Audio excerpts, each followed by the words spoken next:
Yo, what's going on, family? Welcome, Filmtopians, to the greatest and latest show, which is the Filmtopian and the spring live streams. I'm super excited, super pumped to be back. I just want to see how everybody else is doing. By the way, really quick, let me know, is the audio good? I'm going to try something a little different tonight. I've got a mic out of the shot tonight, and I just want to see how that sounds. With that said, let's get into it. Let's see who's in here. Yo, Pyro Hell in the house. You already know. Hold on, I don't know why these things always go small. Let's see. Says from Pyro himself, this episode is going to be awesome. Walker is going to go full psycho. Let's hope not. Even though that's probably what's going to happen. Ulysses is in the house. What's up, Ulysses? Me and Ulysses got something coming fairly soon, so keep an eye out on that. For now, it's hush hush. Reddick says 200 sobs for the day. Yes, if you are new here, welcome. The word sobs dates back all the way from the beginning when we did the first few live streams during WandaVision, and one of our fellow Filmtopians here said we should call our subs sobs. So welcome all 20 sobs. If you're not already sub, make sure to sub, make sure to hit that subscribe button, and make sure to hit that like button. It helps this video get out. I'm learning a lot about YouTube as I'm on this platform and stuff. And that whole like button, subscribe thing, it's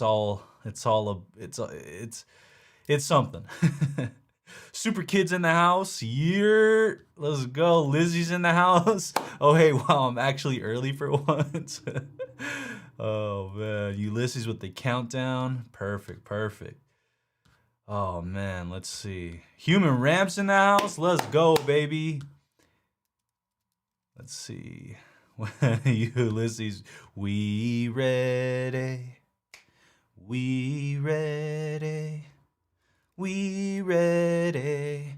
tonight. And then that gets remixed with the is you ready? Are you ready? Whole squad ready. Let's go. Noel's in the house. What's up, Noel? Mr. First giveaway winner, let's go. Common 663 Oxide in his house. Let's go, baby. Zaku's in the house. Let's go. RHZ Zoom is in the house. He's got something going on the other videos. He comments. It's a lit intro all the time. And right now, I think he's at number 4. Let's go. Denox Cryans, is it bad that I forgot today is Falcon and the Winter Soldier? Here, I'll tell you this. It's not bad because I understand why. There's just something about this show that's very quiet during the intro period, per se. Like, it's a show where you're just very happy that it's alive, that it's there, but you're okay with, coming back to it once a week. And it's a weird show. It's a show that's weird in that way. Not a bad weird, it's just weird in that way. Because I sometimes know what you're talking about.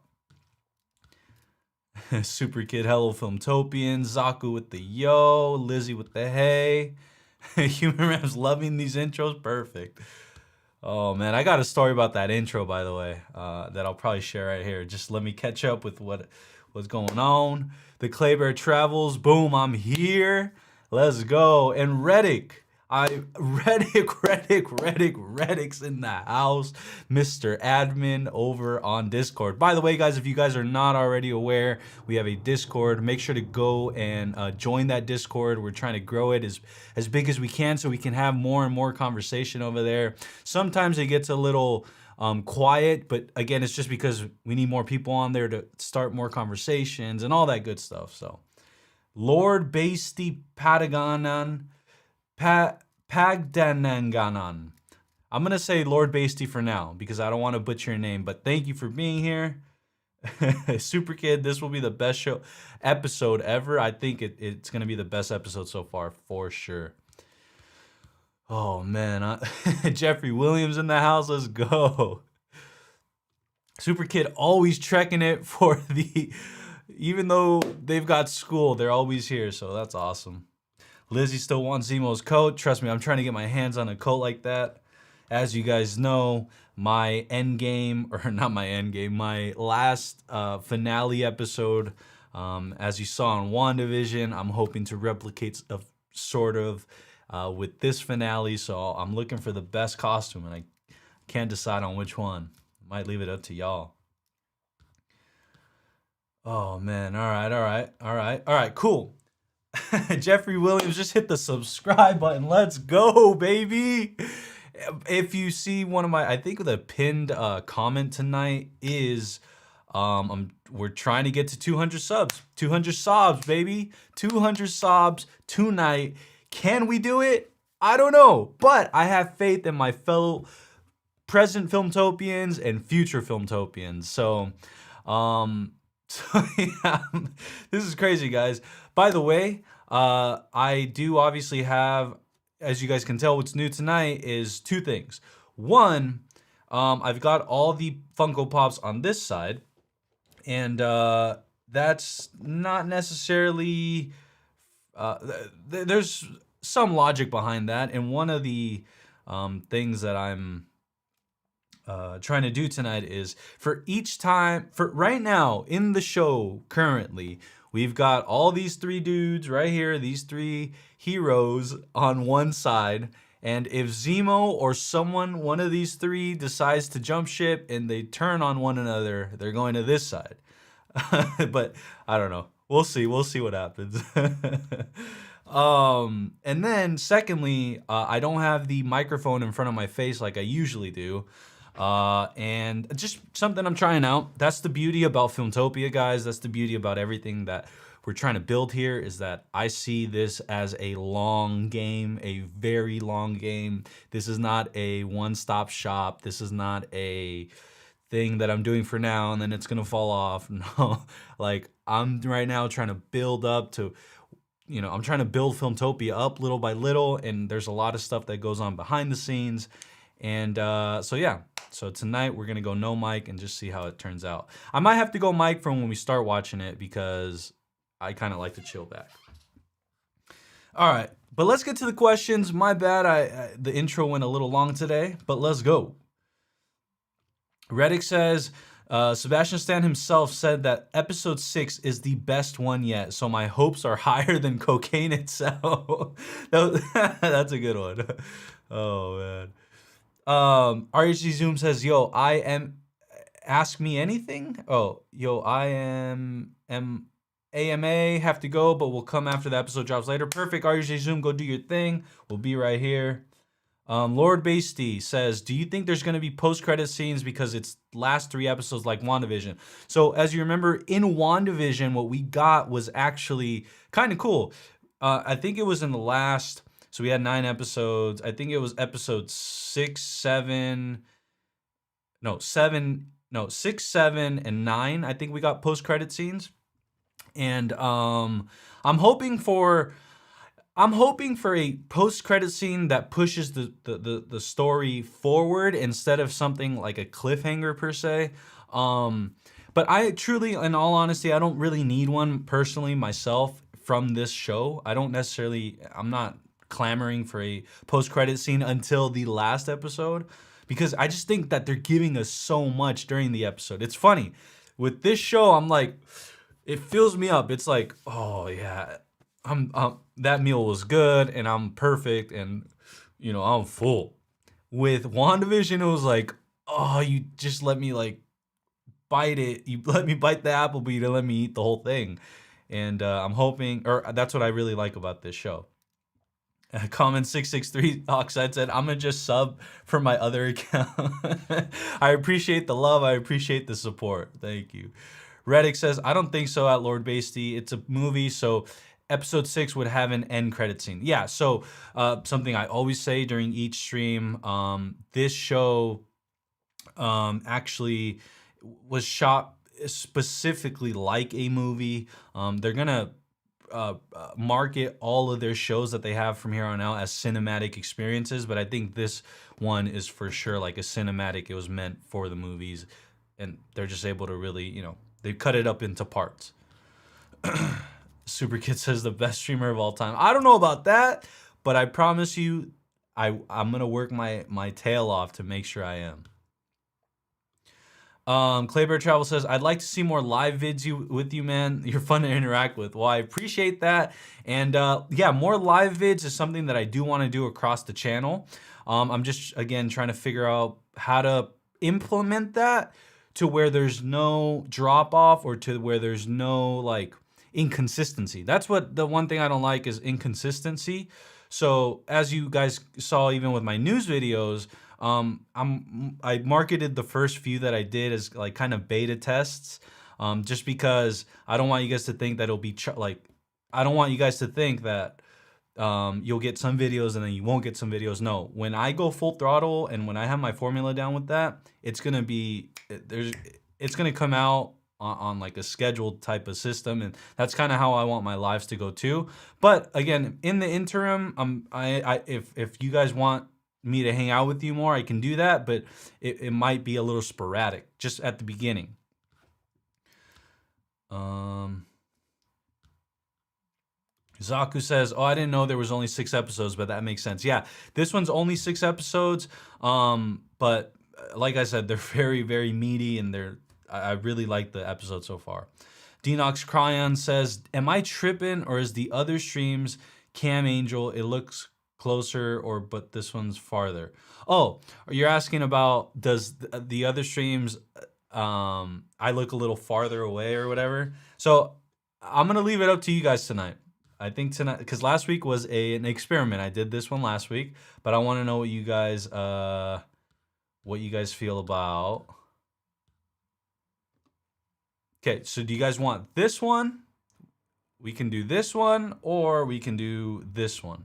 So go type in big if you want it like this. Type in small if you want it like this. In the meantime, I will read your guys' comments. I will continue reading. Oh, man. Let's see. I don't want to miss anybody. Jeffrey Williams says, Sharon is suspect, don't y'all think? Yeah, no, Sharon's for sure suspect. I just saw a, what's his name? Awesome. New Rockstar video, and they really, they pointed out so many things. If you haven't seen like an episode breakdown by New Rockstars, it's pretty awesome. But one thing they did point out was when Sharon left the crew, these guys, when she was talking to her driver or her associate, she said, we have problems. And then, or she said something along the lines of, we've got problems, maybe more than one problem. And she was referring, or what the speculation is, she's referring to obviously the scientists dying under her watch, the 3 of them, going somewhere else, and obviously the problem she's gonna have if she's potentially working for the power broker, which it seems like it. Really could. All right, so I'm over here seeing the comments in a different place, and it says small, big, small, big. Okay, hold on. Big, small, small. Okay, so far, guys, I've got small. So unless one comes in that's bigger, I'm gonna go small for now. But because it was split basically 50-50, I'm a easygoing guy. We could go between back and forth. So because it was 50%, I'll go half the time like this and half the time the other way. Oh man. Let's see.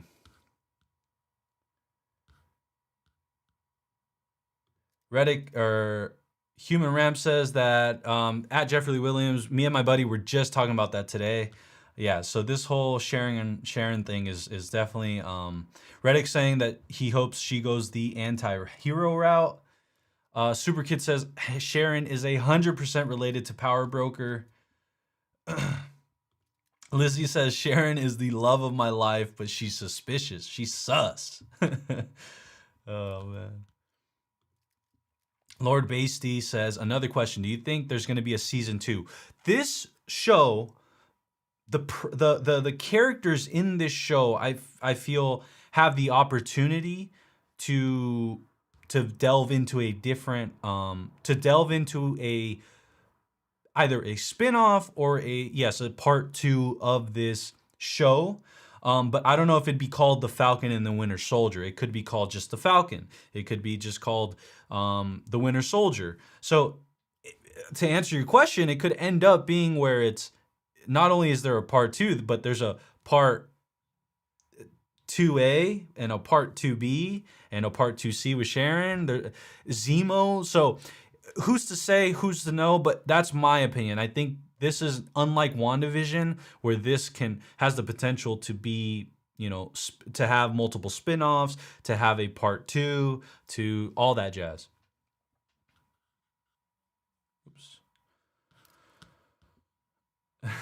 Jeffrey Williams says, I feel like Sharon is on some CSI stuff working with someone who is supposed to be Red Hulk.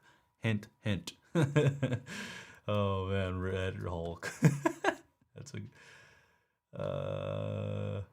Reddick says the show is a crap load of character development. Yes, and I like that. I like that because again, these are characters that I think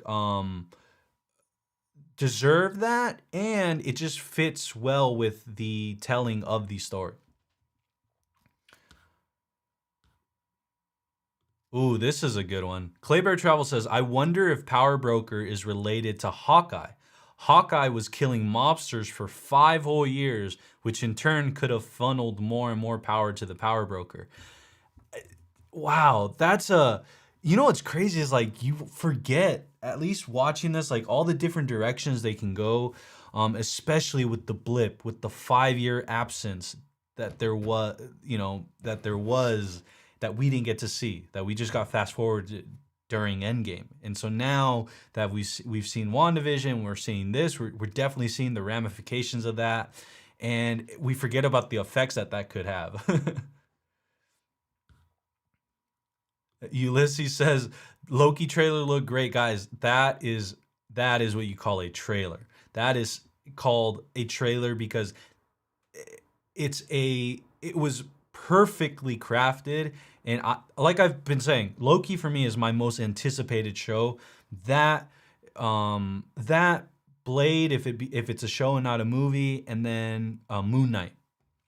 Oh my gosh, like Loki to me, I think is going to be the best of both worlds. You're going to get the magic side of WandaVision, and then the grounded sort of spy type of vibe with from the Falcon and the Winter Soldier, and that's just gonna merge perfectly with Owen Wilson and Loki, and it's just the TVA. Talia says, "I'm back." Well, welcome back, Talia. Envy Plies says, "Small." All right, so so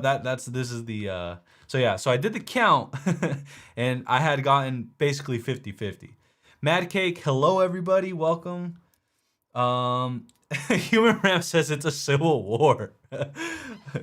Oh man. For now, we're gonna go this. Let's see. Denmark Jerome is in the house. Welcome, Denmark. Denmark is our Philippine friend.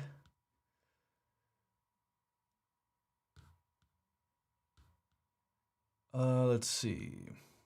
Dinox Cryon says, do you watch the episode after watching just once? So with this show, I actually am not doing that. I actually want to wait. Well, this week was kind of hard. I really wanted to watch this. But what I'm trying to do for this show in specifics, other than just scrubbing, right? Like I sometimes scrub to just like see certain things, but to have a full-blown sit down, this show I haven't done that. WandaVision, I was rewatching the episodes like a few times a week. This one I didn't do that, and the reason why is because I want to watch it like one big movie right before or after episode 6, the finale. So once it becomes available, I either want to do a marathon, right, like, and watch it all the way up until episode 6 and go seamlessly into it, or watch episode 6, soak that in, and then like a few days later or the day after, watch it as like one big movie.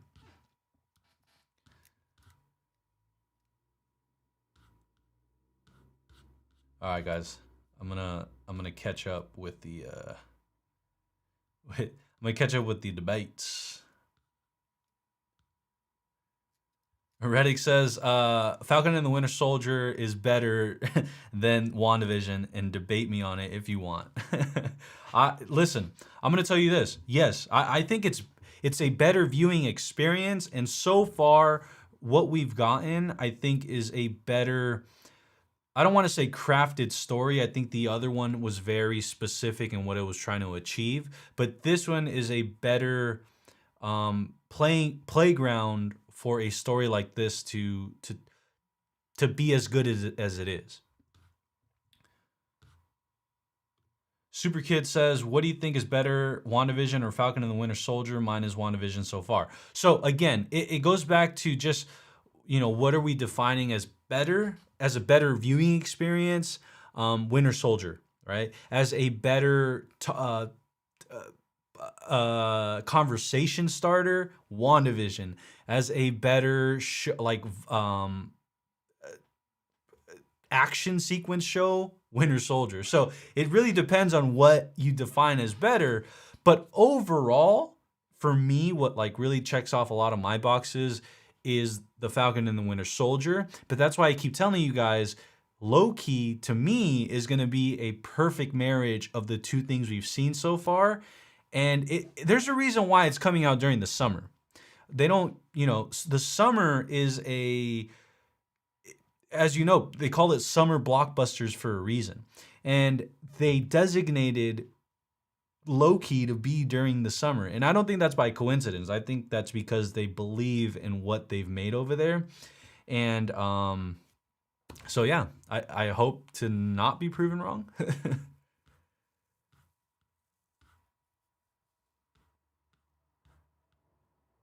Let's see, I gotta catch up, guys.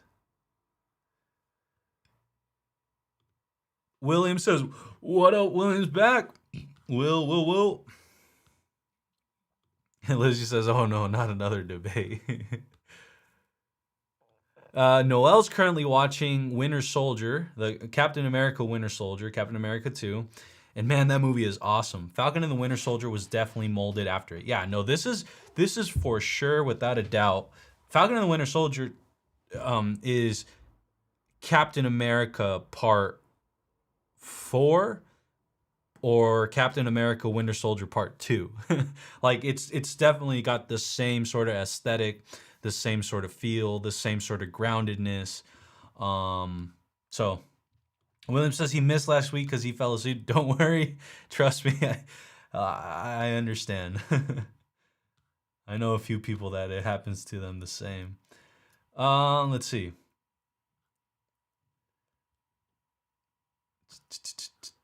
Let's see. Jeffrey says Wanda is OP. She literally created something out of nothing. Laugh. Yeah, I'm thinking back, right? Rewatching WandaVision. One of the things that I'm starting to like not necessarily enjoy was the fact that at the end, spoilers if you haven't seen WandaVision, but I'm assuming everybody here has seen WandaVision, but one thing I'm not enjoying anymore is the fact that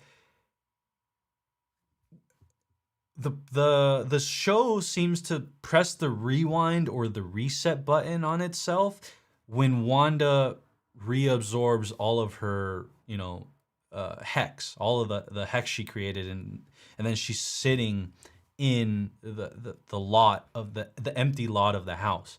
And at first I thought it was very poetic, I thought it was very beautiful, but now that I keep seeing that, it kind of undoes without consequence basically everything that happened during the season.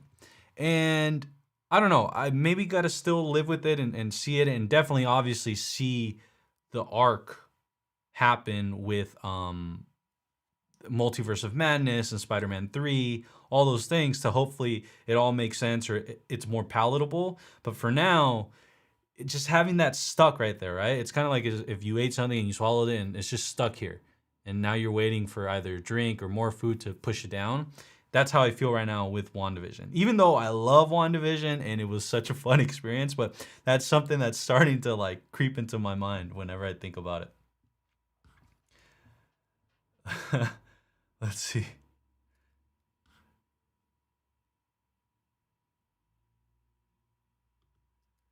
Lizzie says, also, heads up. They're saying episode 4 comes with a violence trigger warning, so keep that in mind. Okay. That means it's going to be bonkers. Because, guys, last week, if you were here, you know when the Wakandian drums start to kick in and voices. Oh my god, it was so hype. Like, I was just like, it's about to be on. Because they're obviously, they want to catch Zemo, right? Jeffrey says, we're going to talk about this Wakanda situation. Yeah, we'll talk about it right now. Let me say this before we start it. Longing, rusted, furnace, daybreak, 17, benign, homecoming, one, and freight car. No, stop. Stop. I said stop. That's my Winter Soldier. Oh, okay. But anyways, so that whole Wakanda thing, right? Ayo shows up, and that was a complete like left field, at least in the moment. It was something that I thought of, with the arc of the, or just with the concept of the show. I'm like, you have Bucky, that's the connection to Wakanda, and then obviously Zemo. And so, but to actually see it, coming to fruition, at least in the heat of the moment, I was so stoked. I was so psyched. I honestly, even in the heat of the moment, I didn't even notice the Wakanda, I forgot what they're called, but the Wakanda, like, bullet type of things. And they're not bullets, but, those things. And I was just like, I was just very, like, surprised by it in the moment, even though I kind of felt it was coming. So to see this week happen or unfold, I'm really, really hoping it's going to be on some crazy action stuff, some crazy more like spy thriller groundedness. And like I said, I don't know what to expect. I don't know how much of Wakanda is going to seep into this show. One thing is, I don't think they're going to include anything to do with King T'Challa. Like, I don't think that's gonna happen, because I think that's a sensitive topic, and plus I think this was shot, before Chadwick Boseman passed away, and like I said, and one thing I did notice on the new Rockstars videos, guys, is that they pointed out a whole bunch of things that during the stream I thought I heard, and I just thought it was me. But they did a lot of reshooting, a lot of cutting out of the show, and a lot of re-voiceovers. If you ever notice a point in the show where you're hearing audio and it sounds nice and clean, and then you get something else where it sounds like, whoa, that they didn't record that with the same microphone. That's most likely a point in the show where they either cut stuff and they just re-taped over it, re-voiceovered it, and so yeah. But yeah, let's get back to this.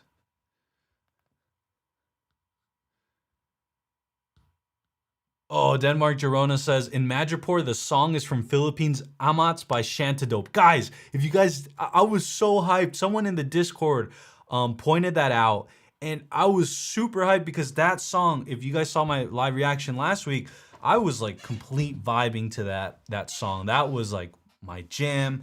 Madripoor felt very Southeast Asia. I've been out there. I went to Manila, and I also went to the island of Indonesia and Bali.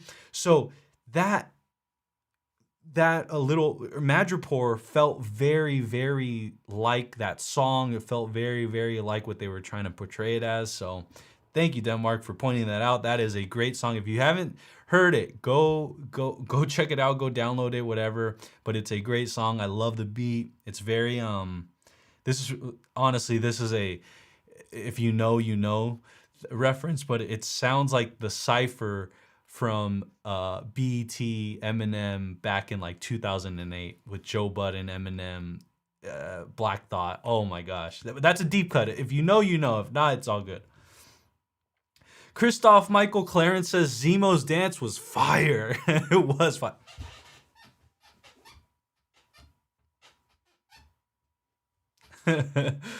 Oh man. All right, I'm gonna I'm gonna oh yeah, I forgot to say ready to comply.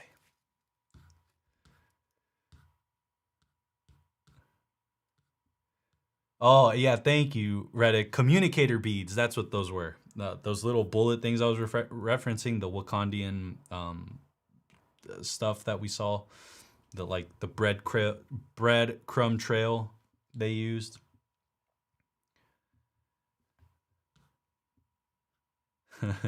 Denox Cryon says, "Who's hyped?" Ulysses raises his hands up twice. Can you get much higher? So high. Oh.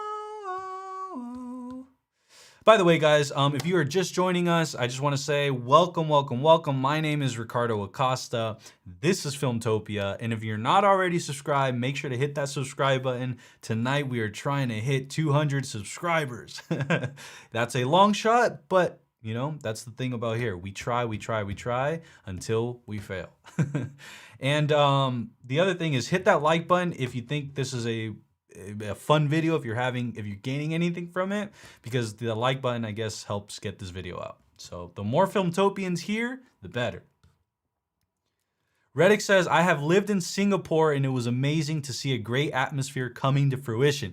Thank you, Reddick. Yes. So going back to the whole thing about when my experience in Southeast Asia, that's what I felt Madripoor, the way they portrayed it, I felt it hit it right on the dot. According to my experience there.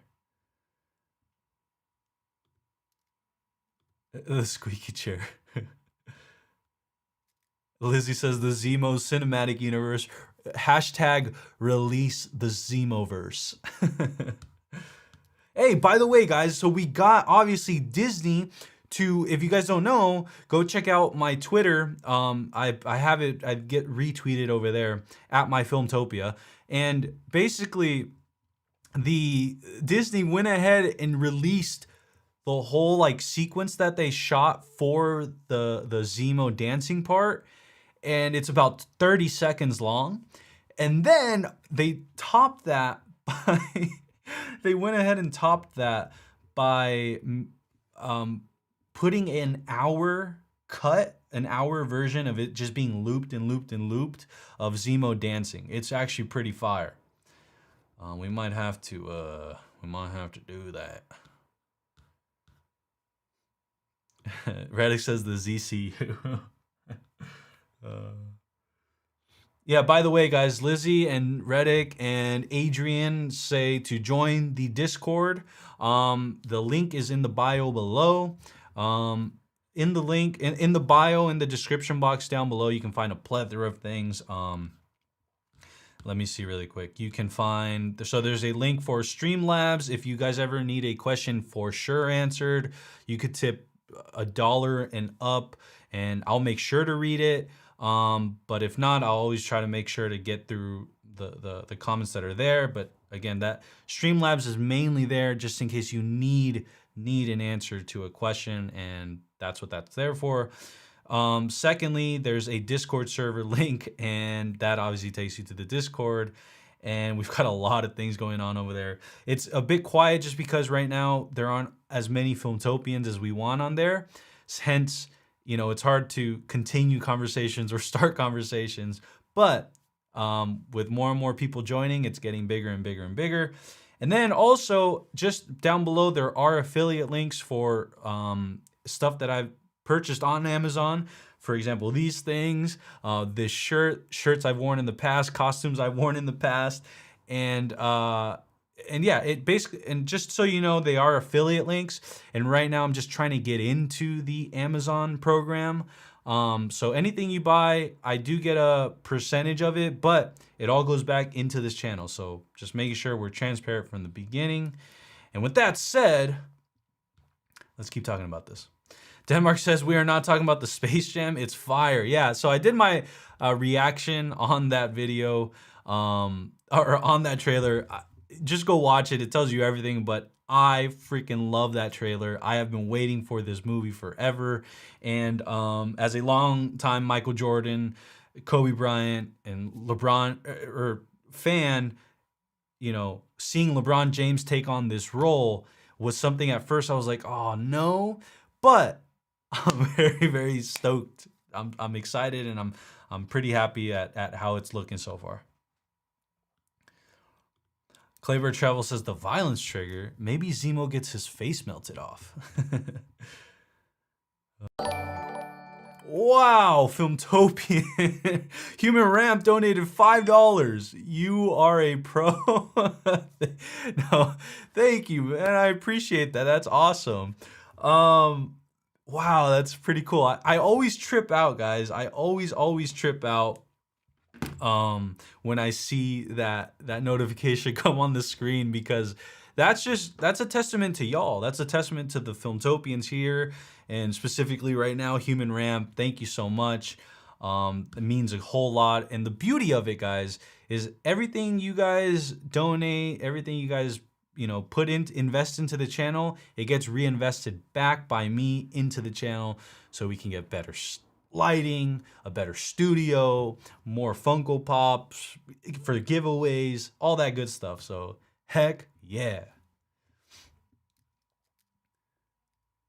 Yeah, Super Kid, to clarify, when people are saying the ZCU, where everyone from the MCU is actually Zemo.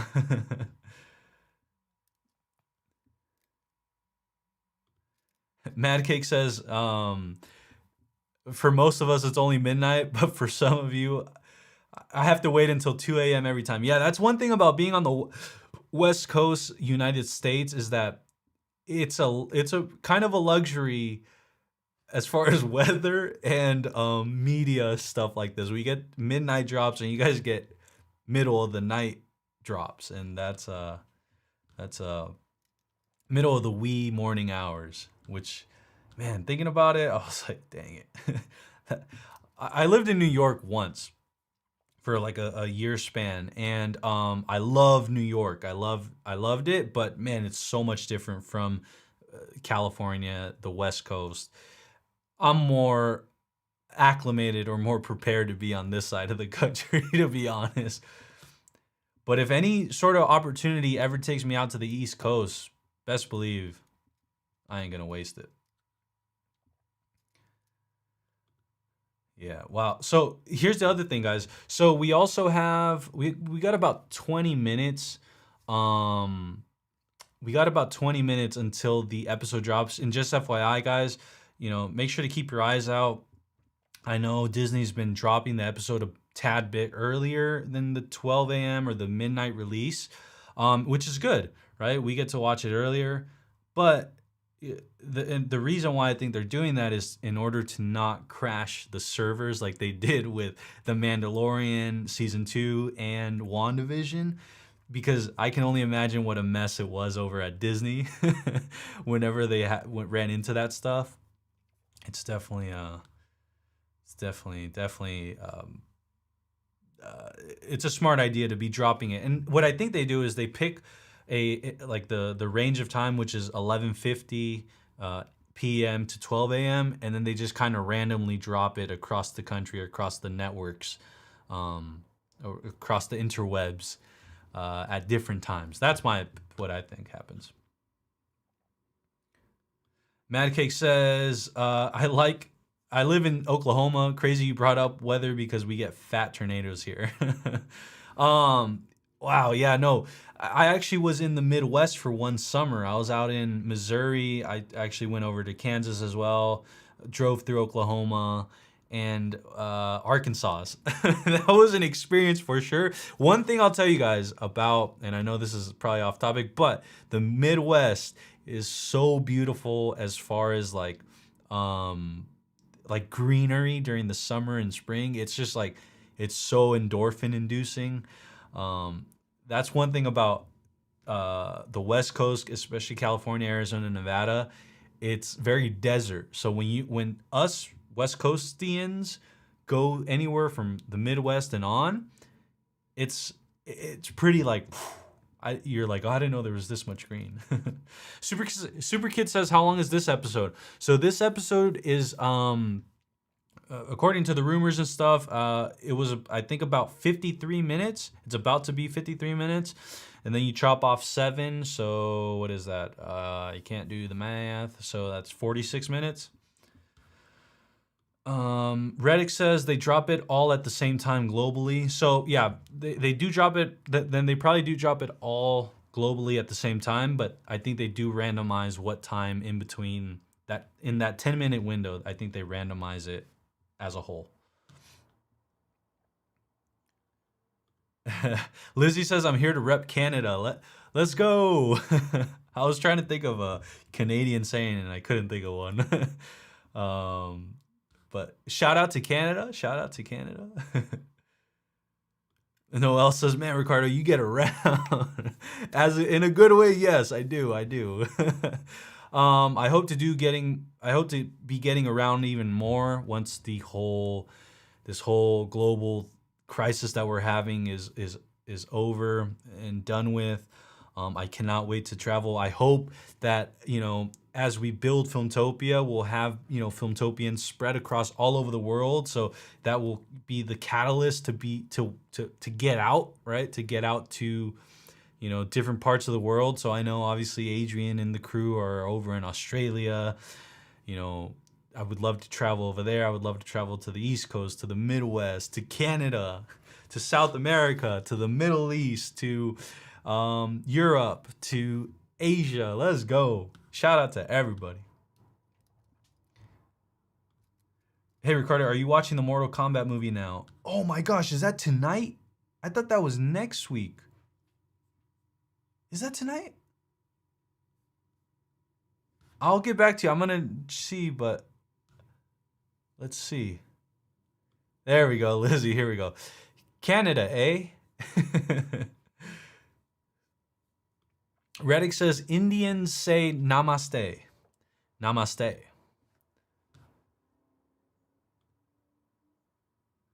Human Ramp says, let's head down to the nearest Timmy's before they drop the puck. That's a good one. Oh man. I'm trying to think of like now I'm trying to think of a Canadian accent, but obviously I don't know how that would I can't how would a Canadian accent go? I'm gonna have to think of that one. Clever Travel says, I seen a pic of Dr. Seth Forrest, who was a power broker in the comics. He looks like Heisenberg. Makes me think Bryan Cranston would be the perfect power broker. Guys, imagine that. Imagine Bryan freaking Cranston in the Falcon, in the MCU. That would just that would be the best thing that's happened this year for me. If there's anything I'm a bigger fan of anything, it's Breaking Bad. Breaking Bad is my shiz, guys. Like that is, woo. I think Breaking Bad. This is the most non-controversial opinion there is, but Breaking Bad is the greatest piece of art to exist. That and if you combined it with Better Call Saul, just the whole Breaking Bad universe, the BBU. The BBU. Anthony M's in the house. What's good, Filmtopians? What is good, Anthony? Thank you so much for being back. You already know the vibes. Mad Cake says, what is it on? I think you're referring to Mortal Kombat. That should be on HBO Max. But again, here, let me check. I don't know if it's out yet, at least in the States. I was under the impression that it came out. Oh my gosh. Wait. Yeah, it doesn't come out till next week, at least in the United States. Yeah, April 23rd. April 23rd is when Mortal Kombat comes out.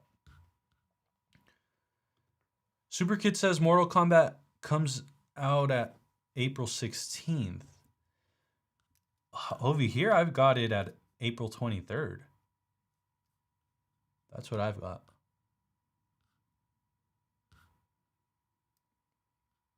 Yeah, Super Kid, they delayed it. That's what it was. It was originally supposed to come out the 16th, then it got delayed to the 23rd. Anthony says, tonight I'm guessing Sam and Bucky get the shield back. I don't know, my friend. But that would be a good guess, and the reason why is because of the fact that in the trailer so far, we've seen that sequence where Bucky and Sam are in front of a house throwing the shield, blah, blah, blah. And I'm assuming they want to get rid of as much promo as they can before the last 2 episodes. Yeah, good call.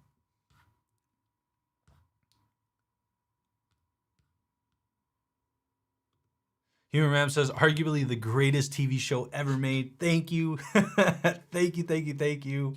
I love when people also enjoy Breaking Bad. That is like, I'm telling you, that's my stuff right there. I don't know how many times I watched, but I've watched it a few too many times. Well, there's never too many times.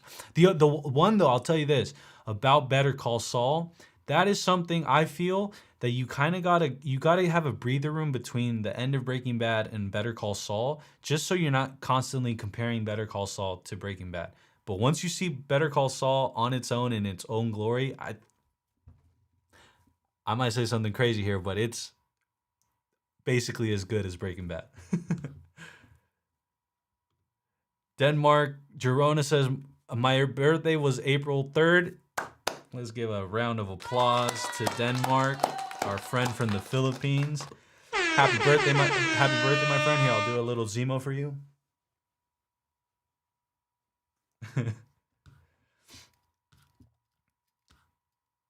Ooh, Mad Cake just had a birthday on April 6th. Okay, so it's everybody's birthday. I feel like this is the Office episode where Jim tries to get everybody's birthday in one like party. So happy birthday to Mad Cake. Everybody give a big round of applause to Mad Cake in Denmark, and let's go. Super Kid says it could come out in 1 minute. That is a possibility. We're gonna have to see right now. Claber Travel says, I would love to see Rocket eventually get that arm. Guys, one thing we know about the MCU is that the payoffs happen. And for example, my favorite payoff, my favorite thing from last episode actually came in the form of a line that was used by Sam and Bucky in Civil War and then brought right back into this one, which was when Bucky asks Sam to move up the seat, he says no. In this one, Sam says, you're not going to move up the seat. And Bucky says, no. Freaking love that shit. And so the Rocket thing is, where Rocket's like, how much for that arm? And then he's like, well, and he's like, I get that arm. Anthony M says, Breaking Bad was dope. Hated the ending, though, but I did like the Netflix movie follow-up with Jesse. Guys, like I said, go watch it, and this might end up turning into a Breaking Bad a little corner of the internet. Oh, man.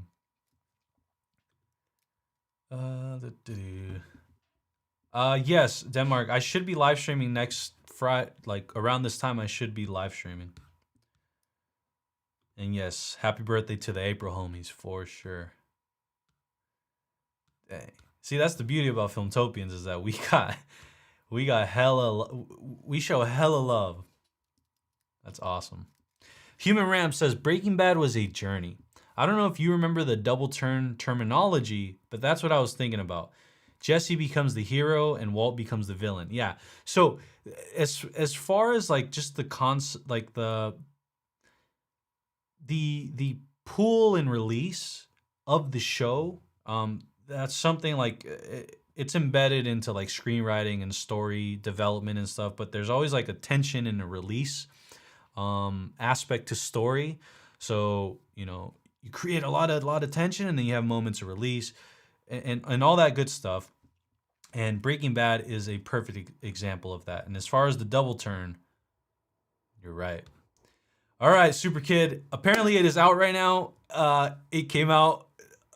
Oh, well, let's go. I'm always freaking behind on this. Anthony says, "Thank you, Disney and Filmtopian's gonna watch it. Be back later." Perfect, guys. Thank you guys so much.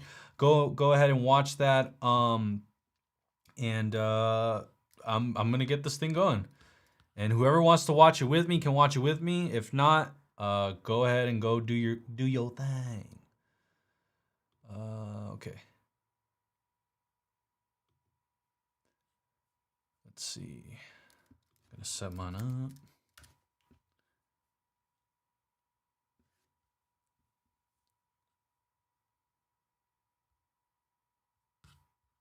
Yep, the whole world is watching. So the episode name this week is called "The Whole World is Watching." All right. So all right, guys. So I'm gonna go ahead and press it. And if you guys want, you guys can just leave me on and then come back, or take me off, whatever it is. But I'm gonna be here. I put a timer on here so you guys can sync up with me. And basically, whatever time you see on the screen is the time I'm watching it. And yeah, without further ado, let's do it. Let's watch it. And 3, 2, 1, pressing play.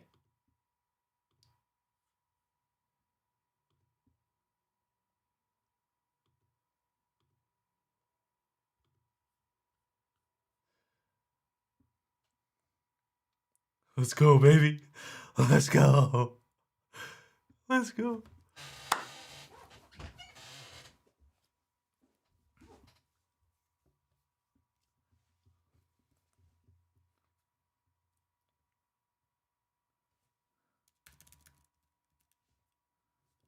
Freaking love this show, guys. Jeez.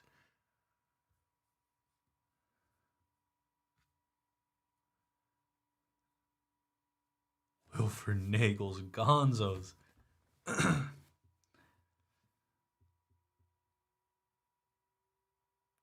Matani.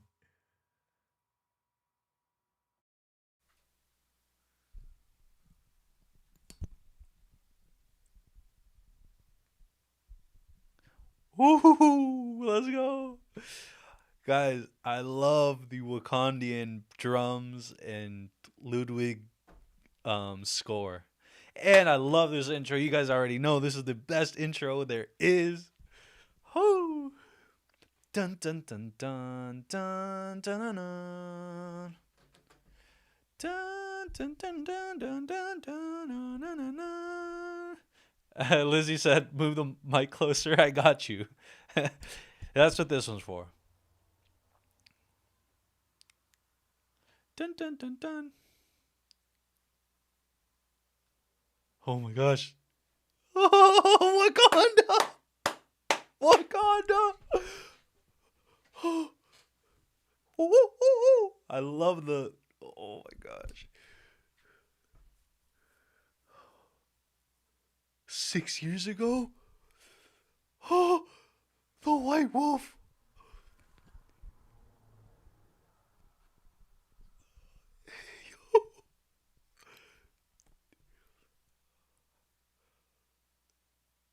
Loki! This is how they got it out of him! Holy shit! Rusted.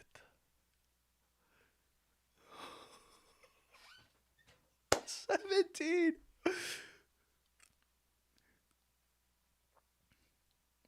Daybreak. Furnace. 9.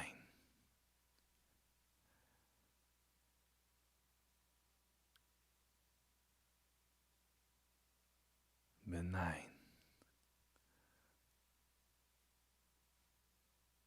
Homecoming.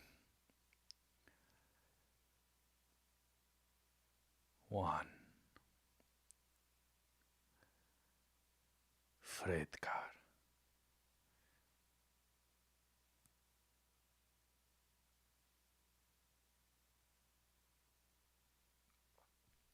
Wow, that is incredible acting, guys. That is Sebastian fucking Stan. You're free. Wow, that's some emotional stuff, guys. Oh, that's awesome.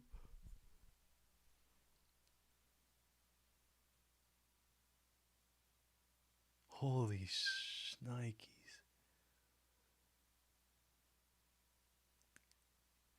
Guys, this is why this show was needed. That's what I wanted to see.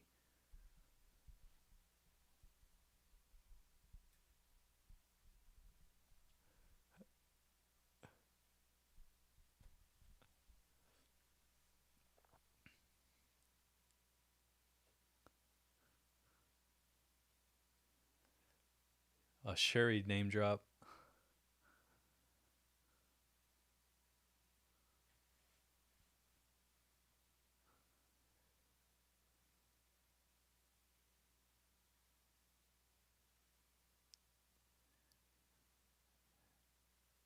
Yeah, Lizzie, this is some good stuff. Oh, Machiavelli. He's a means to an end.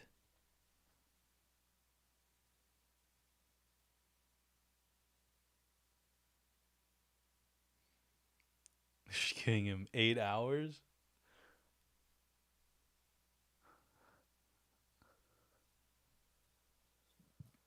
By the way, that means to an end, guys, is a reference to Machiavelli, the author that Zemo referenced last episode.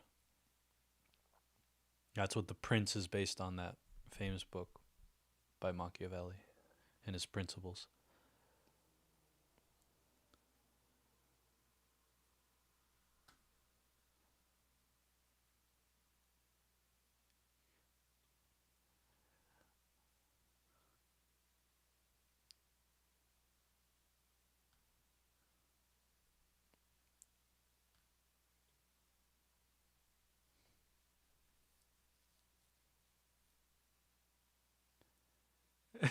For real, his robe.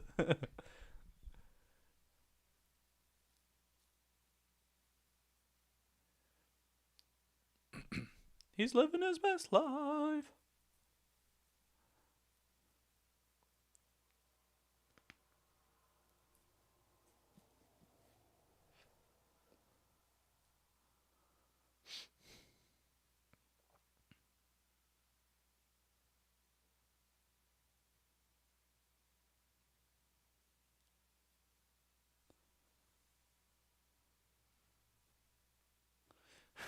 Thanks for the distinction, Buck.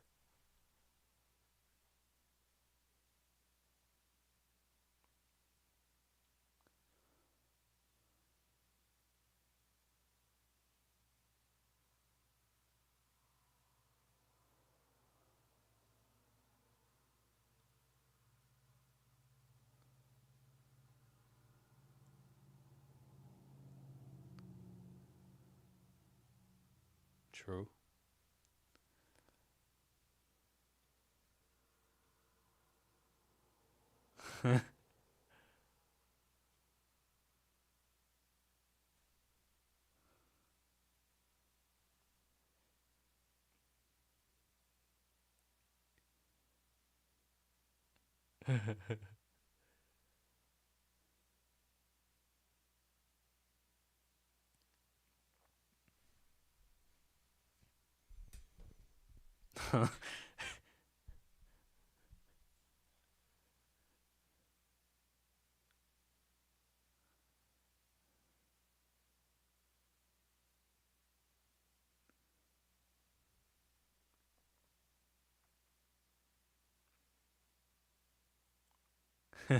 Adrian's in the house. What's up?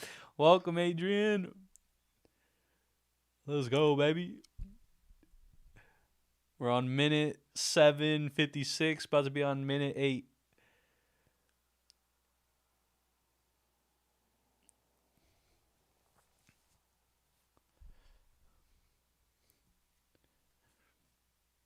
I love this show, guys. Oh my gosh.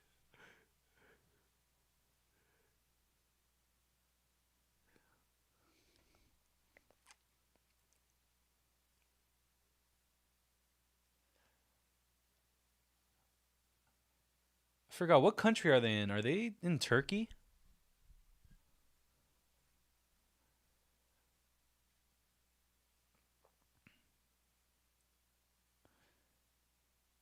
Lizzie, they already made me cry. That intro was freaking sweet.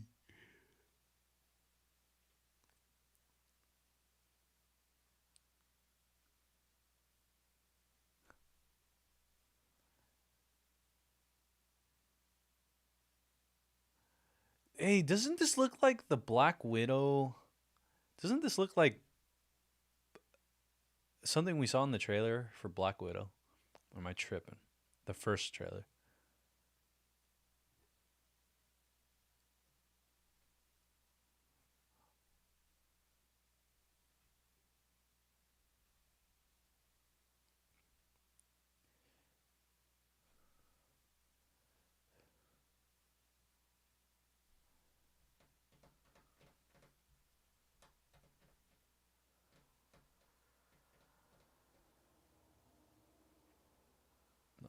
Doña Madani.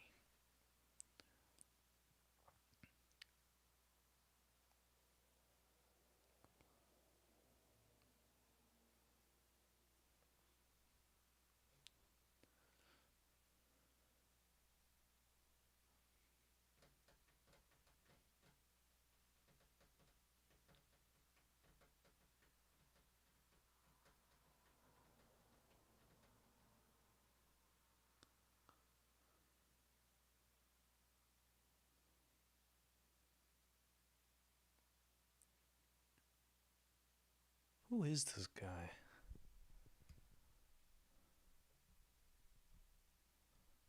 Reset, restore, rebuild. Very fitting for the start of Phase 4. Yeah.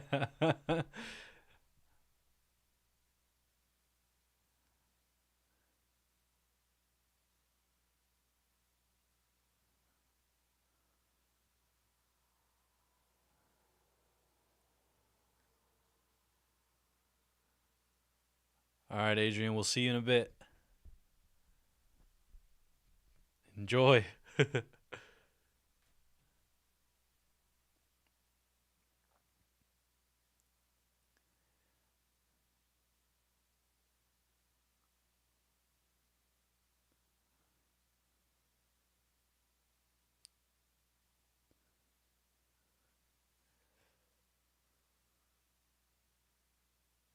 Lizzie says I need a loop of Zemo singing nursery rhymes now. Yeah.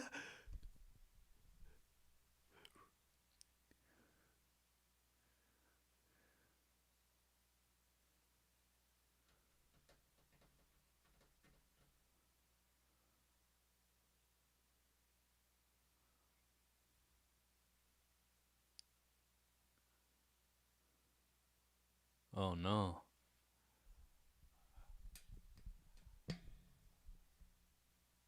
Oh, he didn't tell him. All right, you guys know this episode's rule. Whenever Zemo turns on them, Zemo gets brought over here.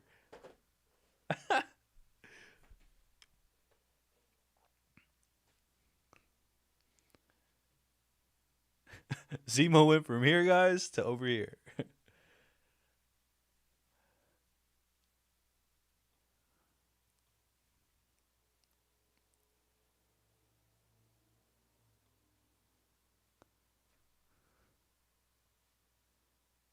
In the corner of shame.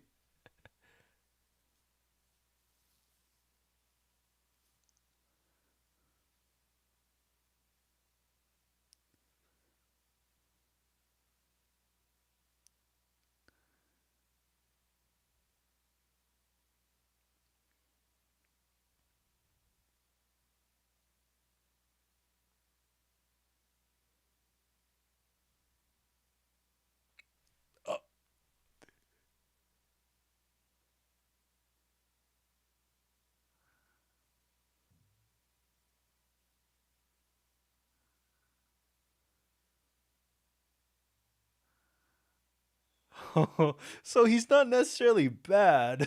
I'm gonna put him right here.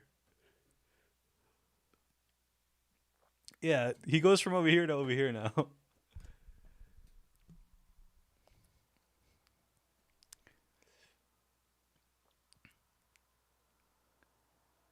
It makes sense though, guys. Zemo's logic is spot on. Like he needs some leverage. He's not lying to them. He's just omitting. Sharon.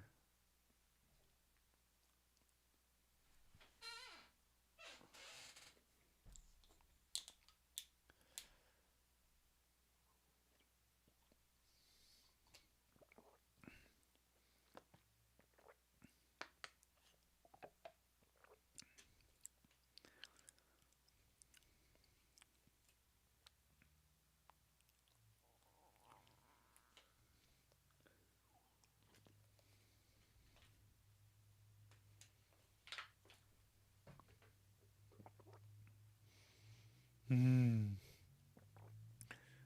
Oh. I don't have a Sharon pop yet. It won't be here till later. Dang it, I could have put her.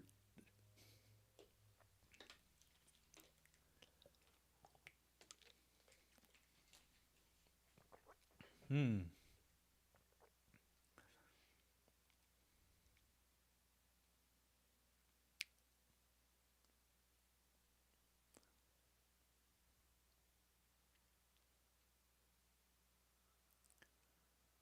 Oh, snap. That's where it is.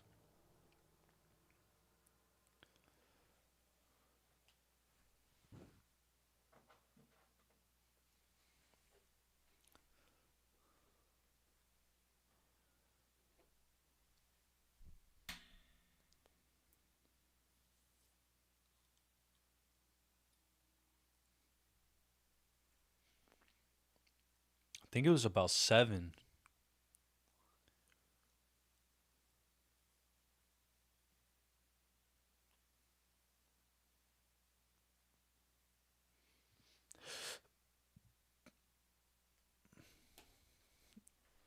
Denmark says he sees Mephisto in the back.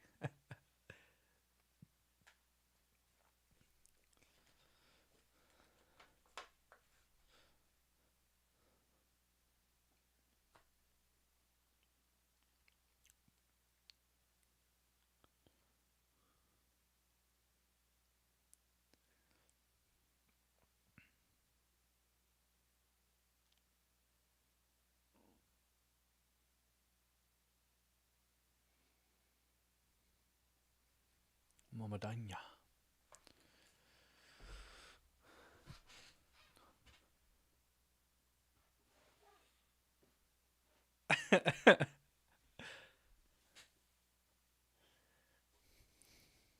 Just like that, they found him.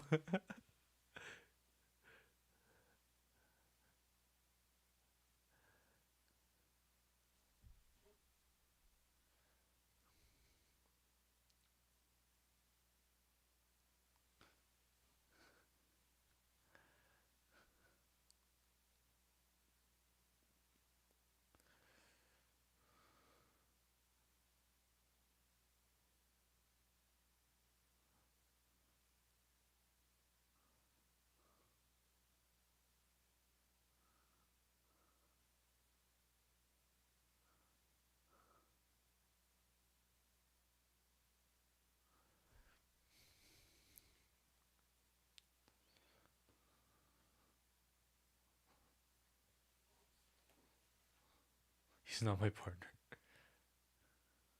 Oh.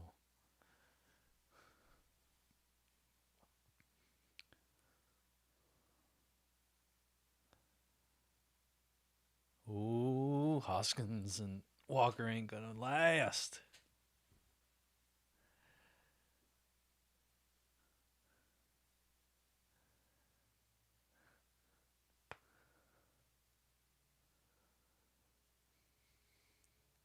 I love how Walker's just walking around with the shield. Like, people aren't gonna start chirping to tell, other people that he's there.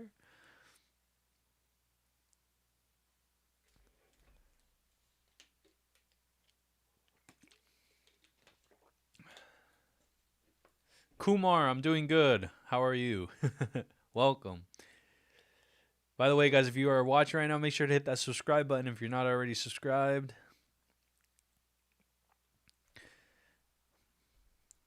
Falcon fought Thanos twice. What the?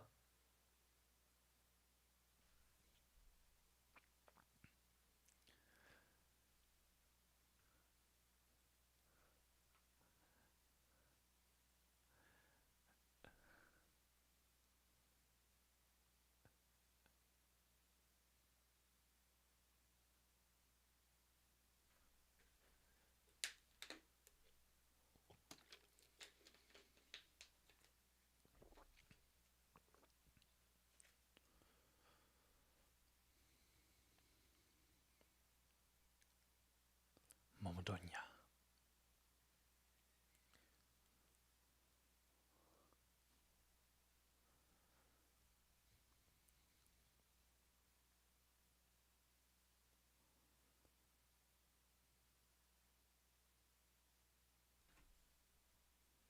Oh, snaps.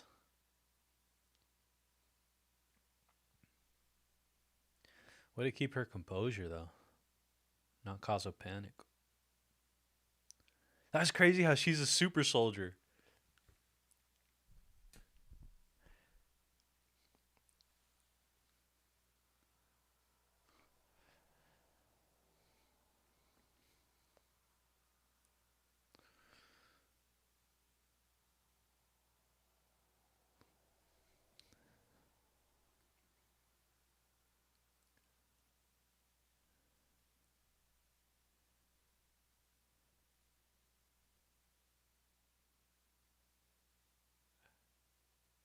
Guys, this is such a movie.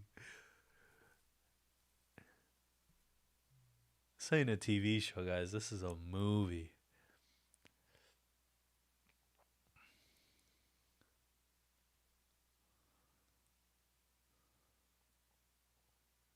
Be patient, my guy. Come on, Walker, chill out.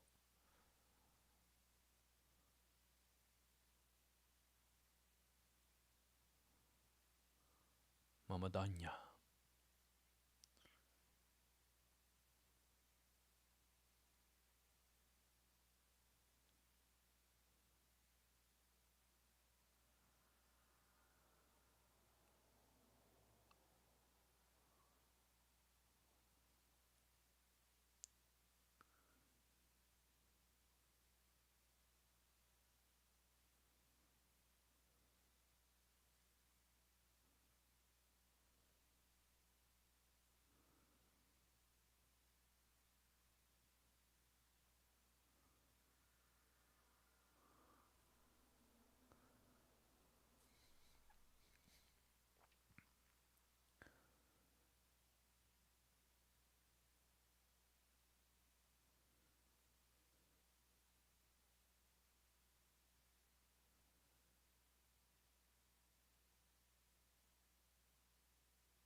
Oh no. Yeah, as far as him stealing a serum, it looks like it.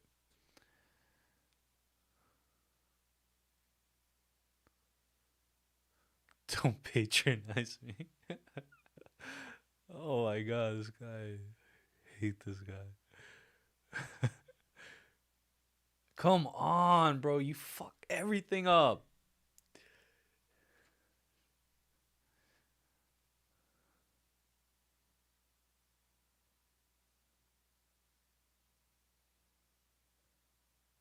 Oh, yep. He's definitely getting the serum. Oh, for sure.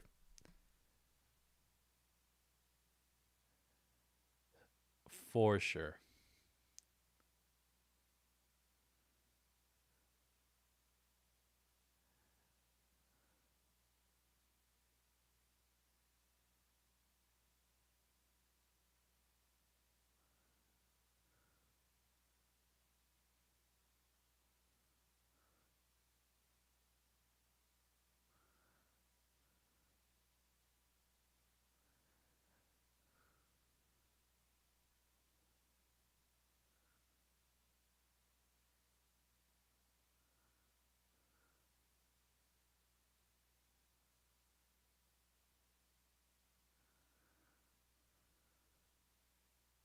Roadblocks in my journey. Damn. Like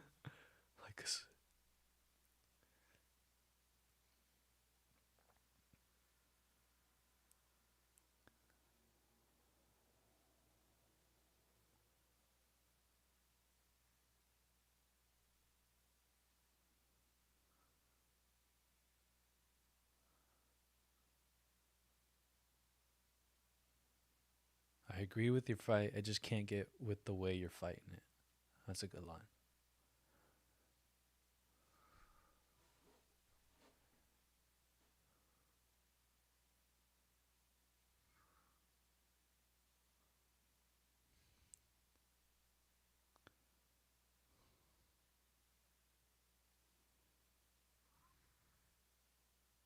Fucking Walker, man.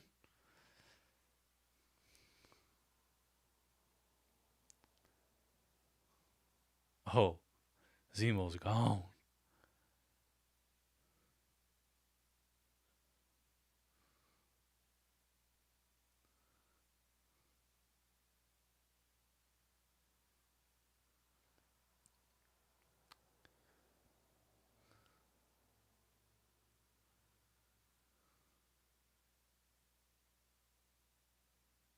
Oh.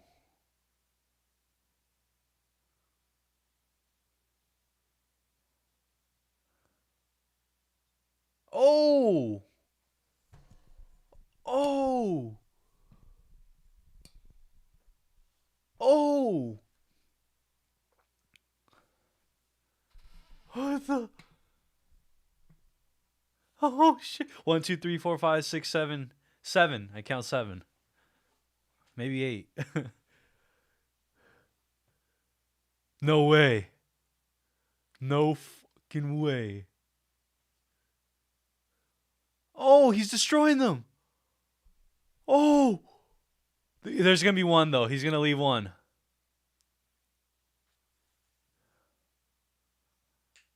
Oh, snaps. Yep. There's probably one left.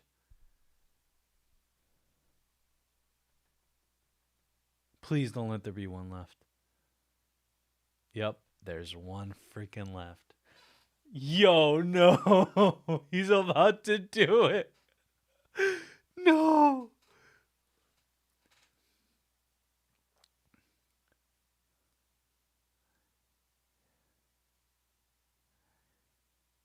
My guy, you were nothing without it. You were going to be even less with it. Come on, man.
Power broker.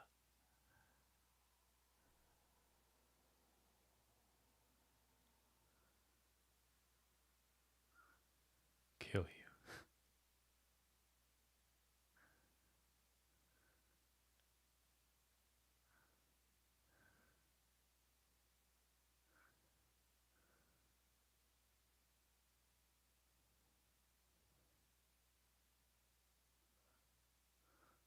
Kill Captain America.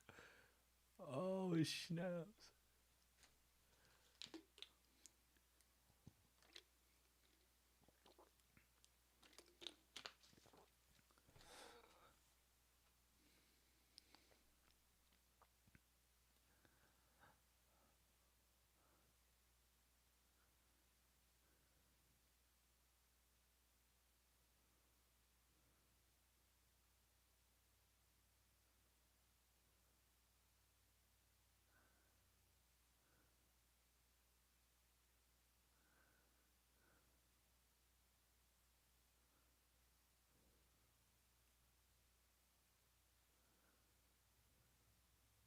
Acolytes.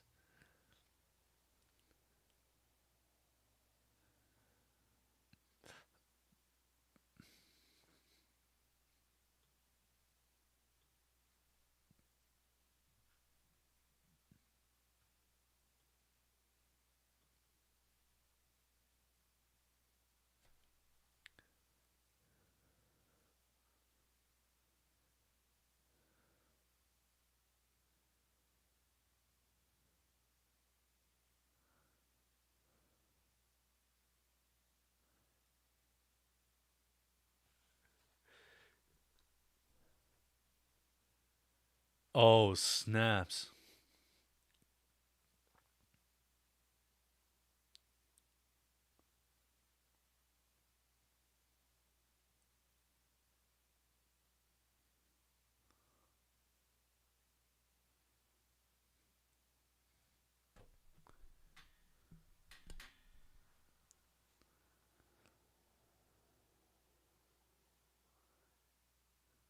He took the serum, this piece of sh.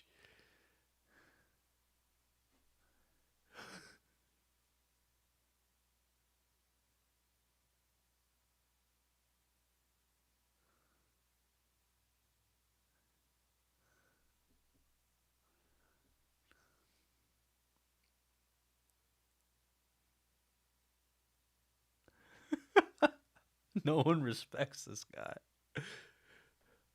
Alright, I'm gonna put Zemo back here.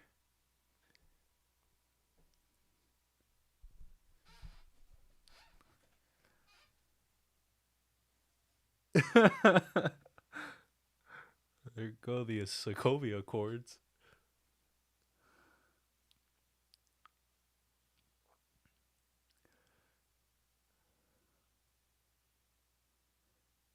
Yo, let's go.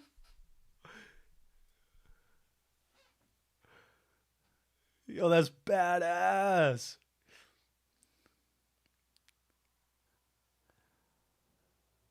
Look at Strong John.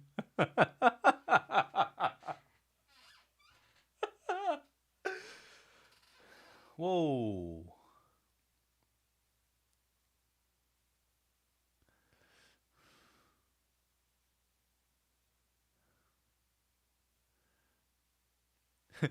They're fulfilling Zemo's like master plan, which is let them kill each other.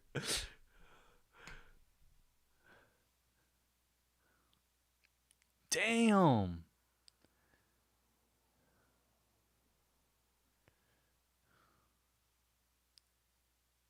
Whoa, whoa, whoa, whoa. What the hell? Homeboy's arm just came off. Damn, the whole time they had if you don't listen to us, that arm's gone.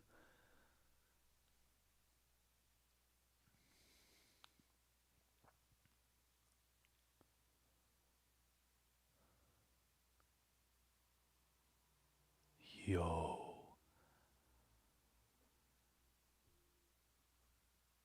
Yeah, fail safe, Lizzie, exactly.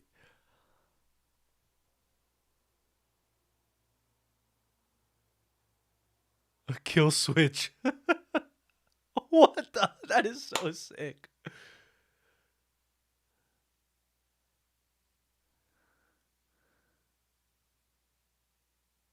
Damn, he's gonna take that.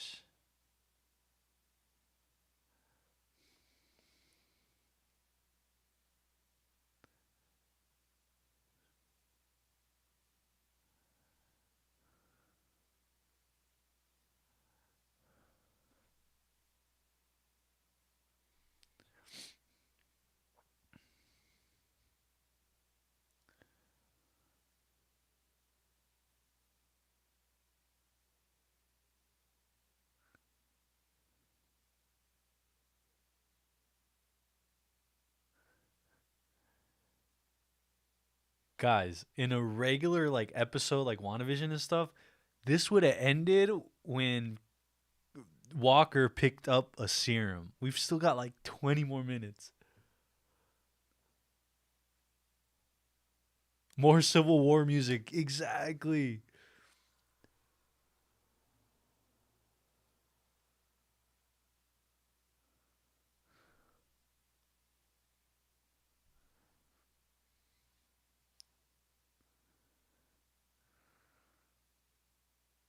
Battlestar.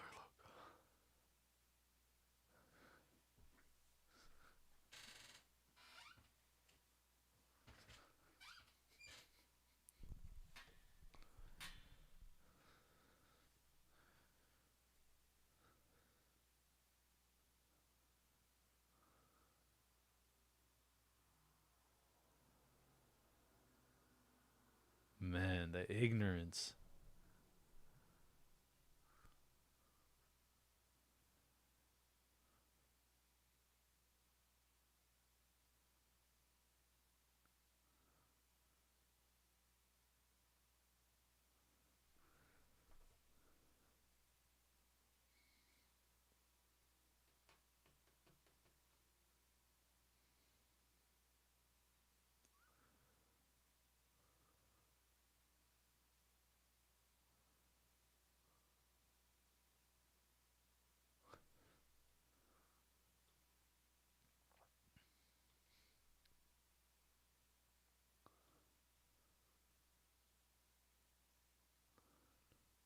Damn.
Damn.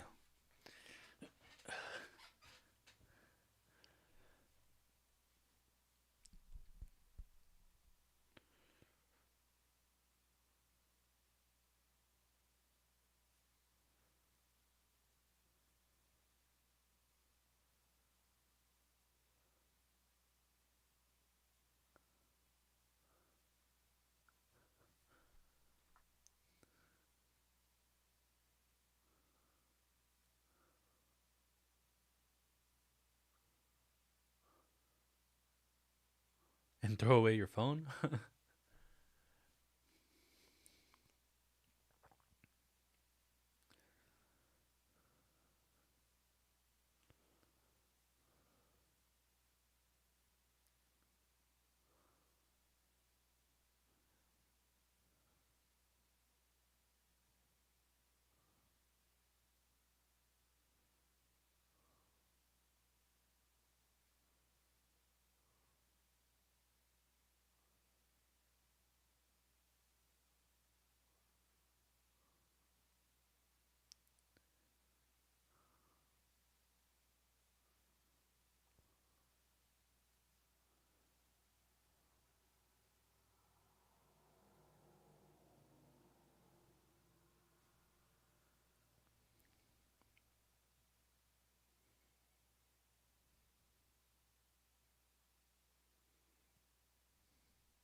I'll send you the location. I just think it's funny how he flies and then Bucky has to run.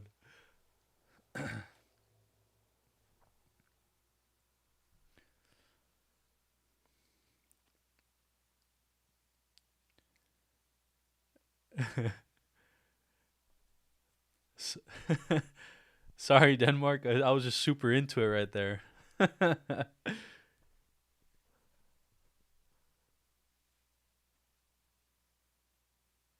Bucky's getting that cardio in for real.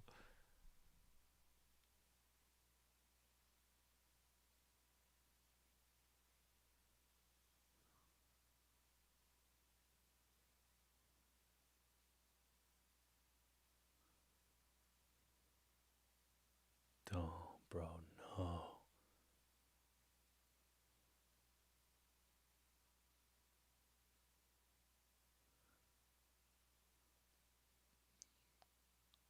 Is that Bucky? No, that's Hoskins.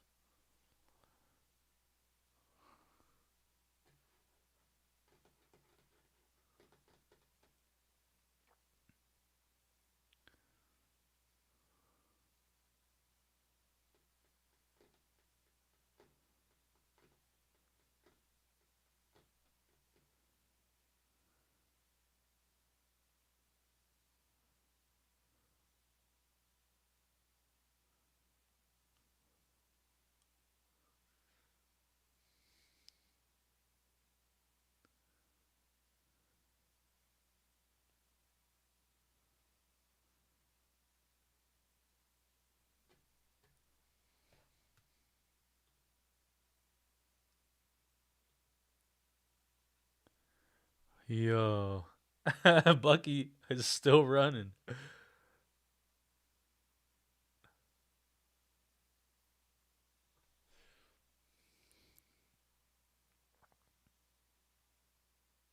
Oh, snaps. He took that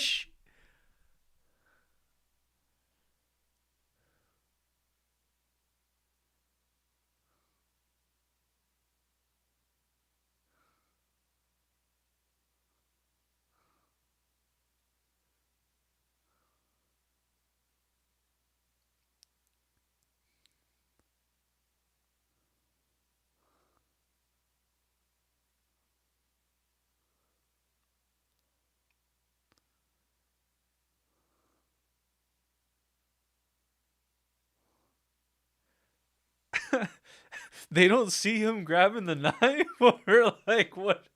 Aren't there people around him?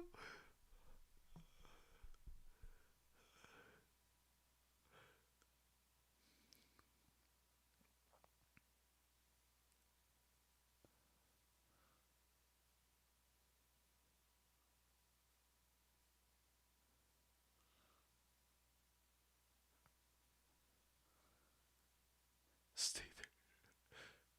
Stay there.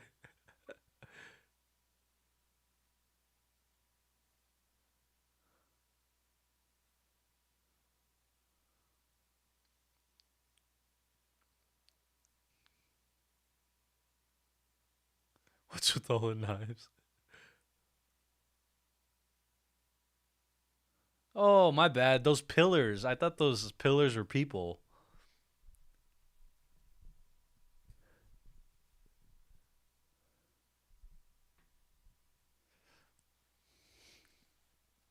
Oh, there it is. That one knife scene from the trailer.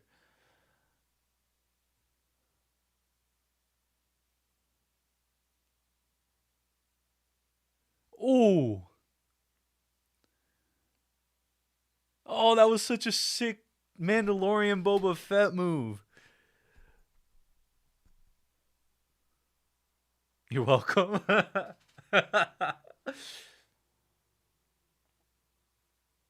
They don't know he's a super soldier. Oh, she stabbed him. Oh, no.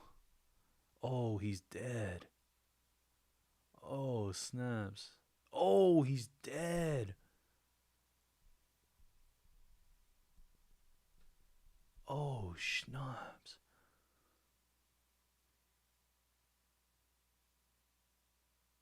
Fuck, no.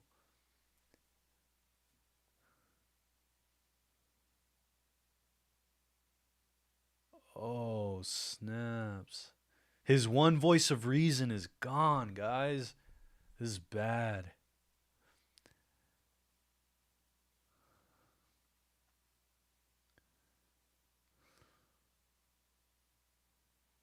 Damn, they run away like...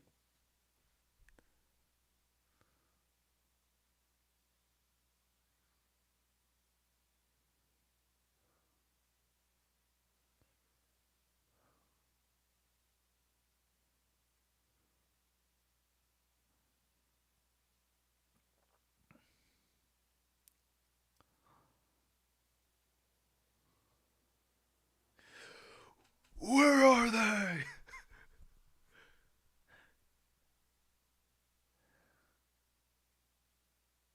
Oh, snaps. He's about to decapitate. Oh, Oh, shit. Fuck. Yo. Is this Disney Plus or am I tripping? Is this HBO Max or Disney Plus? Fuck. An eye for an eye, dude.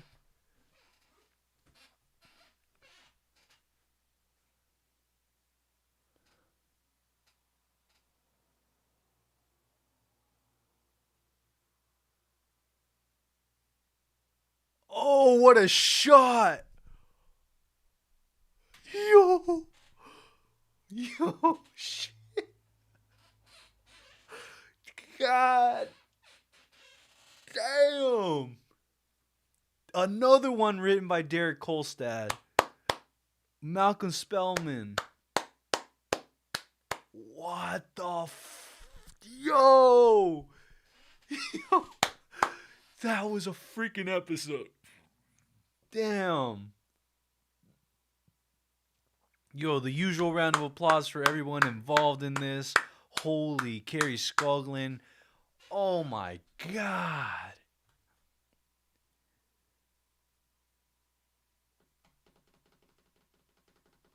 Yo, I can't. Guys, I'm about to get into it really quick, but hold on. Let me just make sure there's no end credit stuff.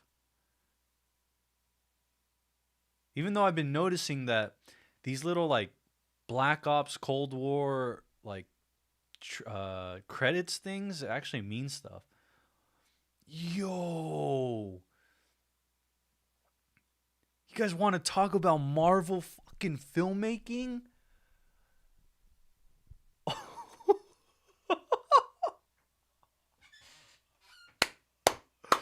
Yo. God damn. All right. I'm back. What's good, everybody? Welcome back. Holy, did you guys fucking see that? What are you guys saying? Lizzie's like, my brain is just... Yo, really quick. This is what I'm here for, guys. This is exactly why this show was needed. This show is the best show so far. Oh my God, that was beautiful, beautiful, beautiful Marvel cinematic, non-Disney Plus filmmaking. I'm like still like just reeling over what we just saw because that was just legit. It's like, you know, we're not all of us are wee little kids anymore. We're you know, adolescents to adults, and we enjoy that darker side of movies, of storytelling, of just the ability to go there. God dang. Let's go. But guys, if I could, I just want like that shot at the end. Oh my God. I'm going to pull it up because we got to watch that, or we got to see that shot. That shot was like one of the best Marvel shots I've ever seen. Hold on. Let's see. What am I trying to do? Okay, hold on.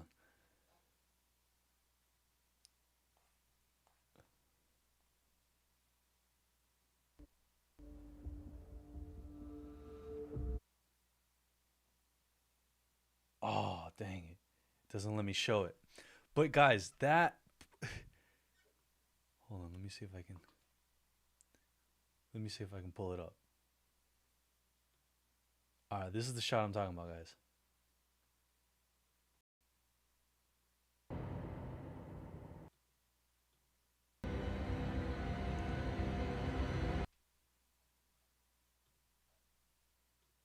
All right, hold on. That shot, guys, look at that. That is wild. That is a shot for the ages. Dude, this episode was everything and more.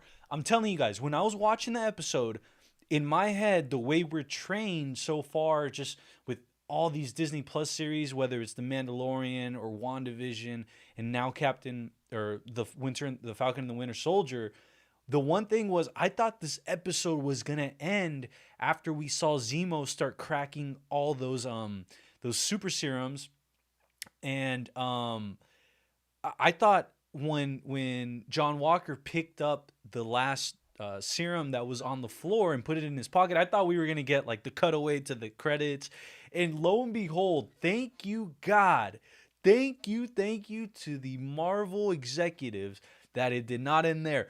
Like I said, I was just completely trained to enjoy what they give us, anything they give us, right? If it's 20 minutes here, enjoy it. But freaking, it basically doubled the episode. It was like that, and then we got double, times two. And the second half, the second half of this episode is so beautifully like crafted, and it's just it teeters. You teeter so much. 1 minute you're saying holy cannoli, like John Walker has a point, or Lamar Haskins has a point, or Carly has a point, or Sam has a point. All these people, Zemo has a point, and Zemo's disappeared. We don't know where the Zemo is. Yo, I'm like straight up just like grilling, because look at this shot, guys. This shot is just simply one that I just can't get over. It's just something like I really, really think is, it's just like, wow. All right, so here we go. Let's get into it. By the way, guys, if you guys are new here, if you guys are tuning in, make sure to hit that subscribe button. More Filmtopians here, the better. Hit that like button if you enjoy this video. But other than that, yo, yeah.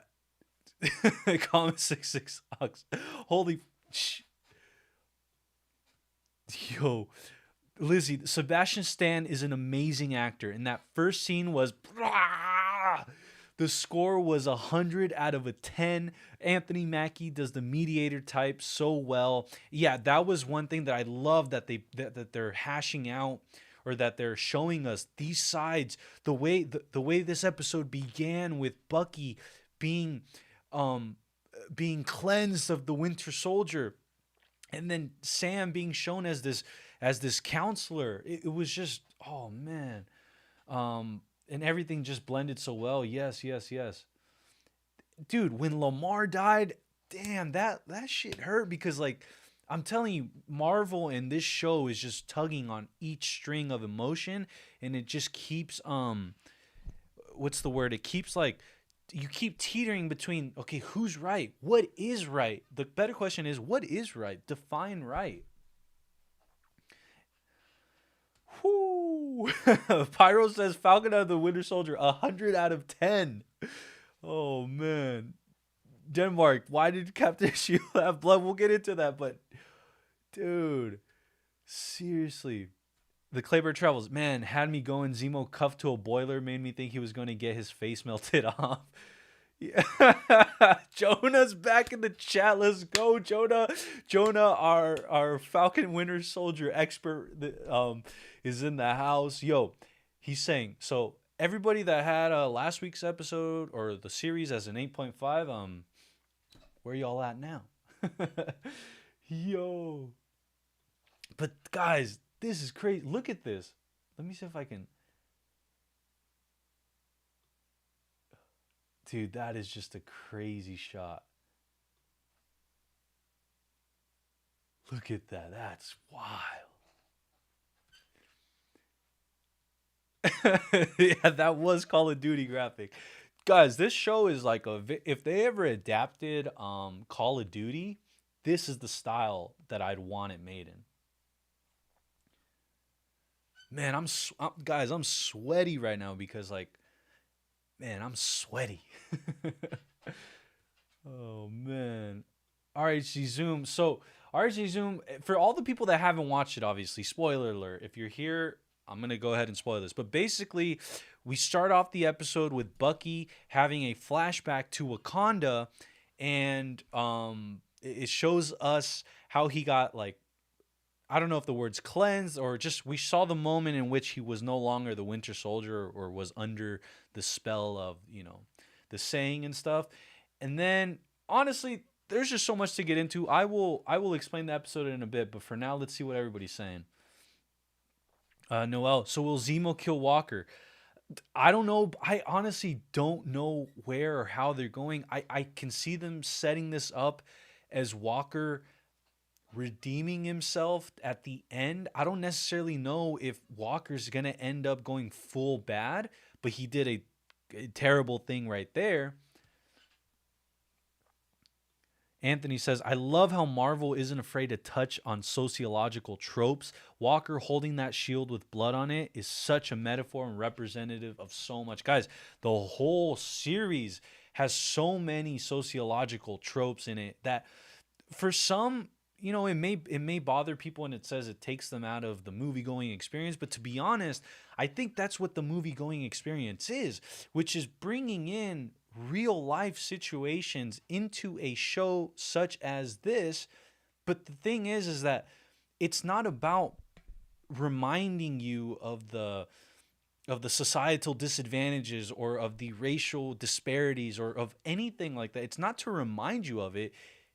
What these shows end up doing is they show you that those that are on the losing end of it presumably win. And that's the whole point, in my opinion, of these shows, of movies in general. It's to give hope. It's to enable and encourage hope in those that feel hopeless.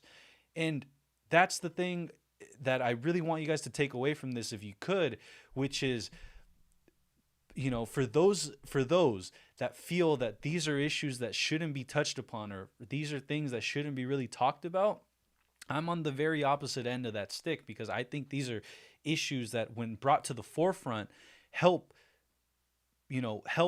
towards the cause of getting those things resolved, or getting those things talked about, or getting those things, to find resolutions.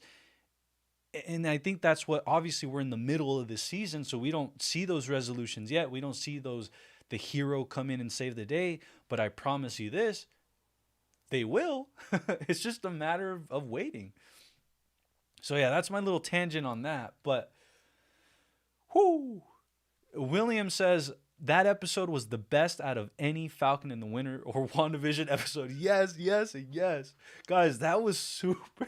That was so. Guys, I'm sweaty right now. Oh man. Jonah says U.S. agent coming out strong and showing why he's not Captain America anymore. Yeah, he's no longer Captain America. That shield is stained. Is he gonna lose the shield? The new Cap killed himself. Yeah, so as far as the shield, guys, something someone brought up earlier, I wish I could remember who it was. I think it was Human Ramp, but this was the episode someone said that he was supposed to lose the shield, and I said, I think that's a possibility. By the way, the shield, guys. By the way, this shirt is linked in the bio. If you so choose to get one, it's in the bio. But the shield, guys, how fitting. I honestly, I wore this because I have a few Falcon and the Winter Soldier shirts, and this one just felt right for tonight. It felt, because I have a few other shirts that I could have worn instead. Last week I wore the Zemo one because I knew Zemo was coming in. But this shirt this week, I didn't plan it. I didn't even, but it was just now like seeing it, it just seems so poetically justified. Wow, wow, wow. I'm very, very, very like hyped off this episode, guys. Claybear Travel says Sharon sniping Walker in the head will be reminiscent of the comic book where Steve gets shot in the head. Whoa. That, that I don't know. Guys, after tonight, Disney Plus for me is there's always this conversation about, oh, it's Disneyfied. Oh, it's meant for, they're not going to go there because it's Disney. But the fact is, we saw in Infinity War global, universal, what's the word? Um oh man, I can't remember the word, but the universal wipeout of 50% of the beings in that universe. We saw that, right? That's going there. And then with this show and in this episode, the second half of this episode specifically, geez Louise, this went there. I have full faith now that Disney and Marvel have the ability and the capability to tell an amazing story, show some pretty gruesome things. This, and the reason why I'm saying this is because it just freaking it excites me, because when the X-Men get involved and Wolverine, and then knowing that they're not going to tamper with Deadpool with it being rated R, just like it opens up so many avenues. Having this, and perhaps the reception to this is going to be so massive, like the fact that a lot of people like this style of Marvel, it's going to open up things for the Punisher, for Daredevil, obviously not to a crazy Netflix extent, but like I said, Jonah says, I'm still so hyped with how much love my favorite character has gotten. Shout out the Winter Soldier, Bucky Barnes, the Winter White Wolf. Oh, man. Yo, this was so sick. I love Anthony saying that he loved the Dim Mac Kung Fu pressure points to disengage the arm. Did anybody see that coming? I didn't see that. That was so sick. That was a dope surprise. Tino says, "What the did I just watch? That Dora Milaje fight. Oh my gosh, that was hyped, guys. Guys, I gotta stand up for a little. Hold on, please. Just let me. All right, hyped. I'm hyped. All right, guys. Sorry. It's because last week I was sitting for too long, and I remember last week I was pretty hyped too. And last week when this whole thing finished, I looked down and my feet and my legs are swollen. So remember, if you guys are sitting for a long time, make sure to stand up and walk around. Oh man. Yes, there we go. Jonah, thank you. And I'm probably super behind on comments. I'm going to have to catch up. But I think the wording for Bucky's freedom is purified. That is a very, I think that's a very pristine word for that. He was purified. By the way, guys, yeah, Human Ram says, I like how Walker literally tainted the shield. I can't wait for the repercussions of his actions. What do you think the repercussions will be? Well, obviously, it depends. It kind of depends on where this whole power broker thing is going. Because what a lot of people are theorizing is that the ramifications of who the power broker is, if they have ties to the United States and like to Sword or to the U.S. government, who knows if they're going to deem this as something that's like purgeable.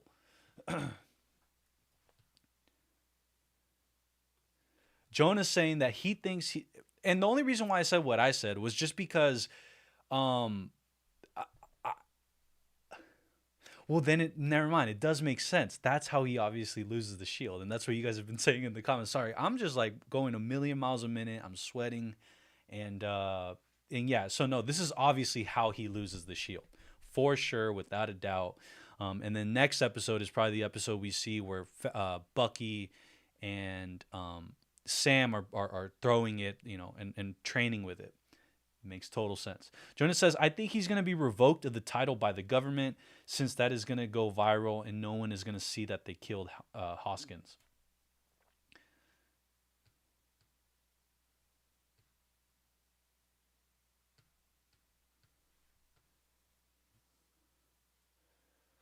Anthony says movies should entertain and draw you into your introspection, whether it be through pain, laughter, adventure, history, whatever. This is how we experience ourselves. Yeah, exactly. And Lizzie is a great example of this. Lizzie and myself, we go through different emotions through the entire thing. 1 minute we're sad and crying. 1 minute we're super hyped. 1 minute we're just super introspective.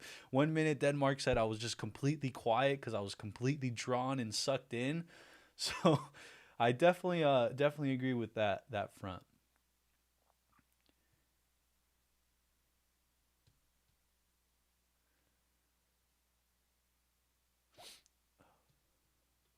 Mad Cake says, I definitely think he will lose it, and Sam will train like the trailer, and they will have to end up fighting John because he's going to try and kill Carly for killing his friend. Yeah, totally. I don't know what I was thinking. What I was thinking was more along the lines of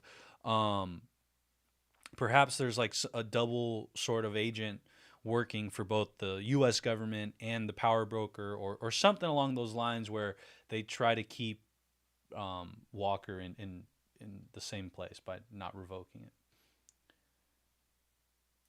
it. He says, don't show the episode. It will shut you down.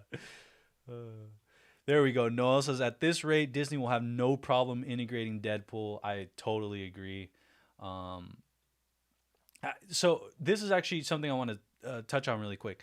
As far as Disney like having a problem integrating Deadpool, let's just say whenever they make Avengers 5, 6, 7, and whenever Deadpool enters into actually being weaved into this universe and being weaved into the Avengers, tentpole films, I actually think they're going to do a marvelous, no pun intended, but a marvelous job in integrating Deadpool into a PG-13 rated movie. After seeing this, I can totally see it.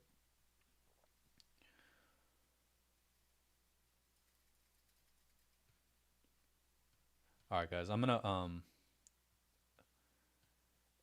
Lizzie said I'm being called out. No, I'm shining a light. I'm not calling nobody. I'm just shining a light on the fact that emotions, guys. This is another thing that I think is true. Is emotions is something to be like proud about, something to really express. It's not something to hold in or to hide. I'm a big proponent for being expressive and being emotional. So the more these types of things, these artworks can do that for you, then they're achieving what they're meant for. And I think that's freaking crazy. Anthony says, I know this channel is fairly new, but I love this community. Feels like talking to a handful of friends in a restaurant after a movie. Let's go, baby. Filmtopians. I love that, man. I love that. That's awesome. I'm super glad to hear that. Oh, perfect. Lizzie says, I'm an emotional person and I'm glad it's being acknowledged. Perfect. Jonas says, as soon as I saw the shield almost smash the wall, I knew he took the serum. Yeah, and you know what I really, really like, guys, was the fact that it was, oh man, I always forget words during live streams. Ambiguous. I loved how it was very ambiguous. How, I don't know if you guys saw that shot, but that shot of where like they kind of did a wide angle shot, and it was one of the corridor where the corridor was coming this way and then the corridor was going that. I don't know how to explain it, but it would just look very ambiguous, and it was a really cool imagery to show like the two paths he could go down. Watch, I'll show you. I'll show what I'm talking about, just so you guys can understand like what I saw. So what I'm referring to is this part right here. Hold on. Right here, right here. Oh, I missed it. Hold on. Hang in with me, guys. Oh, did I get it? No, I missed it.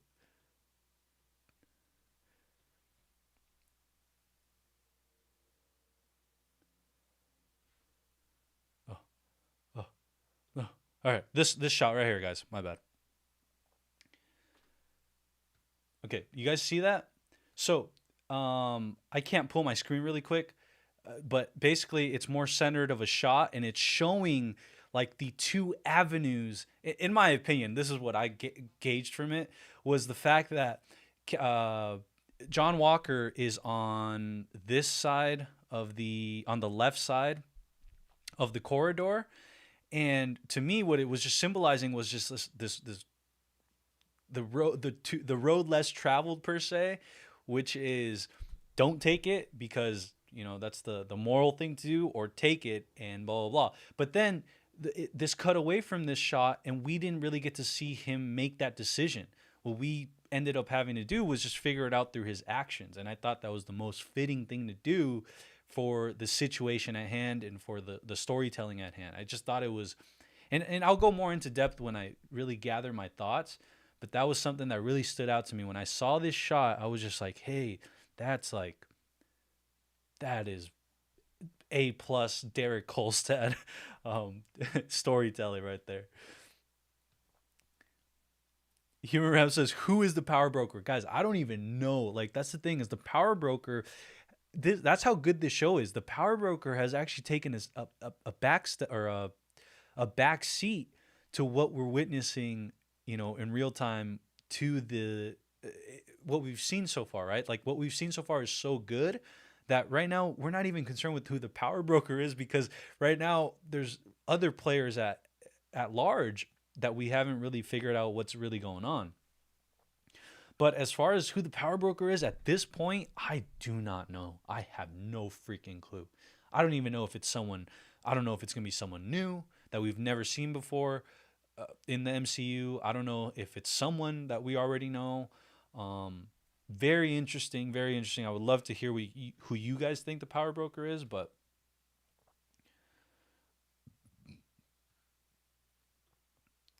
Ulysses says, as soon as he found the serum, I knew he'd be corrupted. Well, but here's the thing, guys. This is the beauty of the storytelling in this show. If you truly watch it, or if you watch it, it's not an absolute that he's necessarily corrupted, right? I think he's corrupted, but it's not an absolute that he is corrupted, because the motivations behind, because what they built him up to be, right? Especially that conversation they had when he got the autograph, when they asked him to do the autograph. It was very it was a poignant part to the episode, because we saw the human side of why you would take the serum, right? We saw the greater good part as to why you would take the serum. If you took the serum, maybe you could have saved the people that he was in combat with all those years ago. And so when you start to look at it that way, is that necessarily corrupting yourself if all you're trying to do is just is technically become better or be better by, doing something that isn't necessarily necessary to be better? But again, all that, even what I just said, has like a flip side to it. So we'll see. Stephen Cummings is in the house. Let's go. Pyro Hell says the power broker thing is probably not going to be developed entirely in the Falcon and the Winter Soldier. Maybe it's going to be teased with a post-credit scene. Let's see. Oh, and then Human Ram thinks that possibly the power broker is Sharon Carter herself. I don't necessarily think that, and neither does Jonah. Jonah's saying that I don't think she's the power broker. While being a popular theory, I think she works with him and keeps tabs on him for Sword while trying to clear her name for the U.S. Wow, that is Jonah with the Falcon and the Winter Soldier gems. Seriously, that's a great outlook for that. As far as Sharon working with him to keep tabs on him or her, who, at this point we don't even know, but no, it is a him, sorry.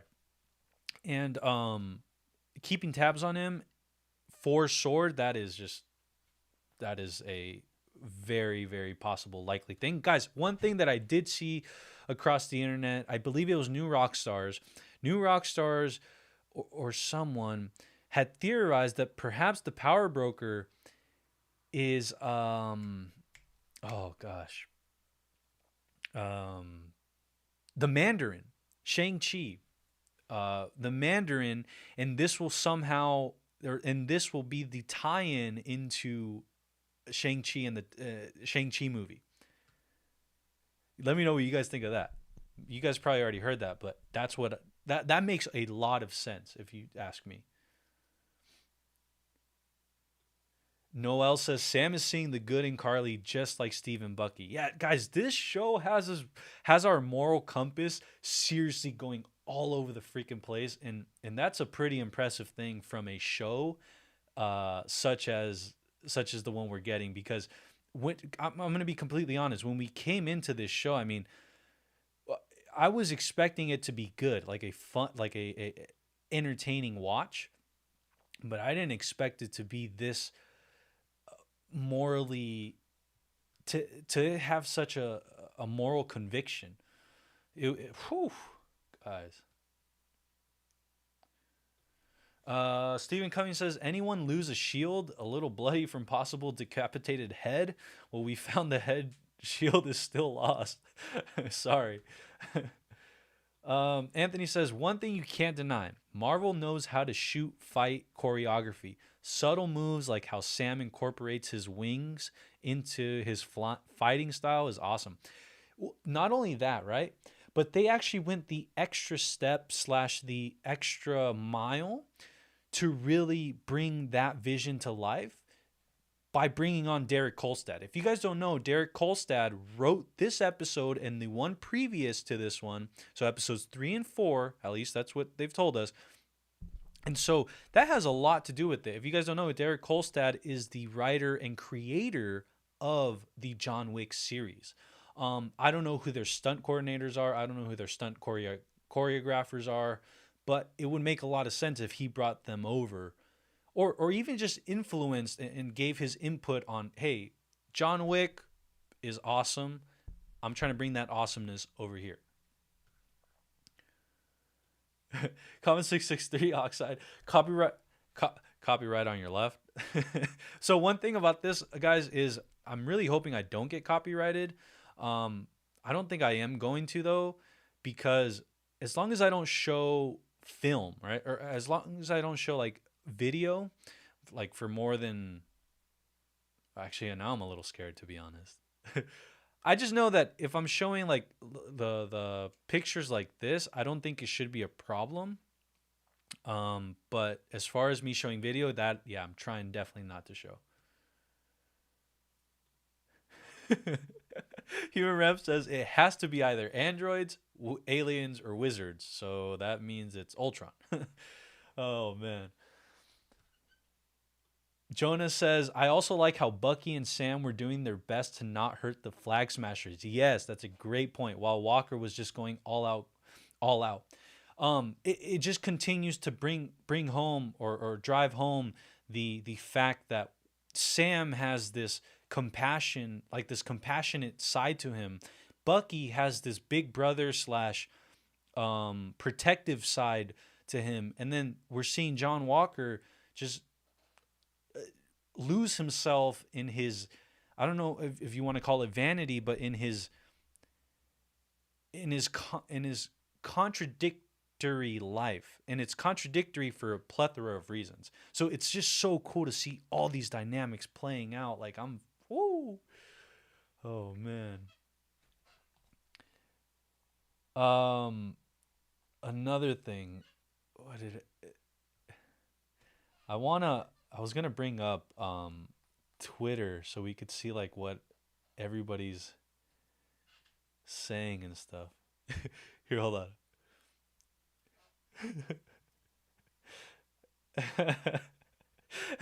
John Walker, I'm Captain America. Ayo. I think not. Oh, man. This is some good stuff. Oh, man.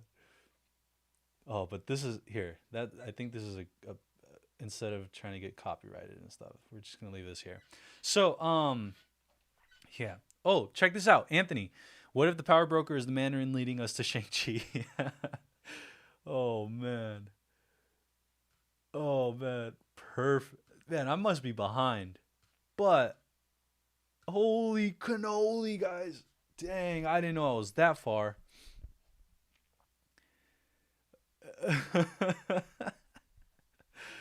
Oh man. So oh, I just scrolled down and yeah, Adrian's all over the comments. Our Discord admin is spamming spamming us with that good stuff though, because Adrian was he didn't watch the episode like right when I started watching it, so he was like 10 minutes behind, so he just came back. So it's all good. I totally don't mind the 20 messages.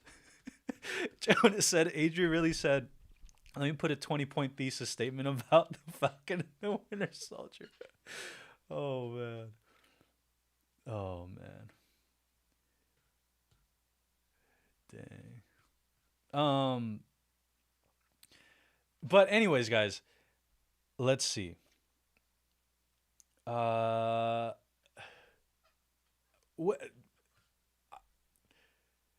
By the way, yeah. So a few things, a few housekeeping things. So, one, if you're not already subscribed, make sure to hit that subscribe button.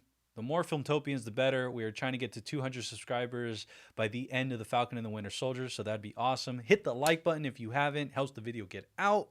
And then thirdly, make sure to check out the link in the description for the Filmtopia Discord. The link is there.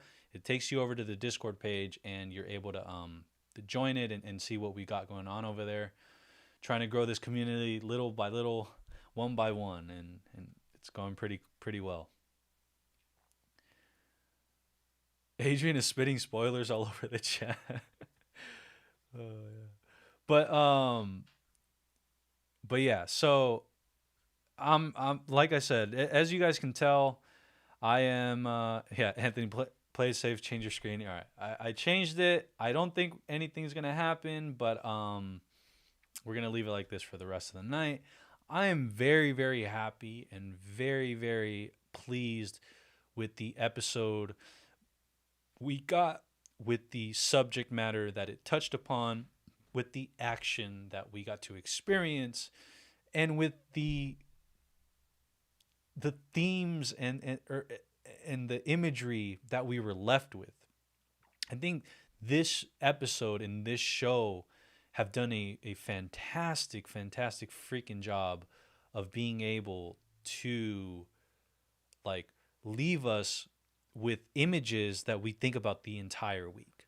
One thing about WandaVision, where we kind of, I don't necessarily think there were images, but there were just like theories that we just carried out throughout the week. And instead with the Falcon and the Winter Soldier, I think this week's a little different because we're definitely going to be theorizing more moving forward. But up until this episode, there was a lot of kind of just waiting around. But there was, things that stuck out to us. One being when Rhodey and Sam are talking in episode 1.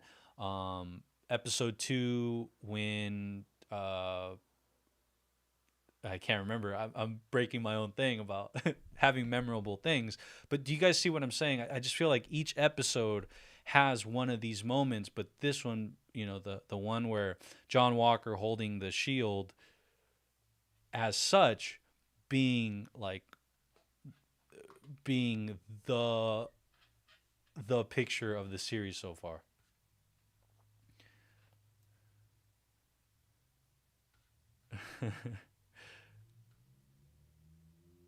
Human Ramp says we're at 171 subscribers. That's awesome. That is freaking great. 172 now? Nice. Oh man, this is awesome, guys. But yeah, guys, so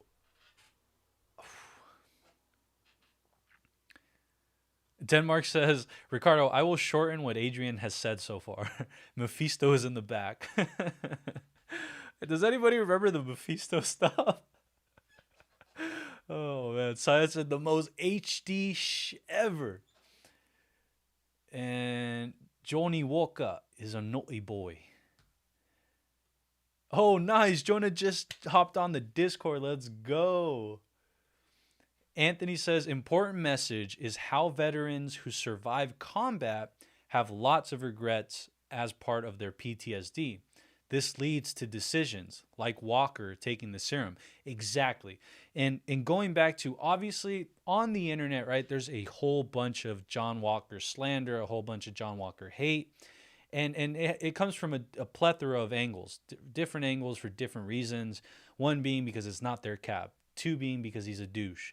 Three being because he just doesn't look the part, or whatever it is. And so, but when you remove that hate and you really start to analyze like what's going on with this Captain America mantle and the things that John Walker has experienced, you can't necessarily fault that person for the decisions that we've seen him make thus far, and going and it being backed up by the fact that he's not, a lot of things aren't going well for him, right? And so it goes back to, I understand there's a lot of John Walker slander, but I go back to that same thing, that it's not absolute. He's not a complete villain, and the reasons are yet to completely reveal themselves as to where he's going to end up on the scale of good to bad. But as far as, you know, the actions he's taken up until this point, while they are douchey, while they are infuriating, while they are maddening and downright, you know, deadly, there is a load. There's so much more behind what's going on with his decision making, and I think Anthony points that out perfectly, as far as how veterans who survive combat have lots of regret as part of their PTSD. And he's saying this leads to decisions like Walker taking the serum. Cyanhurst says Walker can kiss that shield goodbye, and I think that is going to happen in the next episode.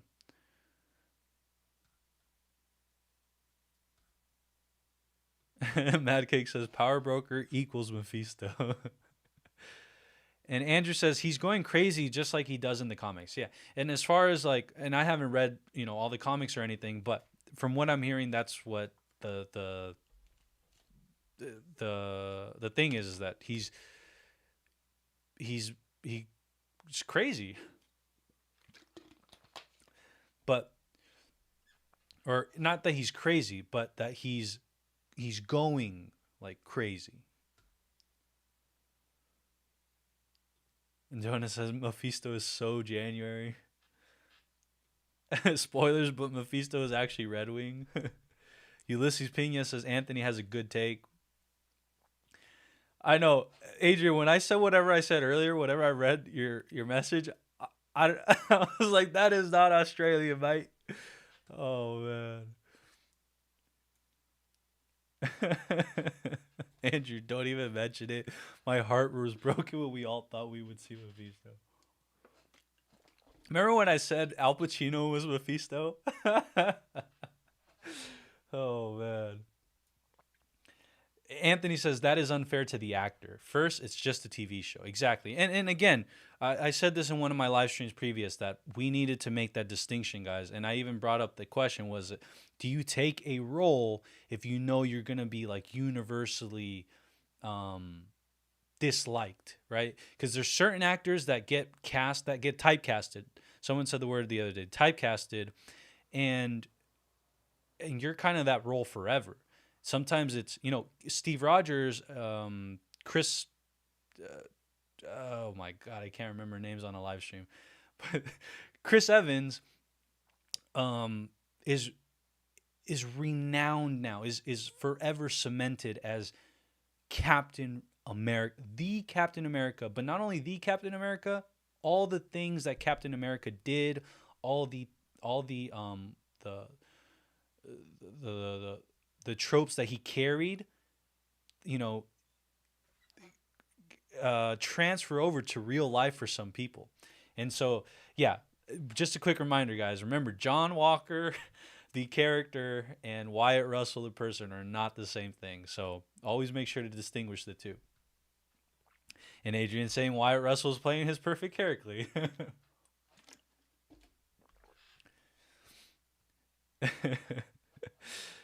Oh.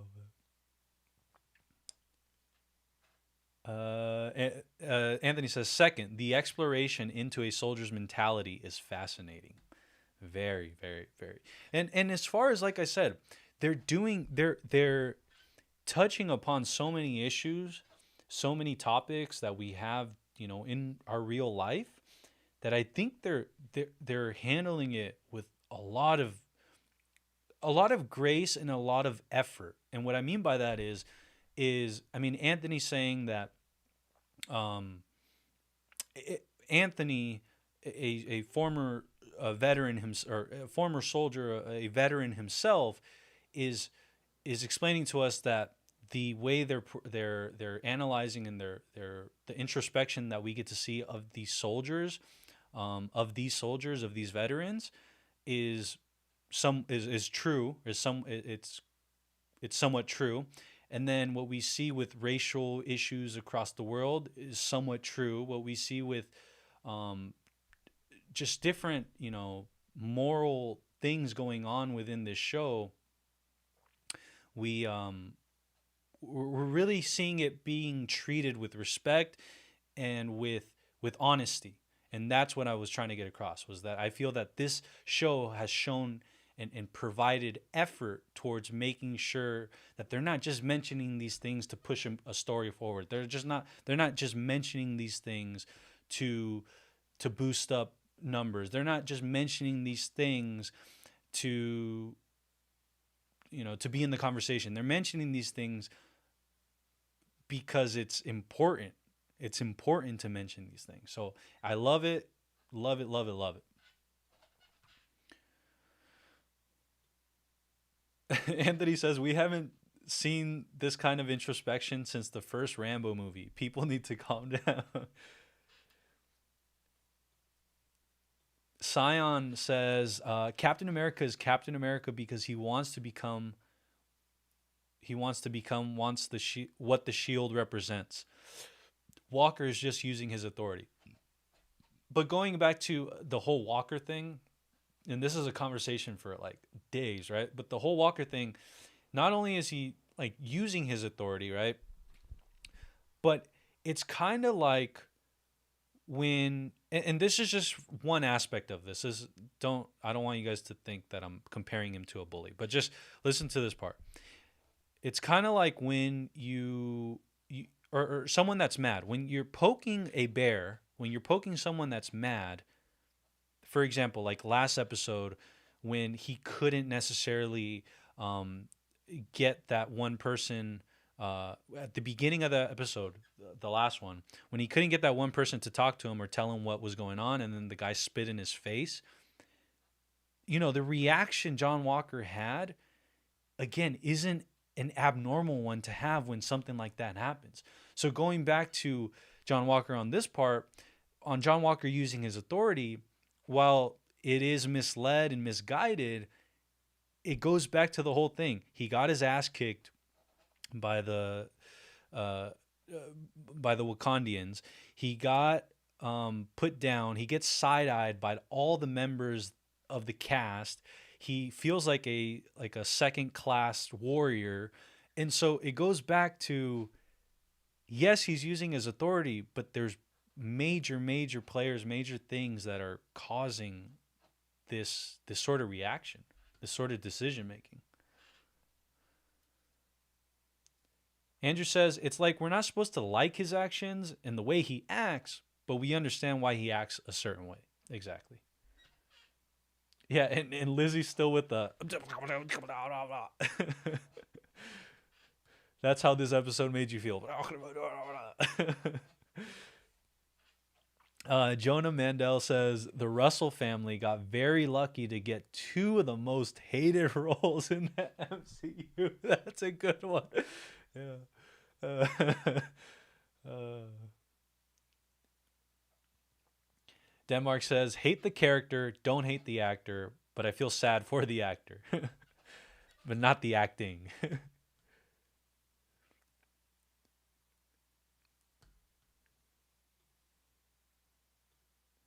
Yeah, and that's exactly right. You're supposed to hate the character, and that's how you know they're doing a good job.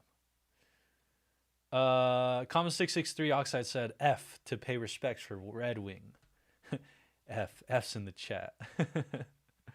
Dang, Red Wing's so sick.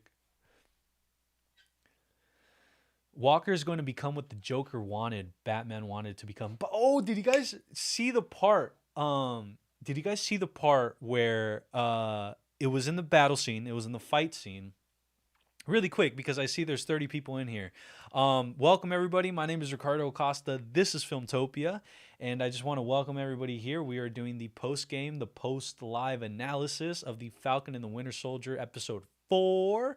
And if you're not already subscribed, make sure to hit that subscribe button. We're trying to get to 200 subs before this series ends, and we would love for you to become a fellow Filmtopian. Again, if you have not yet joined the Discord, it is in the description box below. Hit that link and it'll take you there. But on to this point really quick about Walker is going to become what Joker wanted Batman wanted to become. So I don't know if you guys saw, but during that fight sequence, I'm gonna bring it up just really quick, and then I'll just show you guys the picture. Let's see. What did he say?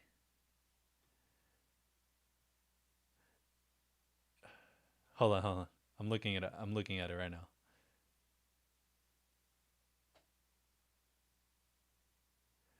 But it was a part where John Walker. Sorry, guys. I was trying to look for it, but now I remembered it. It was the part where I think John Walker is hitting him with the shield, and he like yells at the super soldier in the same way Batman did. He's like, "Where are they?" You guys know that part, what I'm talking about from the Batman, the Dark Knight trilogy? He's like, oh, when the Joker's getting beat up in the cell because he has Rachel and Two-Face in two different locations, and he's like, and the Joker's like, and he's getting hit. He's like, where are they? He's like, where are they? That's the point. I'm gonna tell you where they are. He's at 44, and she's at blah, blah, blah. But anyways, I just wanted to bring that part up because there was a part in that sequence where Captain John Walker is going crazy, and he said something along the lines of, make sure to go back and watch it, but he yells at him, he's like, where are they? And I was just like, yo, that is straight up Batman vibes. But anyways. Oh man, guys, I'm sweating tonight because I'm either super hyped or I'm just like, it's hot. Yeah, the Dora Milaje, I want to say it right, beat the brakes out of him. The Dora Milaje. Oh yeah, let's get a mini round of applause for Ayo. Dude, the Wakandians were so badass. Holy cannoli. Wakandans. Oh my gosh.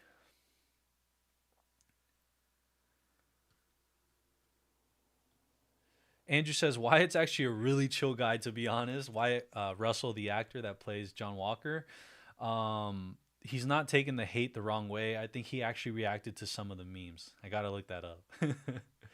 Oh man, guys, it feels good to be back, man. Or it feels good to have like this sort of Marvel conversation, just this Marvel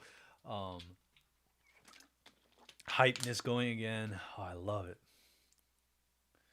Ellie Jackson, welcome back. Sharon is being hella shady. Could she be working for the power broker, or is she the power broker herself? She has too much power to be on the run.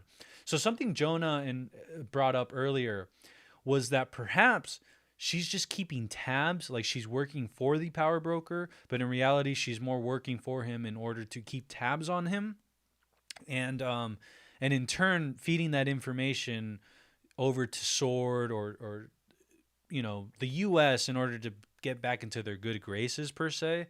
That's a possibility, but that's one I really really like so far. As far as her being the power broker, though, as far as in any sort of theory, that I don't see happening. Another theory is that the Mandarin that we will encounter in Shang-Chi, I think that's another huge possibility.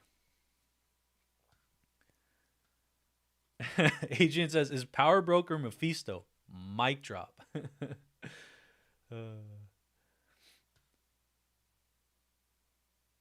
Anthony says, just as Sam is representative of black soldiers who came back from World War I and II and faced financial hardship, racial injustice, and broken promises. Guys, this show is hitting. It's hitting, guys. Oh yeah, Denmark. By the way, guys, I don't know if you guys know, but this week Marvel released a Zemo cut. Hashtag released the Zemo cut. Trended. It got Disney's attention. They did the right thing and they released it. They released it, I think, within 4 or 6 days, and basically it was just a longer version of Zemo dancing.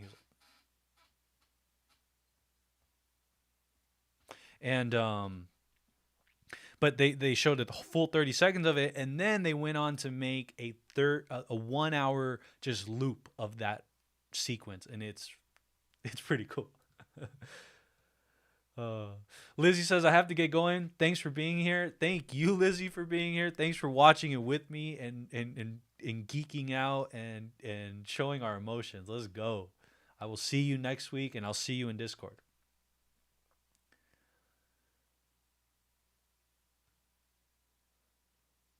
Ellie Jackson said, Sionhurst, what's from New Rockstars?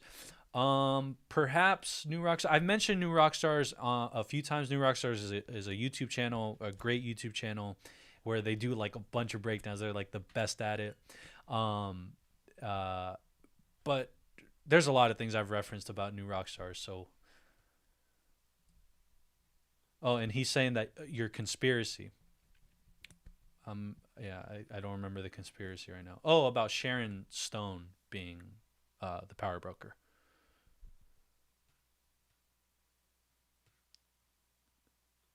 Justin Mason said, just finished the episode. OMG, evil cap, here we come. Yeah, no, as far as finishing the episode and being like how you're feeling, trust me, that's how we're all feeling right now.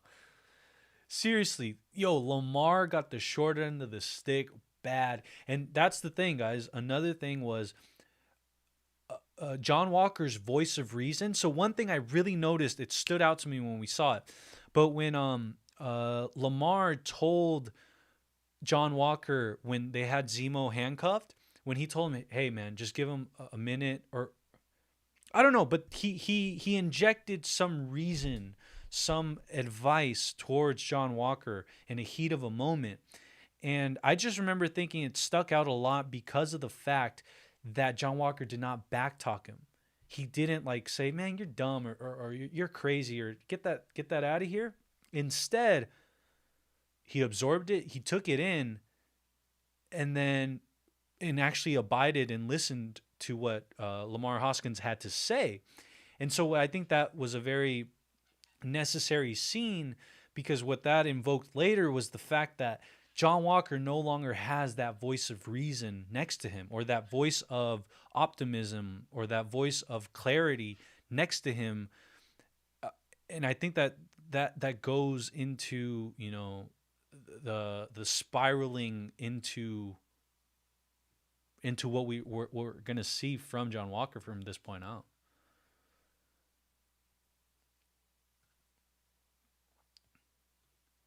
Yeah. And it was pretty sad, guys. Like when I was watching, I felt really, really like sad for Lamar Hoskins, because yeah. Damn. Talia says, Aaron's acting was great in this episode. I really felt for Carly. Yeah, dude, Carly shined in this episode. Guys, and Sebastian Stan, aka Luke Skywalker, aka Bucky, crying at the beginning of the episode was Skywalker, that is Luke Skywalker. Please, please, please, please, Lucasfilm, please. Imagine him crying like that when he loses Grogu. Oh, man. Justin says, so who are we guessing on this mystery character next episode? Well, I don't know about character, but as far as actor per se, or yeah, I guess from what next episode, I'm assuming we're gonna finally get the reveal of the power broker. The other thing, and obviously I don't want to start flaming any more crazy theories, but some stuff that's being said on Twitter from from reliable sources, and I think from the mouths themselves of the actors and stuff, they've said that there's a big actual cameo in episode 6. And I don't know about a cameo, but like a reveal or something like big is going to happen in episode 6, and that we should look forward to it.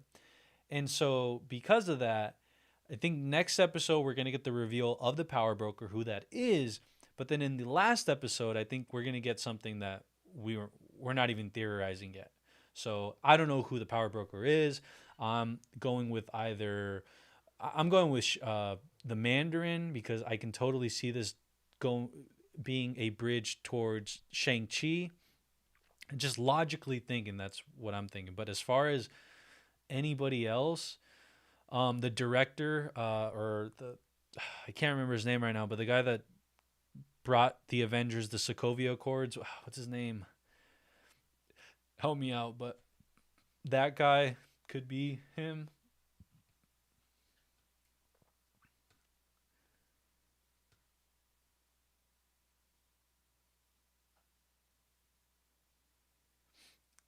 Ellie Jackson says, "Okay, I haven't watched them in a while because I don't want any misconstrued ideas this time."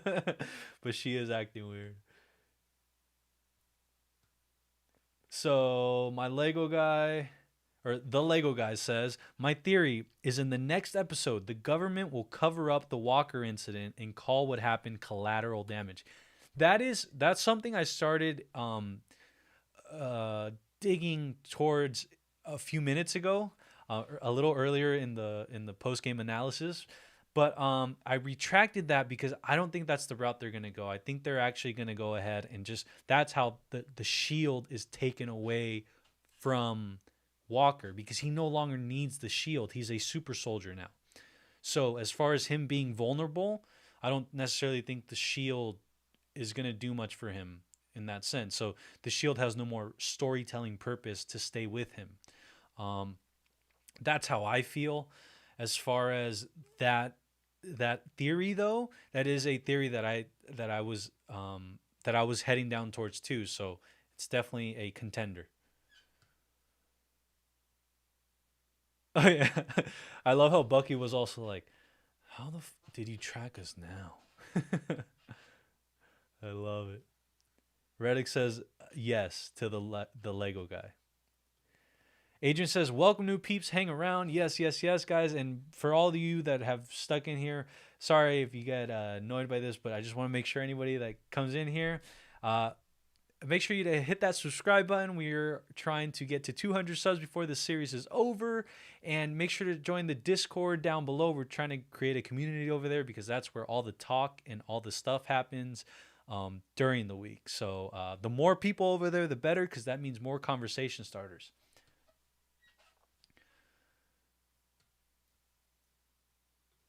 Mad Cake says, is it the next episode for the mystery character? No. As far as the mystery character, from what I remember and from what I've read, it's supposed to be episode 6. As far as a reveal per se, in next episode, I'm assuming it's the power broker. Yeah, and I can't believe there's only 2 episodes left. But guys, we are getting because we're so accustomed to these 30-minute, 20-minute episodes from a lot of Disney Plus, Marvel, and Star Wars stuff that we've gotten so far. Tonight, I felt like we got 2 episodes just from the sheer notion that they've trained us to become accustomed to 20-minute episodes. So tonight's episode, the minute Zemo started cracking and breaking all those serums, and then John Walker put one in his pocket, I thought the episode was over. And then I go and check, and I'm like, oh, snap, we got about 20 minutes left. Justin says, good one, Denmark. Scion says, getting exposed out here for my horrible spelling.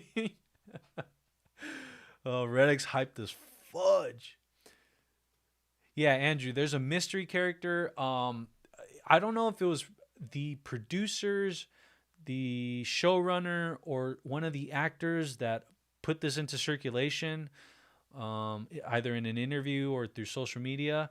But there is reportedly someone that's like a mystery character or someone that we're going to be very either surprised or happy. Yeah, something that we should look forward to. Jonah Mandel says, I believe that is correct. This cameo is next episode. I see. Yeah, Andrew, there's only 2 episodes left. That's crazy, guys. There we go. Justin, thank you so much. The director announced this like a week or 2 ago. Yeah.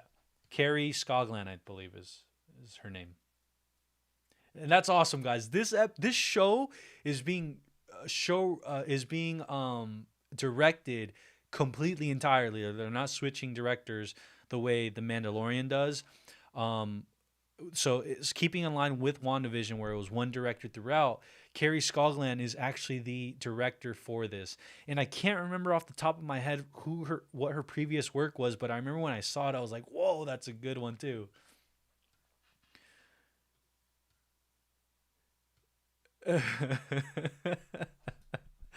Jonah says, dang, I'm super behind on these comments, but I'm going to read this one anyways. Jonah says, where's Rachel?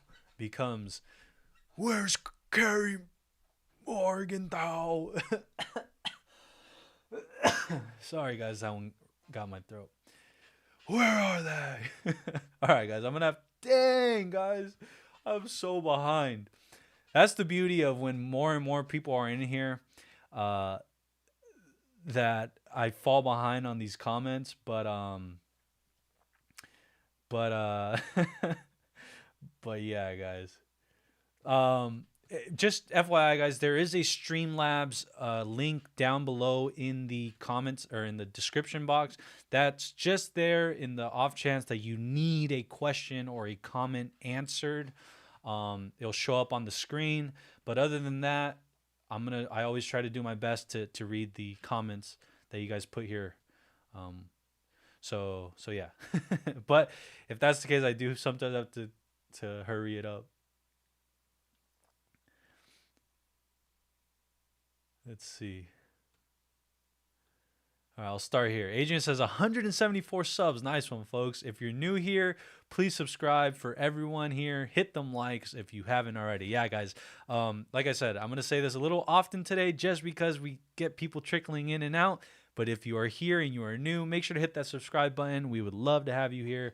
Become a fellow Filmtopian and join that Discord too. It's in the description box below.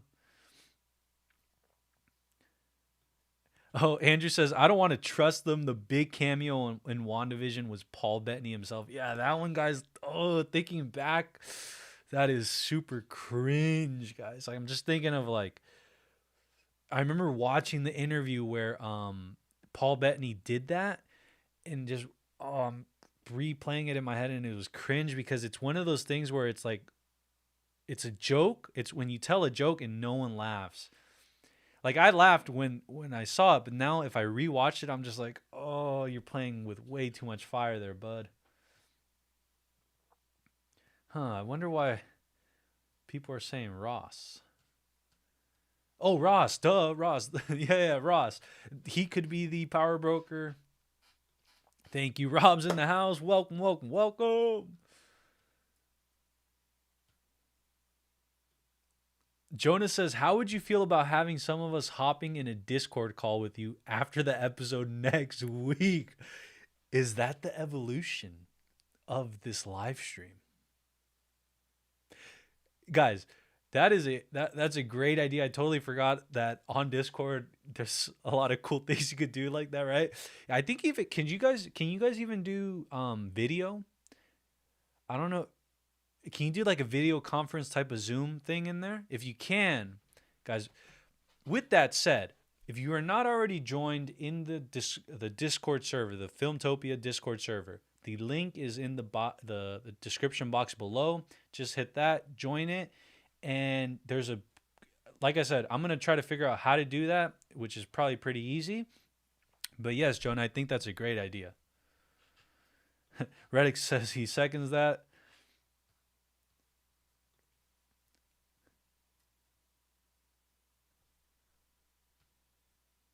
Let's see. Lavery Adam, what's up? Hello, what's up? Euphemia Valentine, I am a new peep. Well, hello, Euphemia. Thank you for being here. A-Team just got to the party. What's up, A-Team? Oh my word, this episode was BANANAS. Seriously, it really was. By the way, guys, just so I know, might as well put it in the comment right here. I'm gonna go ahead and catch up on this. Yeah, so Adrian's saying yes you can on Discord. I just see Ross here, but Ross, we were on a break. But perfect. Jonas says yes, we can do cameras on Discord, and I better have a spot in that call. Perfect, guys. Let me know right now because it will stay here in the video, and later on I can come back and check it, and then I'll ask on Discord. But right now I just want to know. Put in the chat. Family call. Family call. If you're down to be on that call next week during the post game analysis that we have here, I just want to see. I want to get a head count for right now. I just want to see how many people are actually interested in doing that. But I'm super interested in doing that.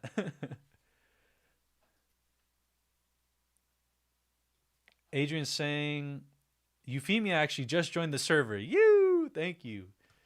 Adrian says there's also a new feature called Stage Channel, but that's audio only. Okay. So I guess there's audio and video, which is good.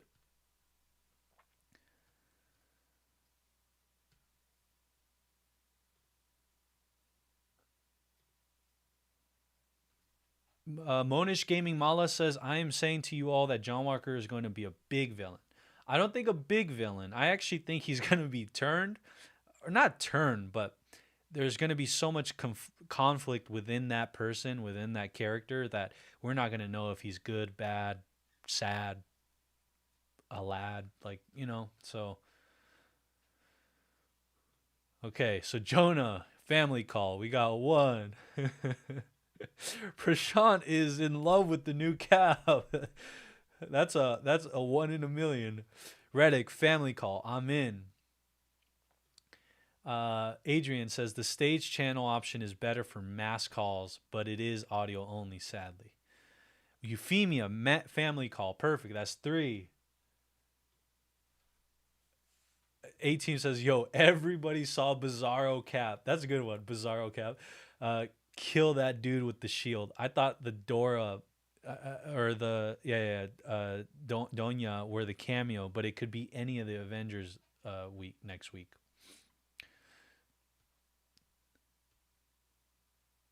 Or sorry. No, you thought the Dora Milaje was the cameo. I said Donya was the cameo, but no.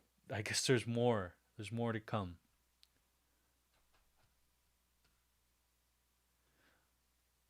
Fallen Shadow says U.S. agent. A-Team says John Walker was crazy before the serum, so he's about to be Red Hulk or something. Oh, I didn't even think of the Red Hulk avenue. Welcome to my life says I am in. All right, so we got. I think Rob is either 4 or 5. A-Team's either 5 or 6. Oh, this is a good one. She-Hulk will be brought in to defend his superhero crown. Oh, that is a great one. I did not think of that. That's a good one. Jonah says, Filmtopia, next week is when I make all my hot takes since it's the penultimate episode. Perfect. Jonah's about to leave us with some gems. Super Kid, you're either 6 or 7. That's 6 or 7 people that want to be on this call. Adrian says Red Hulk got to be Ross, if anyone. That would be so fitting. If it like, it's got to be Ross, right? It should be Ross. That's the oldest character or actor. The most, the actor that's been in the MCU the longest.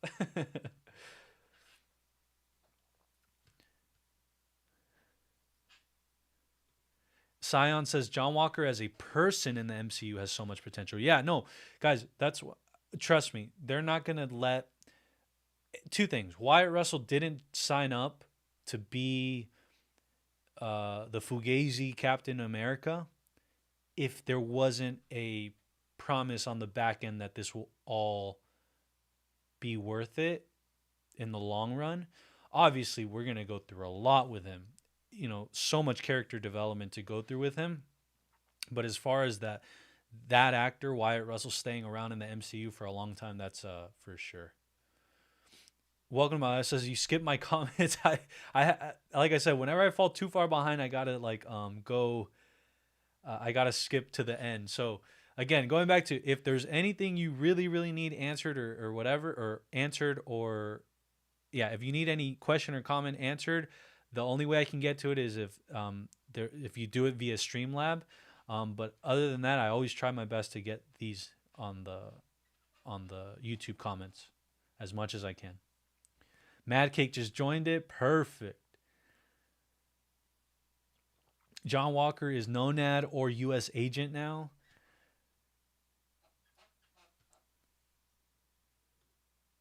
Monish says, "What if the Power Broker will be stronger than the Avengers?" That I don't think is gonna happen. I don't think that's the way Marvel wants to go with that. Andrew says, "What do you guys rate this episode, 1 through 10?" I want to know. What do you guys think? And you guys can put it like 8.5, 8.7, 9.6, 2.2.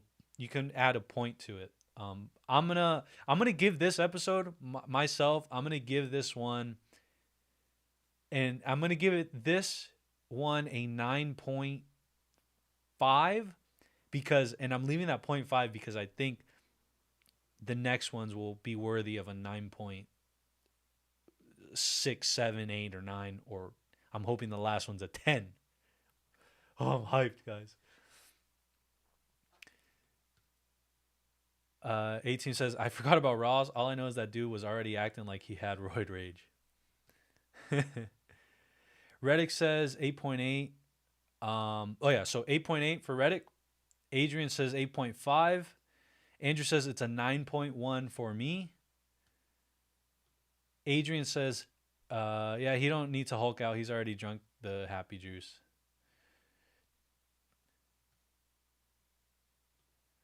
Anthony says, "Do you ever wonder why Liv Tyler's character wasn't in the MCU when her father Thunderbolt Ross is?" I don't know.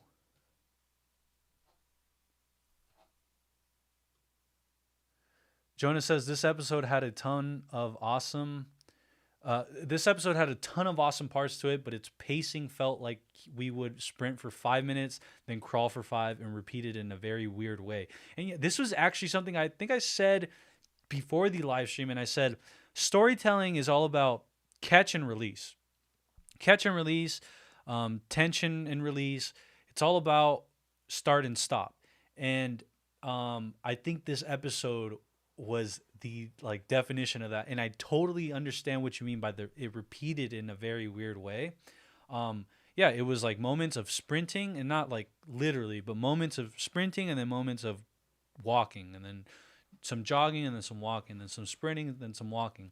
And I think the pacing for me in this episode was very what's that word? I can't think of it off the top of my head. Appropriate, I felt, for this episode, for it being the second penultimate episode. I think it sets up for the next two to be very, very high paced, very, very action heavy, and Scion says, I gotta go. Been fun. Perfect. I'll see you later, Scion. Thank you so much for tuning in. You are awesome. Whoa. Adrian says we're at 176 subs. What? That's crazy, guys. This is wild. It's crazy how this little by little, man. Seriously, this is freaking awesome. Anthony gave it a 9. Fallen Shadow said Zemo had an El Chapo escape. Oh man, Mad Cake gave it a 9. Lavery said a 4 out of 10. That is a take. A Team says Steve was already Nomad when they were on the run. I don't like this cap at all. What was really going on with him this episode? Bucky said he was crazy. Mona said, for me, a 4.5. A-Team says 9, but only because I'm saving 10. Yeah, same here. Bucky speaking Wakandan was everything. Yeah, and earlier I think I was saying Wakandian. It's Wakandan. And I gave it a 9.5 for various reasons. I think it touched on a lot of subject matter that that often is not, touched upon. I think the development of what we've seen so far from episodes 1 through 3, and then going into 4 really are paying off. And they're really, I think what made it a 9.5 for me, what added that 0.5 for me, was the fact that I did not think Disney, the Walt Disney Company, was going to allow Marvel to necessarily go there, to necessarily show this type of blood. You guys realize this is a marketing disaster. Hear what I'm about to say. It is for a company like Disney, and especially Disney, having a picture, having something you can crop out and just have this to it. Like this right here is a marketing, what's that word? A marketing, man, I have so many Joe Budden moments where I can't remember words. It is a marketing, I don't want to say tragedy or anything. I want to say marketing. I can't remember, guys. Oh my gosh. I can't remember the word, but this is a thing where if out of context, this picture says 1,000 words, and this is totally not Disney dignified, right? If you're just thinking of the Walt Disney Company, if you're thinking of a company that's intended for children, that is a scary portrait to have in your arsenal, like in your vault, because again, it just goes against what Disney is or stands for. So that's why I say, like, I think that 0.5 really earned it for me with shots like these, with visuals that really like captivate and really like, go there. Super Kids gotta go. Shoot, I gotta go. I'm sorry, I had fun. I have school in 2 hours. Dang. Good luck. Best of luck. Thanks so much for being here, Super Kid. You are awesome. Adrian saying that Marvel has limited rights to the Hulk. True. That is so true. Has limited rights to the Hulk characters. They probably chose Ross over Betty. Just a thought. Got it. Super Kid's out of here. Andrew's out of here. Gotta go. Shower. Bye. Yeah. So really, Kid, really quick, guys. If you are just joining us, welcome. Make sure to hit that subscribe button. My name is Ricardo Acosta. This is Filmtopia, where we talk everything: movies, TV shows, streaming shows, movie news, all that good stuff. This is the place to do it. We are just starting off. Our goal right now is 200 subs, and I believe we're about to hit the 180 mark. And it would be awesome if you guys joined. And again, that Discord link is in the bio, so make sure to join that too. Next week, we are going to have a group call or a group video call or whatever we end up figuring out, and we're all going to do this post-game analysis, this post-watch party together. It's not just going to be me talking and monologuing and forgetting words like Joe Budden. I'm going to actually have fellow Filmtopians on here, and we're gonna be conversing. And honestly, next week I'm just gonna do this. Next week I'm just gonna sit here and I'm gonna be like, because I just want to see everybody go at it. Like I want to see everybody not go at it in a bad way. I want everybody to like talk, and I want everybody to have what they want to say, and it's gonna be awesome.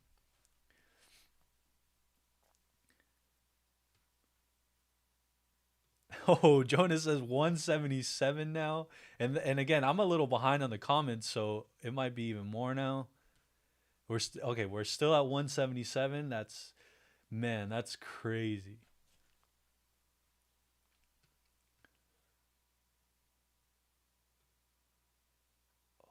What's that? Oh, here we go. Wait.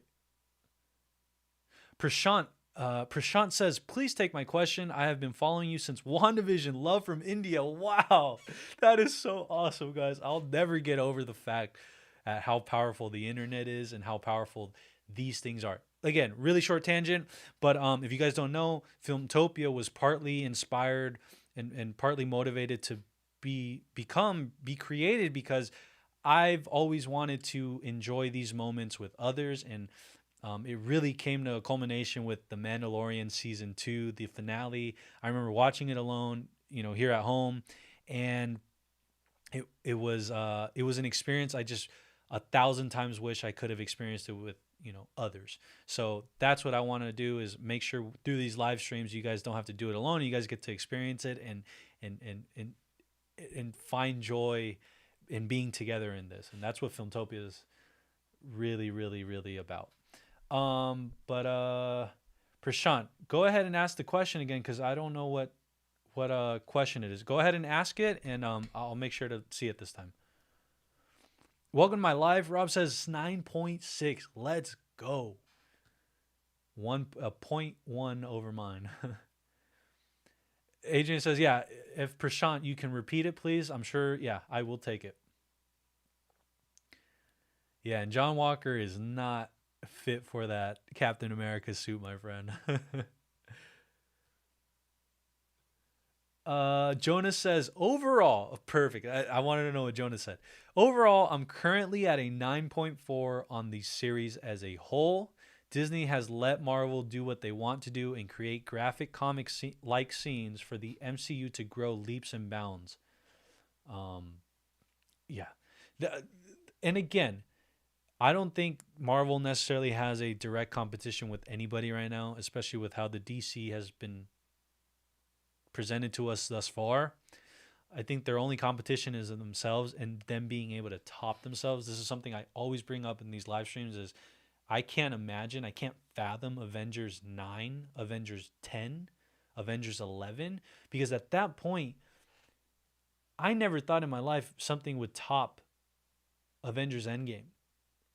And then you start realizing, like, no, they have so many more things and so many, oh my God, so many things we can see on screen that would just top it time and time again. So I'm glad Disney's allowing the MCU to grow in a way that is somewhat contradictory to the values that Disney's always had, per se. Adrian says Disney entered the Mortal Kombat blood code for that final scene. Seriously. Shout out to Mortal Kombat. Comes out next week on HBO Max. Can't wait. Yes. Welcome to my life. I am glad Marvel allowed them to hold true to their vision. Yes, yes, yes. Just please, Disney, please do us that favor with Star Wars and any other property. Please don't go down that rabbit hole of not allowing filmmakers to do it. Anthony says, peace, Adrian. Adrian says, peace. So I guess Anthony's taken off. Anthony, thank you so much for being here. We love having you here. I'm so stoked that you make it here. And I can't wait to see you again next week, or in Discord, or wherever you can make it. We'll be here. Denmark says hi again. Yep, Denmark's back. A-Team says, "Oh, this is a good point. I think you get 2 bloody scenes with violence before you lose PG-13. Yeah, always remember, guys, ratings have a lot to do with parameters. Once you go past that parameter, even if it's by a little, I don't think they have like a leeway type of thing. It's like a, hey, it's set in stone. If you go past this, and we're gonna have to rate it like this. I'll get back to you on that. I don't want to feed you false information, but as far as from what I remember when I've researched, that's kind of the going, is that most often they're not too lenient, but there are instances of, I guess, looking the other way. But I don't think that's often.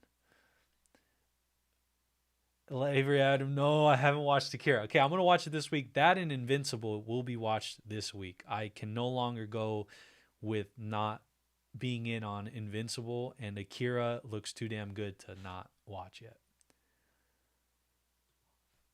Monish says plot twist: Falcon and the Winter Soldier is going to be rated R.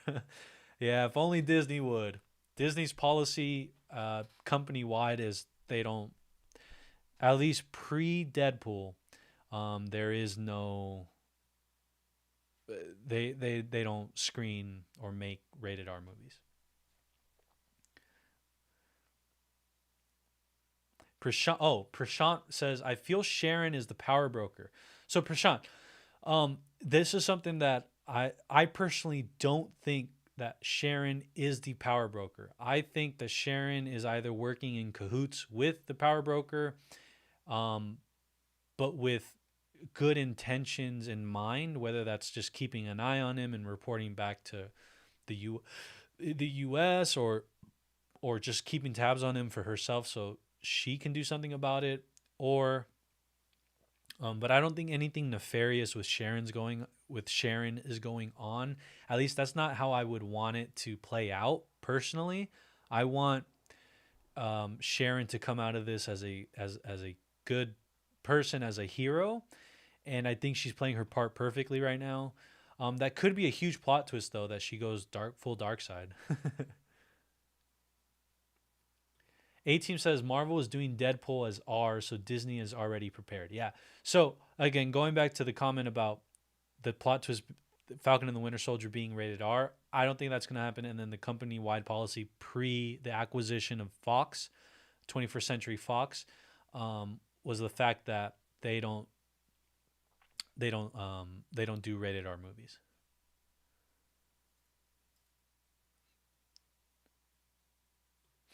Yeah, and Adrian's saying that it's going to definitely be a lot edgier than other Disney entries.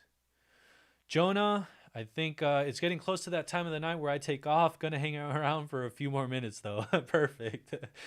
Hang around a few more minutes so I can catch up 60 comments later. Oh, man. That's crazy, though. Because on my end, guys, I see this little bar. When I'm scrolling through the comments, I see a little bar, and it looks like I'm close to the end. Like I'm close to the bottom of the comment section. So when I'm scrolling, I'm like, oh, okay, I'm probably like maybe 5 comments behind. And then I press on my trackpad and I go and I start scrolling like heavy, and I'm like, whoa, it's way far. And yeah, so basing it off this comment where Agent's saying nothing has topped Endgame yet, No Way Home has some huge potential. And yeah, going back to Tom Holland has said this is the most ambitious he said this specifically, or something along these lines. He said this is the most ambitious non team up movie of all time. But it's funny he said that because he damn well knows that there's a team up of sorts, and he's finagling that thing by saying there's no team up of other superheroes, but there's probably a team up of the same superhero, which is Toby, Andrew, and Tom. Jonas says, I don't know if you saw my comment earlier on the topic of Sharon being the power broker, but she's definitely not it, as it has been referenced multiple times that the power broker is male. Yes, that was another huge thing. Thank you so much, Jonah. I think it was who said that earlier? Yeah, it was Prashant that asked.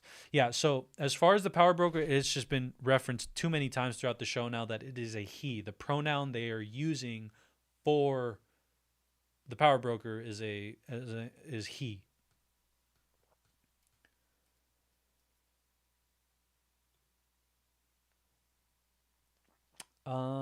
Adrian says week after for Mortal Kombat, Rick. They moved it back.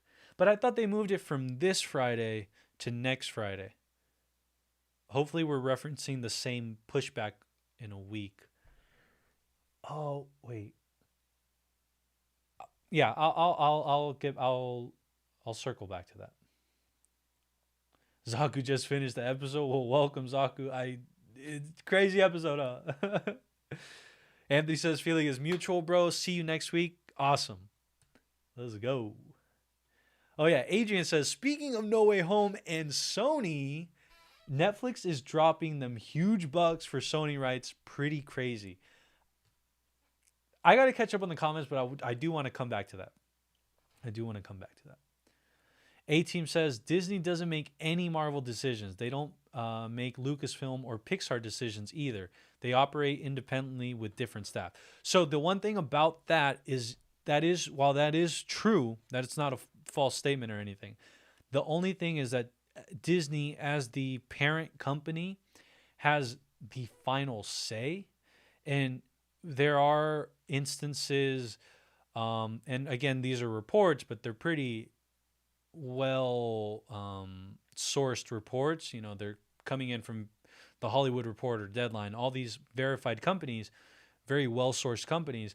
But we've seen in the past that Disney executives either have had to step in or they chose to step in, and one of those instances being Bob Iger, the former CEO, now just the executive chairman of Disney. And one of the things that was implemented into Episode 9, Star Wars: The Rise of Skywalker, was that because of the huge, just complete shakeup that The Last Jedi caused, Bob Iger stepped in, allegedly, reportedly, to make sure that they fixed the broken sink. That he stepped in and scathed Kathy Kennedy, the head of Lucasfilm, on like a huge conference call and said they need to fix this and they need blah blah blah.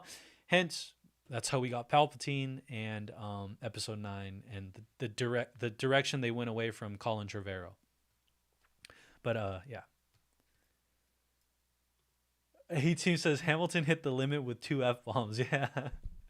I love Hamilton, guys. Hamilton is the best. That's like, talk less. Smile more. Don't let them know what you're against or what you're for. They want to get ahead. Fools who run their mouth off wind up dead. Yo, what time is it? Showtime, like I said. If you guys haven't watched Hamilton the musical, go watch it. It's so awesome.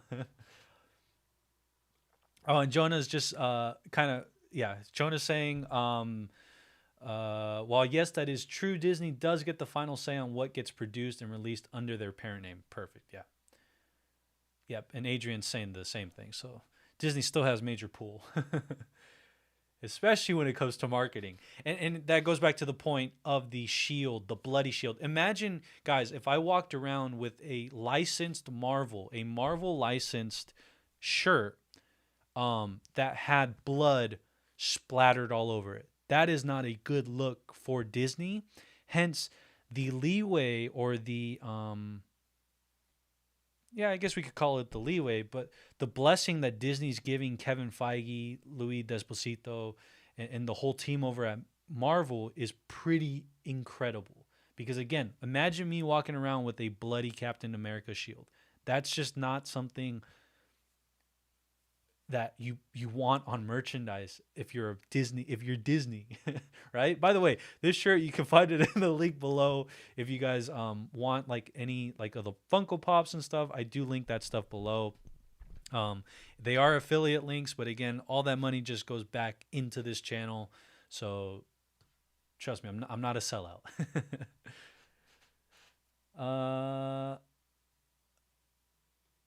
Let's see.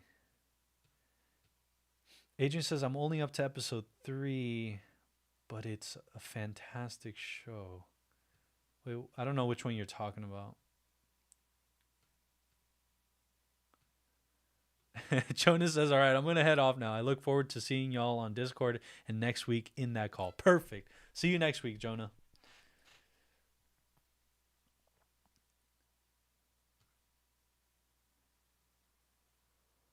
Adrian says Deadpool will be 20th Century Studios, I think.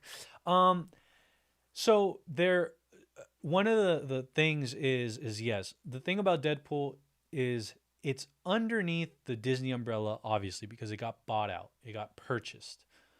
But one of the things is they rebranded 20th Century Fox to being 20th Century Studios, and they kind of have that like leeway of having that umbrella of, okay, if we're gonna make R-rated stuff, it can live under 20th Century Studios. Doesn't necessarily have to carry that Disney logo at the beginning, carry that Marvel thing at the beginning. So that is something to keep in mind. But one thing about that 20th Century Studios, though, is I think Kevin Feige is not going to let that be a barrier to having Deadpool enter into the MCU. And especially now with the whole multiverse thing happening, you can bet on it. By the way, guys, really quick, if you guys are just joining us, again, this is Filmtopia. Welcome. We would love for you to become a Filmtopian, so hit that subscribe button. And next week, we will be doing a group call with everybody that's on Discord. So make sure to be subscribed to this channel, hit that like button, and then last but not least, in my description box below, there's a link to the Discord. Go and check that out. Go ahead and join that. We need more people over there in order to create more conversation, have it be, a live day and night. And then next week, like I said, we will be figuring out a way to get everybody on a phone call or a video call, and we're going to put it here on this live stream. Oops.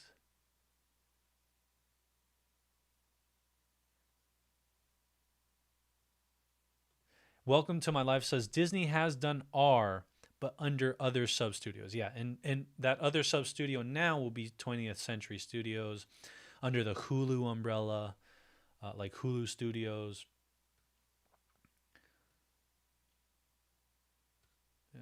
Yeah, and then Agent said standalone, which was probably the wrong description, but we all know what he means. Yeah, so yeah, exactly. Thank you.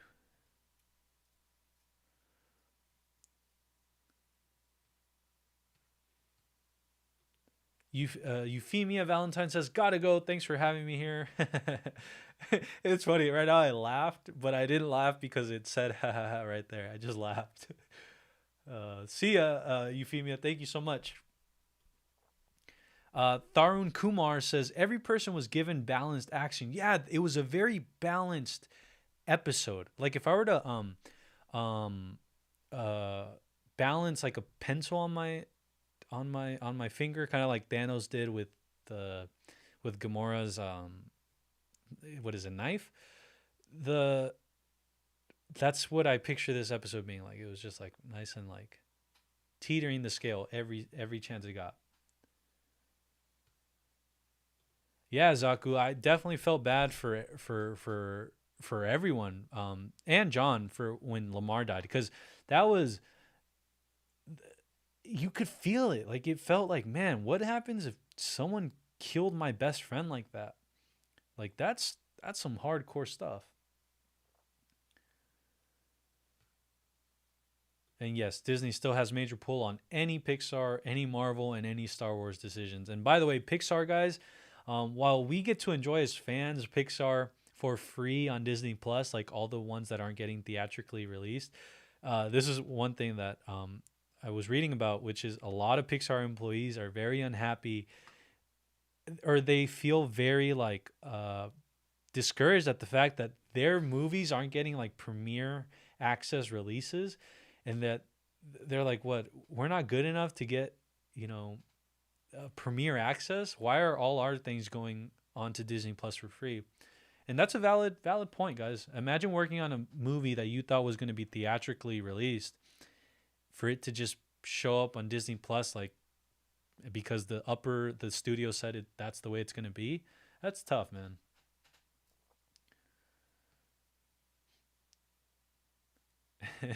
And I can tell I'm super behind on comments because Adrian's saying yes, which Disney rules all of it or has final say, which allows them to say yes or no to anything their departments come up with.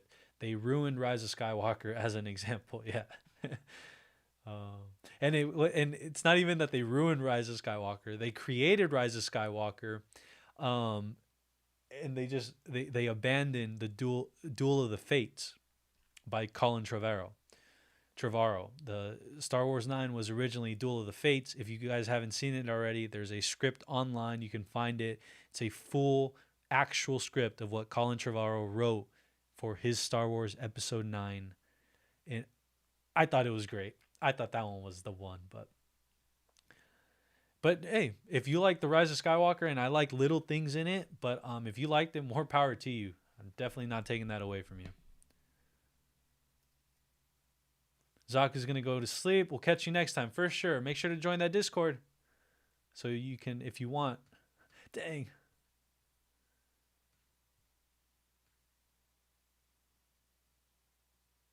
Agent says the Resident Evil umbrella. Yeah. Agent's saying, I want Blade, whatever that's going to be, whether it's a TV series, like a series or a movie. He wants it under 20th century, but he doesn't think that's going to happen. A-Team says, I haven't worked on a Lucasfilm movie, so that could have happened. George Lucas is the second highest shareholder under Steve Jobs' estate. So maybe that came with oversight. No. Unfortunately, guys, George Lucas, the creator of Star Wars, has no say, absolutely no say in anything to do with Star Wars. That was actually something he went on a press tour for years and years, just talking about how discouraged he was at the fact that he thought he was going to have more say, even though it wasn't contractually written, it wasn't written anywhere. So he couldn't be like, hey, you said this.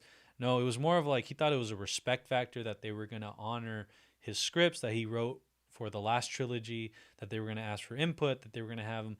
He just didn't want to be on set.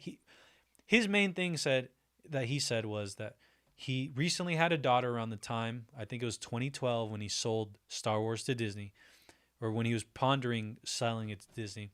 And he realized that he just recently had a baby daughter. A trilogy takes 10 years to make, especially back in the day. Now you can definitely speed it up, but give or take 10 years, pre-production to post-production. And he just decided it was in better hands if he gave it off. And but he thought that those better hands were going to involve him in a more of a unofficial capacity and with a respect factor, and that didn't happen. And so Adrian says, I think Blade will be fine as PG-13. Yeah, I think Blade definitely, especially after what we saw tonight, I totally think that Blade can work. Yes, Adrian, and I said this earlier. Someone asked this earlier, and they asked me, Rick, do you watch each episode after it's done? Do you watch it again? And I said, during WandaVision, yes, I was watching some of those episodes a few times a week, and then rewatching, not only that episode, but the episodes from weeks before. This one, I actually have not done that. Whenever I watch it, that's it. If I need to find something, I kind of just scan through it. But I told whoever asked that this one, I'm doing it on purpose because I want to watch this as a binge at the end. Whether that's a binge right before the last episode or a binge with the last episode after I'm done with it and give it a few days. I'm so looking forward to watching this as a full-length movie. And yep. Adrian says, release the non-series cut. # release the non-series cut. That's a good one. Mad Cake, I'm super super excited for Loki. As you guys can see this week, there wasn't much activity on the YouTube channel. I didn't do my news things and I didn't do any trailer reactions after Space Jam, but that was for a reason. But as far as what I thought of the Loki trailer, I thought it was such a that is what a trailer is. Like that is it was perfect hype, perfect exposition per se, like letting you know what it's kind of about. And then just like perfect like theorizing, just perfect. I said perfect way too many times. But I thought it did a really really good job in being the first like official trailer. Even though we got the Disney Investor Day trailer, but I feel this one was more of the first official trailer. That one was more of a teaser. I am beyond like this Loki series is going to be the best out of what we've seen so far, and this is why. I think it's going to take the magic that we got from WandaVision, and magic being both figurative and literal, and then the grounded, more spy driven, more buddy cop type of vibes and action packed that we're getting in the Falcon and the Winter Soldier, and then you merge that, and I think that's what Loki's gonna be. Guys, Loki is trending to be like really good and like crazy. And I said this before too. It is a being released during the summer. Things don't just get released, and I understand different circumstances this year, but things don't just get randomly released during a summer window. That's why there's the term summer blockbuster. I think this is that. It is going to be a summer blockbuster, the first series that's a summer blockbuster.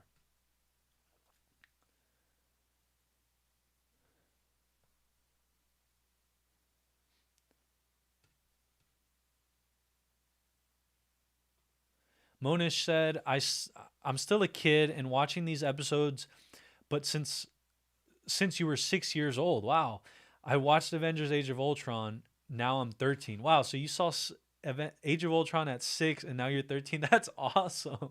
I'm super, super stoked for you. And I'm glad that you're here and you're hanging out with us. That's awesome. Wow. That's such a crazy, like, cool childhood, too, man. Like, cherish it. That's all I can tell you right now is just cherish it. You get to tell everybody you grew up in the age of superheroes. That's pretty cool. Adrian says, Mala, I wish I had your childhood. You're so lucky. Yeah. Michael Sarah's in the house. Insane episode. Trust.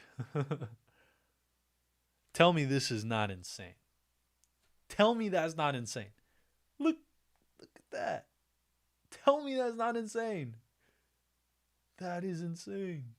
Imagine, again, going back to this shirt. Imagine this shirt having some blood on it. Crazy.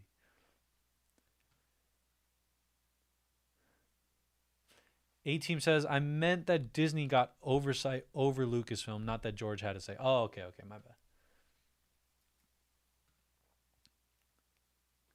bad. Adrian says, by the way, loved you in Arrested Development. Reddick says, I was Ramona. Oh, man. Reddick says, Arrested Development is so good.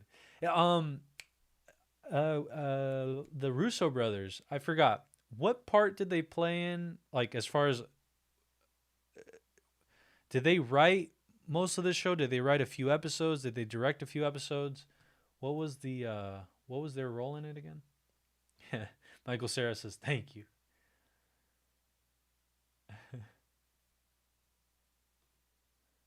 Welcome to my live set. Just joined the Discord. Let's go. I'm Mr. Hardy, sir.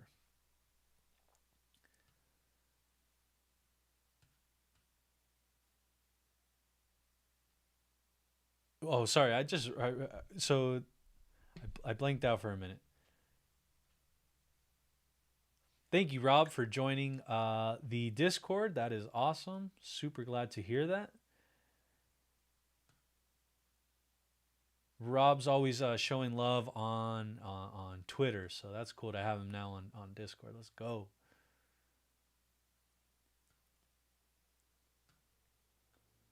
A-Team says, I rewatched Mandalorian and WandaVision with my son after the season was over, doing the same thing with this. So let's go.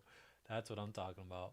This is definitely a show like to rewatch. This is for sure rewatchable. He's too busy to hang out with me week to week.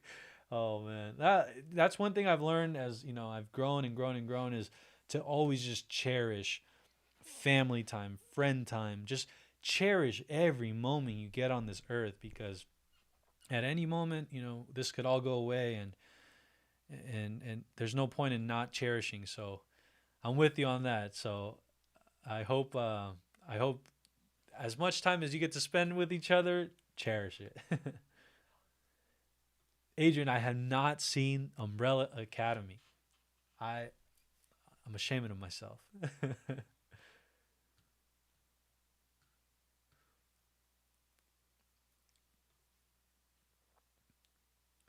Oh, the new Millar verse show will be interesting on Netflix. I'm on the fence with that Jupiter's Legacy show. Hope it's good. Yeah. So Jupiter's Legacy is created by oh god, I forgot it off the top of my head. Oh my gosh. Help me out. But I know what you're talking about. Jupiter's Legacy. I think it's going to be really really good. And because of who made it. I think it's in good hands. I think I don't think you delve into the superhero genre without being cognizant of how much weight that is.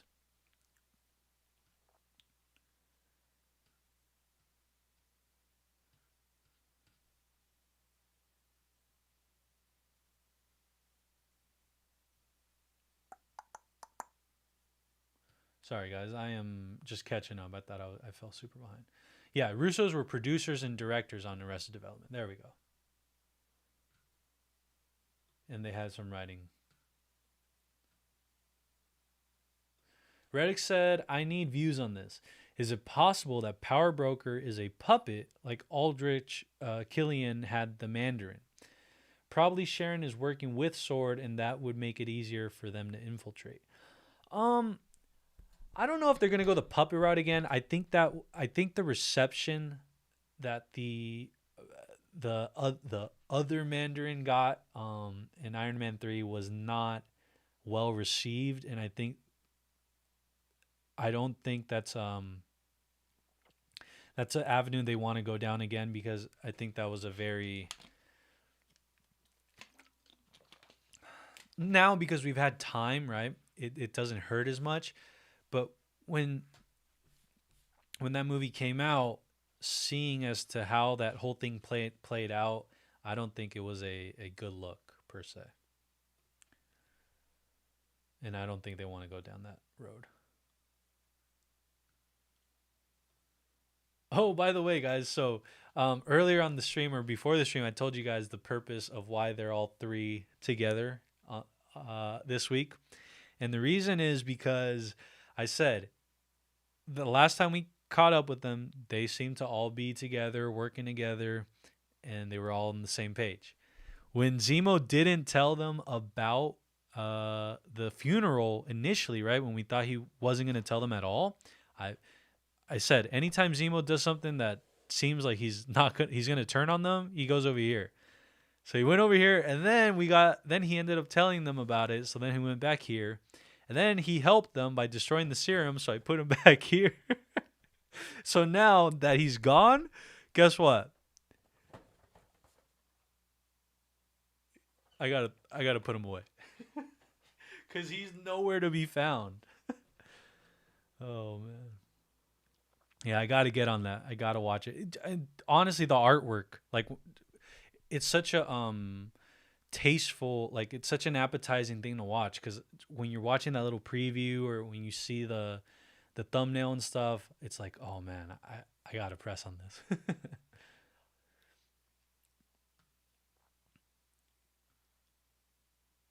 A-Team says Umbrella Academy is good storytelling. Oh, the Gunn brothers are also on Jupiter's Legacy. Reddick says, and actually, the real Mandarin is the real power broker. Um. Okay, so as far as that, that's something that I've been saying that I think is the case. I think the real Mandarin is possibly the real power broker, but I don't see a scenario where it's a puppet.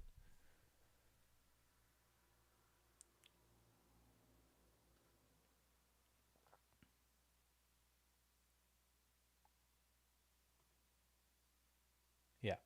Adrian saying the Gunn brothers being the writers of Brightburn. Writers of Brightburn. Yes, Reddick. Thank you. That is a. So say whatever, but John Walker is a damn realistic character. And that's what my whole, I think, argument has been thus far, is that although the hate is there for him because of just the fact that he's different, the fact that he's not our cap, hashtag our cap, not my cap. But I think sometimes what hits home is the fact that John Walker, there's a little John Walker in all of us. And it sucks to say that, right? It sucks to say that. But the fact is that he's an imperfect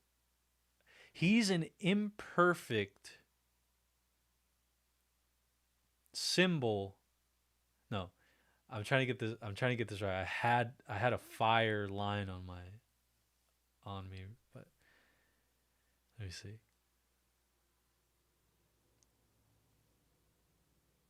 He's an imperfect soul trying to be a perfect symbol.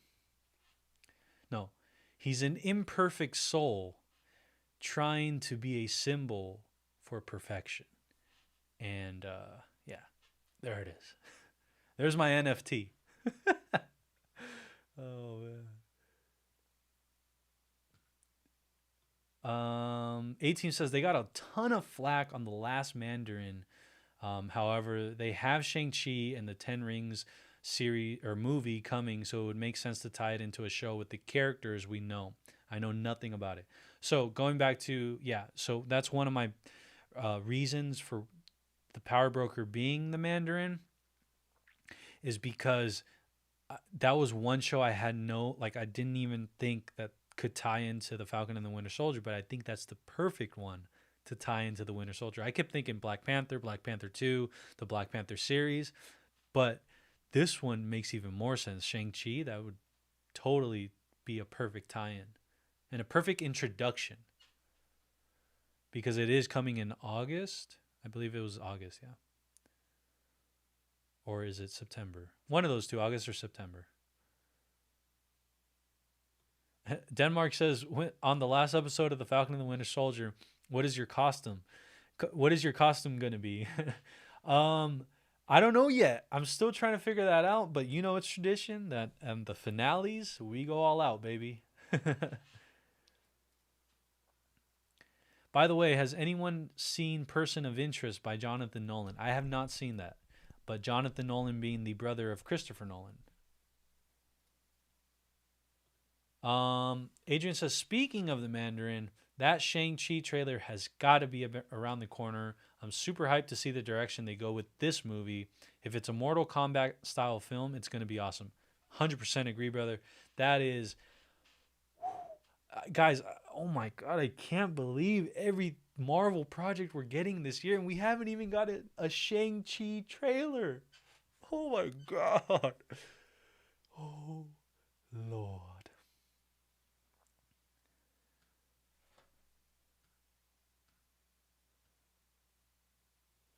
Monish says, "Did you watch Godzilla vs. Kong?" Yes, and I loved it. It did exactly what it was supposed to do. Two kaijus fighting. Two apex predators fighting. Credit said that's a great line. Adrian said, "Looking forward to the Peripheral on Amazon." Let me see really quick. I forgot which one the Peripheral is.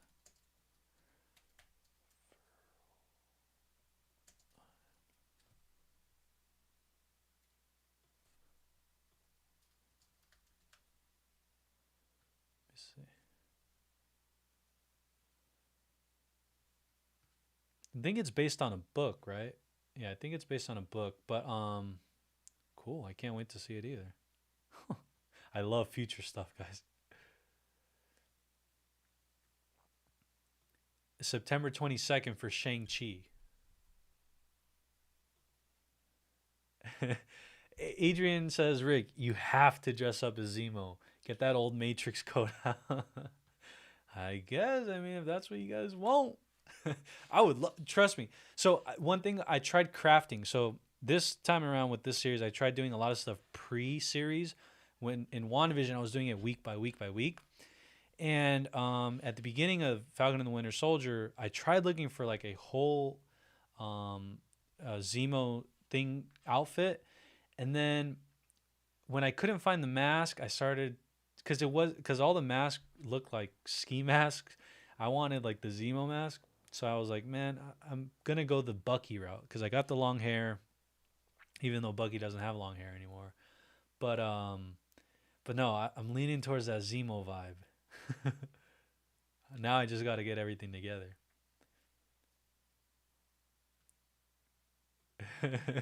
Yeah, the MCU is insanely blue balled right now. We're about to get bombarded with Marvel content. Ooh, that's a good one. What if the mystery character is Shang-Chi? I think that's a good way. And it goes back. Oh, Louis. That makes so much sense. Why we haven't gotten a Shang-Chi trailer? Because they're saving it. Reddick, you hit it on the dot, bro. They're saving Shang-Chi. His reveal will be in this series. Oh, snaps. Oh, man. Dang. That one. I can't wait to see that happen, actually. And that will be a first. I think that's going to be the is that going to be a first? I mean, obviously, got to go down the whole 20 plus movie catalog, but would that be the first time that a character got revealed? No, because obviously Thanos. But this would be the first time that they used a series, right? Something that's anthological, right? So 1, 2, 3, 4 episodes, blah, blah, blah, where we could use it as a bolster, as a trailer, to supplement a trailer. So that'd be pretty cool. Yeah. Episode 6 is the freaking trailer. The end credits could work too. But I think this is the difference. This is what I was trying to say. I think he'll be integrated kind of like Spider-Man was. Perhaps. I don't know. He could possibly be Spider-Man, Tom Holland, into the final episode for Falcon and the Winter Soldier, where that's how you get introduced.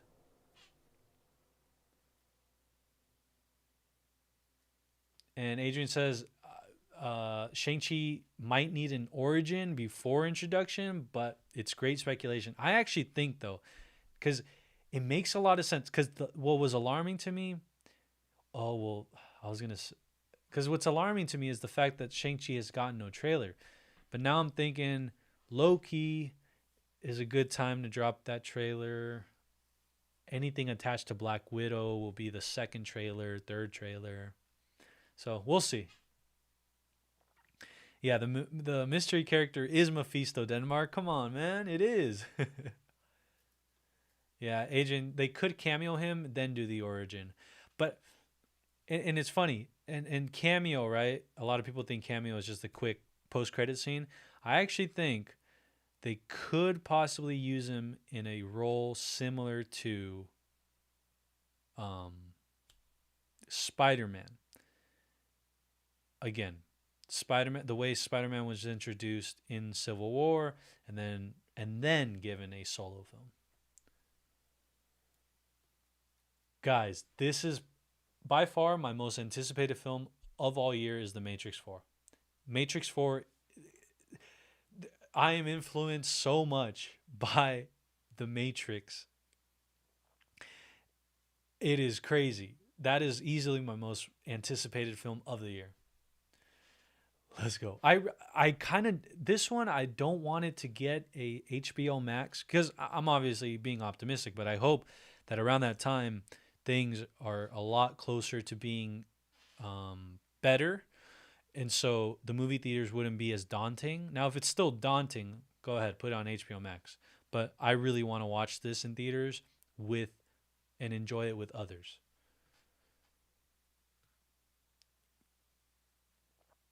Oh my God, Adrian said it as well. He said it's weird to think Matrix will premiere on TV. We're always on the same wavelength. Oh, true. And Black Panther was introduced, and like that too. Where, yeah, yeah, yeah.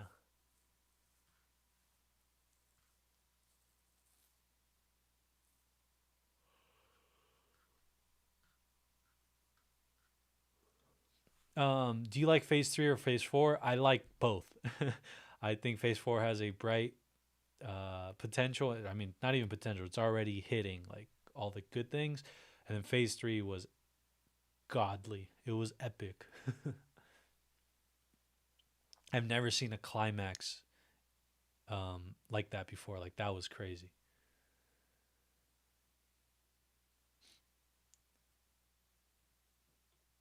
Oh, Reddick said Shang-Chi coming in and saying, "You looking for the power broker?"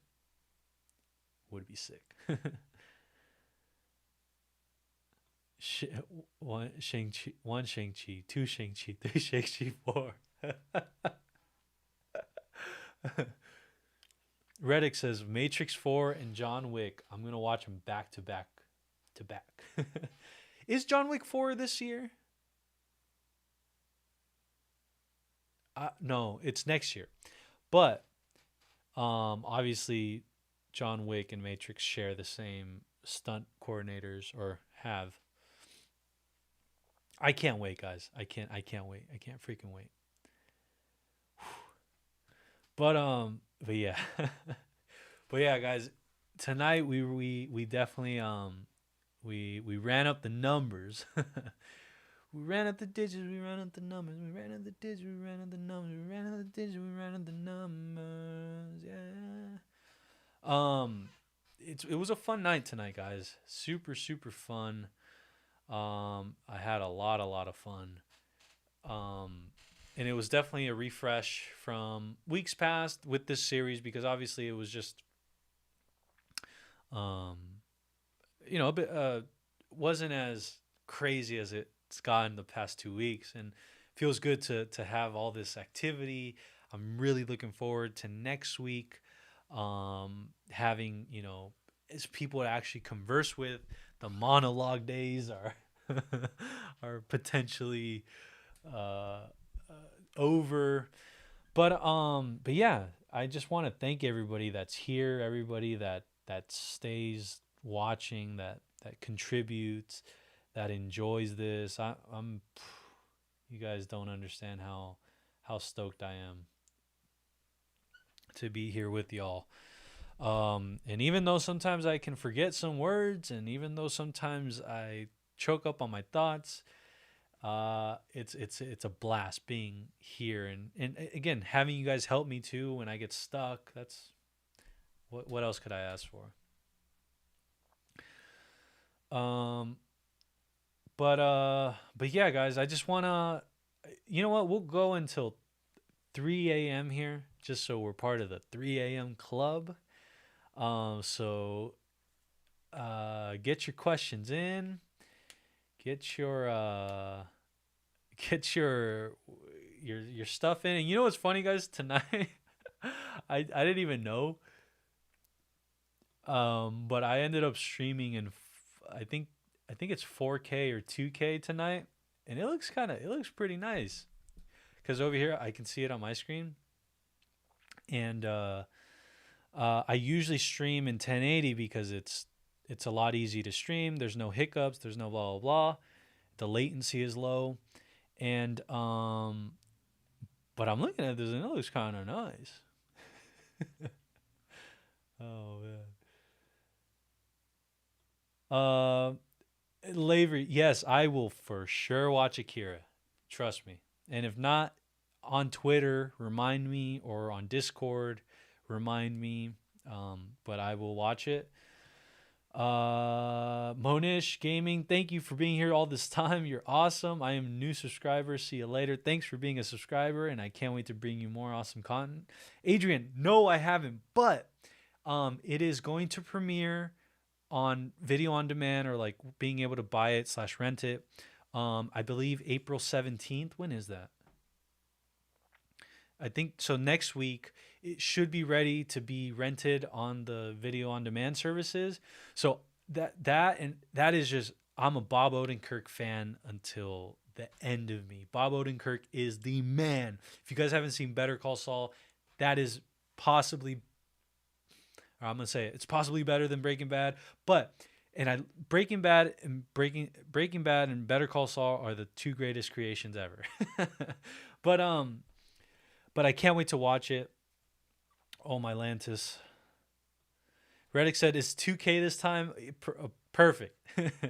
Perfect. I can definitely see a little difference.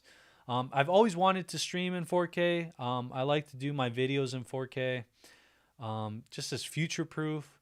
But, you know, it all depends. But, and I think right now it's 2K. I think when it's done processing, when this whole thing's over, I think it's going to end up doing it in 4K, but we'll see.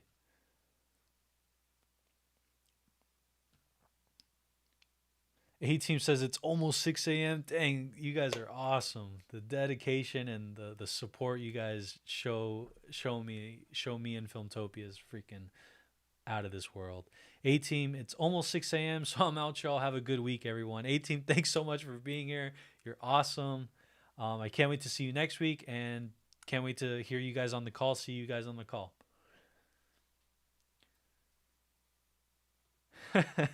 He just said, I can see your pores too much.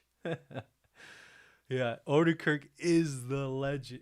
Oh, man. And I'm glad he's nobody now. Like, I'm glad that I haven't even seen it, and I know it's going to get sequels. So I'm glad that he'll be known for more than just Saul or, you know. And so Jimmy McGill. So let's go. Yeah, A-Team, peace out. Take care. Reddick said, let's plan the call and make it bonkers. Probably make that on the stream. Yeah. A-Team says, Knock Knock is on Netflix. Yeah, the Keanu Reeves, what's her name? Anna de Armas. And now I'm really out. Oh, and I'm a girl. Good night. A-Team, awesome. Well, thank you so much. I'm super happy and glad that you're still with us. And from now on, if it, like I said, pronouns, I'm a big pronoun person, so I will make sure to use the correct pronouns. And I think you're joining the call next week, so this is gonna be awesome. Adrian says, I hope nobody can connect to John Wick. I haven't seen it, but that would be fun. I haven't seen it either, but I know for a fact.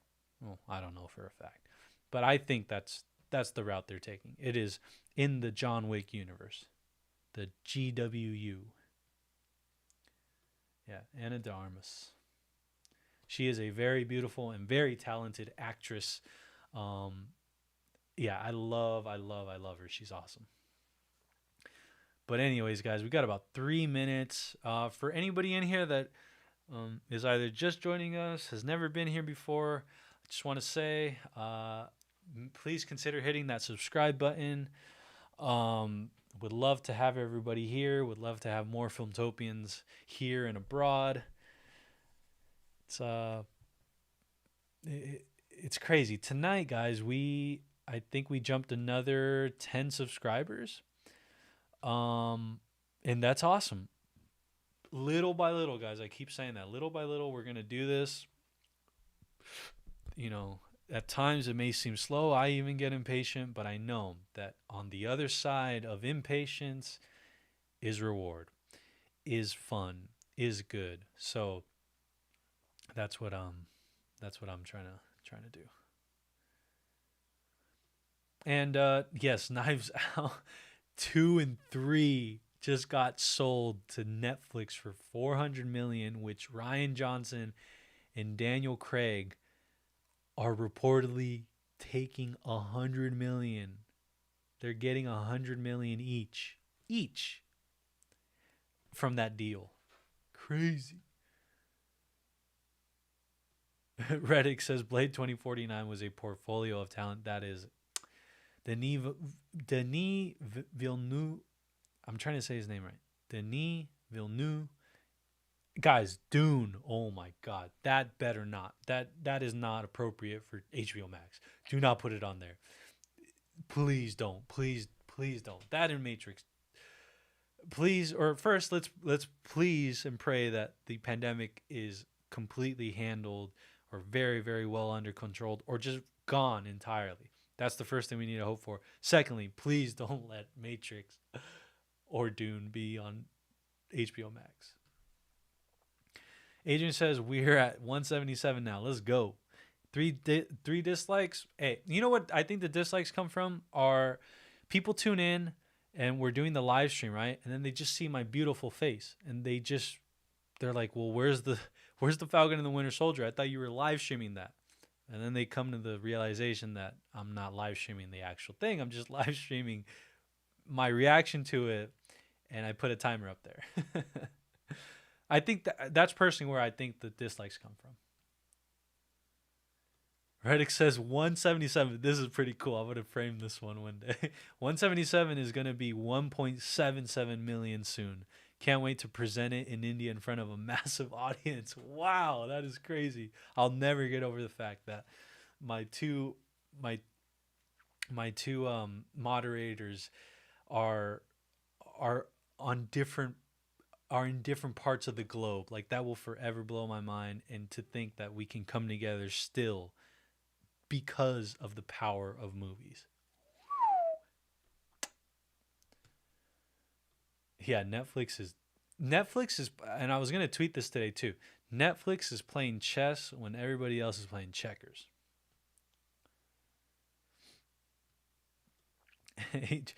I hope Dune does not drop on TV. Yeah. Yeah, and I haven't even read it yet, but it says, I actually have nothing against the simultaneous TV releases, but it's the piracy which is the problem. I have nothing against simultaneous TV releases in this aspect. I have no problem with it when the circumstances were as they are or are as they were. Totally understand. I actually very much appreciate the fact that they're not just withholding these things, and they're respecting our comfortability level with going to the movies, because obviously movies are opening up, but not everybody's comfortable going.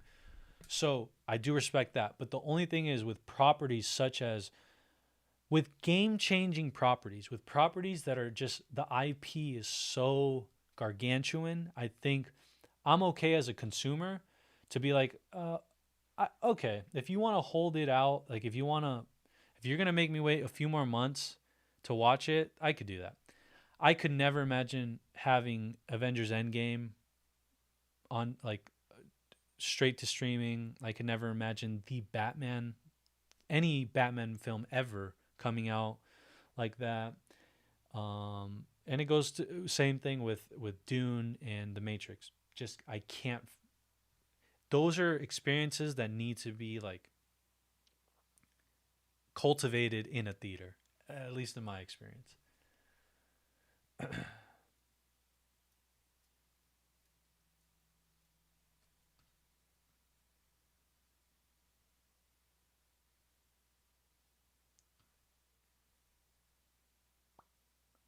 Reddick says Netflix is trying to beat Amazon Originals. Amazon Originals, Hulu Originals, Peacock Originals, HBO Max Originals. So many originals now. Oh, man. Sony. Hadrian's listing off his favorite Ryan Johnson movies. Reddick says The Last Jedi. Adrian says, and I actually love The Last Jedi. Unpopular opinion, I know, but I really enjoyed it. And this is why I love the fact that the part of the thing about Filmtopia and like our community is that we can agree to disagree. So for me, The Last Jedi wasn't my favorite, right? It wasn't my favorite. My favorite was the Force Awakens, and the reason being wasn't that the Force Awakens for me was the best thing ever. I thought there were a lot of problems with it, but for me, um, what I really came away from it hoping, like all the stuff that I hoped coming out of that movie, um, just didn't come to fruition. And I'm not saying that like the Last Jedi was the destruction of that, because if you put the Last Jedi in with Colin Trevorrow's Episode 9, then the series makes sense. It had balls. It had a theme, right? It had an arc. But the fact that it went from it was kind of like a filmmaker's. Um, there was no leadership, like no overarching leadership, just with Lucasfilm and the sequel trilogy in general. That's what I came away with very dissatisfied with, and especially with The Last Jedi. And what I came the reason why is because what I thought they set up in The Force Awakens didn't necessarily carry over to what we saw in The Last Jedi. Now, if they would have continued that into Colin Trevorrow's 9, then okay, I can understand weaving it all together. But when we got that, and then the disparity with The Last Jedi and the Rise of Skywalker, that's where it just couldn't do it. But I'll tell you this. The one thing about the Last Jedi I'll say is that it at least had the, and I said this I think a few minutes ago, it at least had the balls. It at least had the balls to do something, right? Whereas The Force Awakens felt like a regurgitation, and then the Rise of Skywalker felt like whatever that face was. That's what it felt like. Oh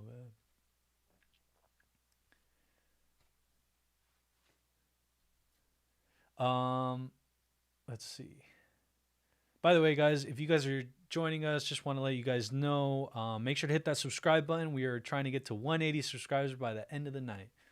So that would be awesome if we did. But let me see what you guys said. Adrian says that he feels that was the best of the sequels, The Last Jedi, in his opinion. Reddick said, I find it the best since the original trilogy, even Rogue One. So Rogue One for me is one of the best top 3 Star Wars movies ever made, for me. But again, going back to The Last Jedi, Adrian said The Last Jedi and Rogue One, then Force Awakens, The Rise of Skywalker, and Solo.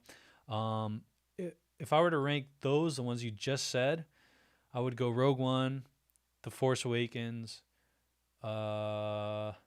Solo, The Last Jedi, The Rise of Skywalker. And or let me see, what did I say? Rogue One, Force Awakens, Solo. But see, I wouldn't even I enjoyed Solo, but I wouldn't put it in a ranking, if that makes sense. Because I put it in front of The Last Jedi, and I just don't feel that that's the case. So I'd go Rogue One, The Force Awakens, The Last Jedi, The Rise of Skywalker. What I wish I could have said was The Duel of the Fates, Rogue One, The Force Awakens, The Last Jedi. That's what I wish I could have said. But guys, Adrian says, and Mandalorian is the best out of all of them. That's no question, no doubt. I don't even think that's an argument.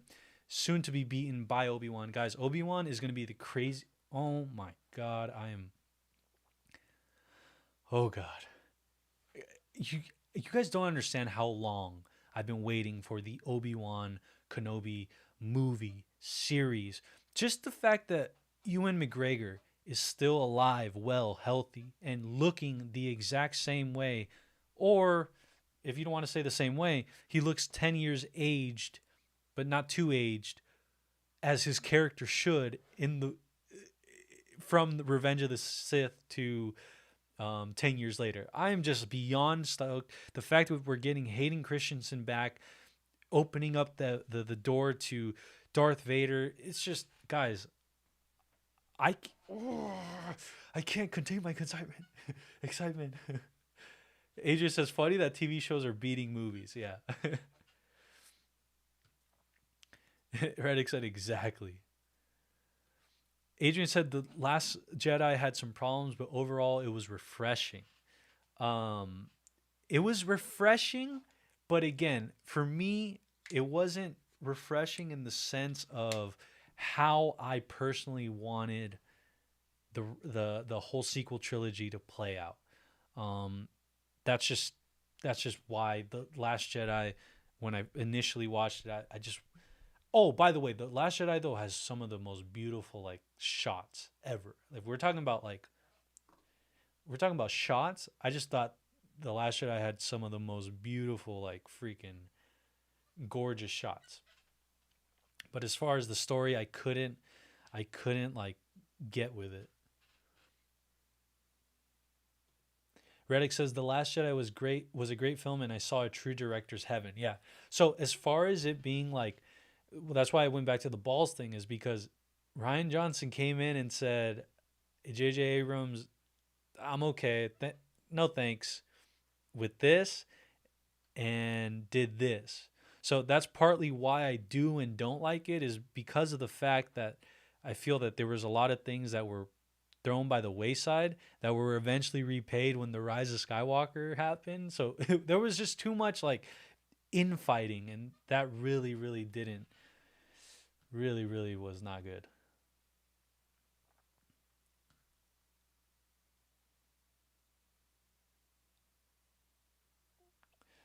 Kevin DeGoat, I think AOTC is underrated. Oh, what am I? AOTC, what is that? I'm tripping right now. AOTC. Right now, my brain's not connecting what that is. Reddick said Felicity Jones, Ben Mendelsohn, Mads Mikkelsen. You freaking kidding me? Such a great cast. No, and Saul Guerrera being Oscar winner. Forrest Whitaker. Freaking Riz Ahmed, the Oscar nominee this year. Holy cannoli, guys! That was a crazy cast. Yeah, Solo does it.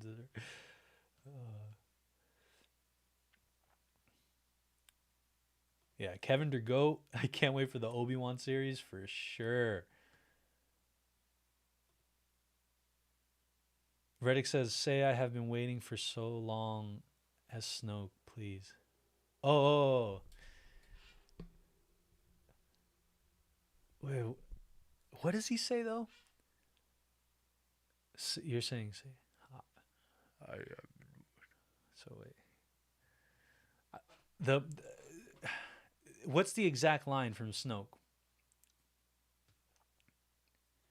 Yo, Kevin DeGoat, for real. Obi-Wan is my favorite character from the prequels. He honestly carried the first two movies. No, he is by far like the most, I feel like he's the most beloved characters of the prequels, both on and off the screen. And like, he was just like, that to me, that's Obi-Wan. Like, to embody a character like that already had sort of like a what do you call it, like a person that played that already, to be able to come in and make it yours was beyond something that I could have imagined. Yeah, see, Agent says people don't realize Ewan will actually be the perfect age. Many think Guinness was a lot older than he was. Yeah. Yeah, Kevin DeGoat. Hey, man. By the way, I want to welcome you. Thank you so much for being here. I think this is the first time I've seen you here, so welcome. I'm going to give you a warm Andy's Room welcome. But welcome to Filmtopia. My name is Ricardo Acosta, And if you're not already subscribed, hit that subscribe button. Oh, and join the Discord. There's a link in the description. That's where even more stuff happens. So we're trying to build a community over there, and a lot of great stuff happens over there. Oh, Attack of the Clones, duh. AOTC. Yeah, Attack of the Clones. What was your comment on it?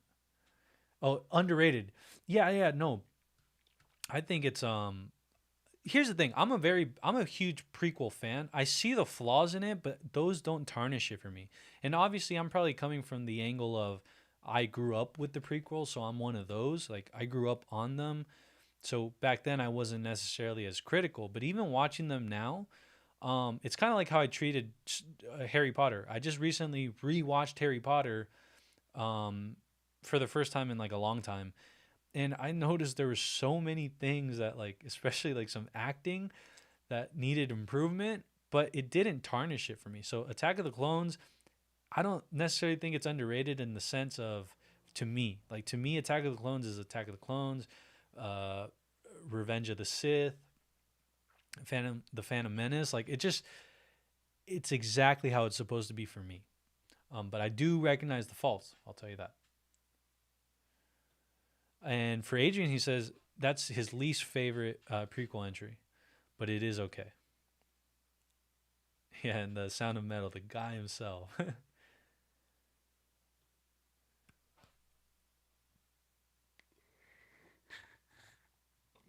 So the line is, I have been waiting for so long.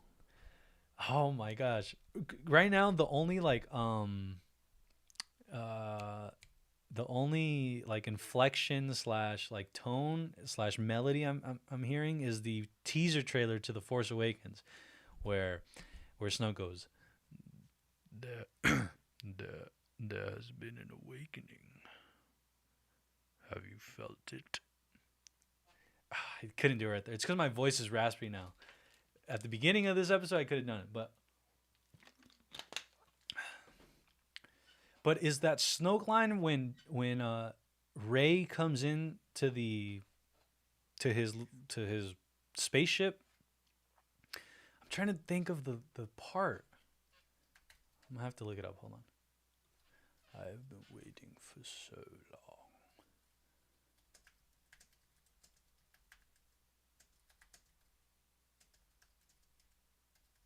Hold on. Looking it up.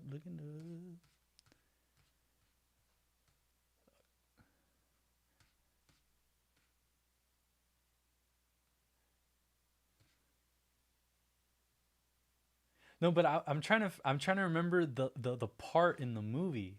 Like I'm trying to like visualize it. I can't visualize it right now.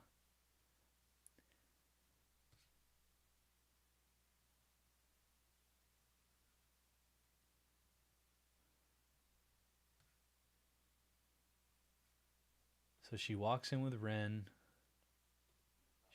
And then oh man, I'm trying to get his like in like his how he said it.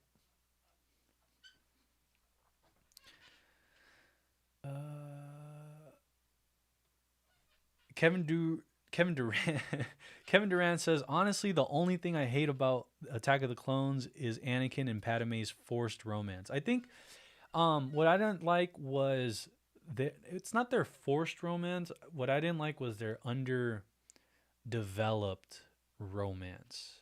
Like they had obviously, right, in a movie you don't waste time, right? You don't waste screen time. I just thought they could have utilized the time that Padme and Anakin were together in different ways that could have made their bond a little stronger, or just develop their bond a little bit more.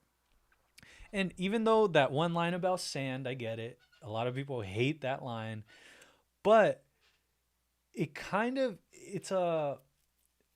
it's one of those things where when you're a filmmaker, something that sounds really good in your head slash something like only you get, and a lot of people tell you, hey, like I don't know about that one, but you're just adamant about getting it in there slash it'll make sense later. I feel like the sand line kind of does. Like the sand, I mean, I can't really go into it right now, but in essence, like that sand line isn't necessarily a throwaway line, like where he doesn't like sand or he hates sand. I feel like there's a lot more to that, and that's more of like a filmmaker's like just speaking like from that perspective. Like I feel like that's a filmmaker's um, Easter egg, and then it grows over time.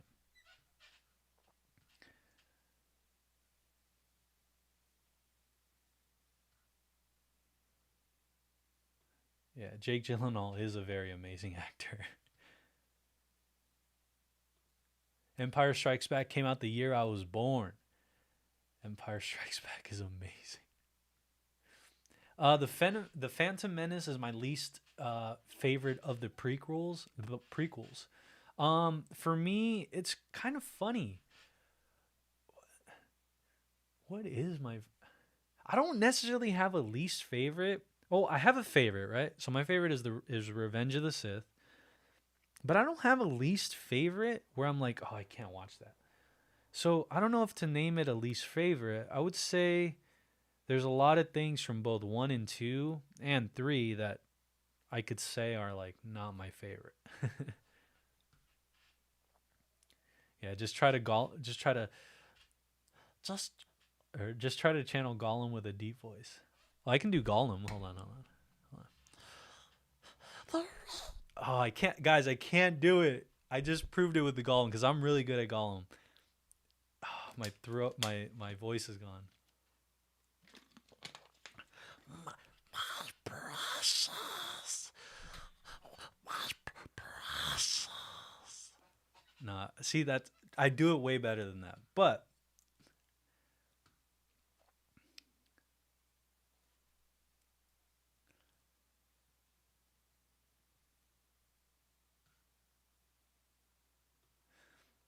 Adrian says the Phantom Menace is super cheesy, but the Duel of the Fates gives it high point. Now, and that's exactly why I can't ever discard the Phantom Menace, because that Duel of the Fates scene score is one of the most beautiful scenes in cinema history for me.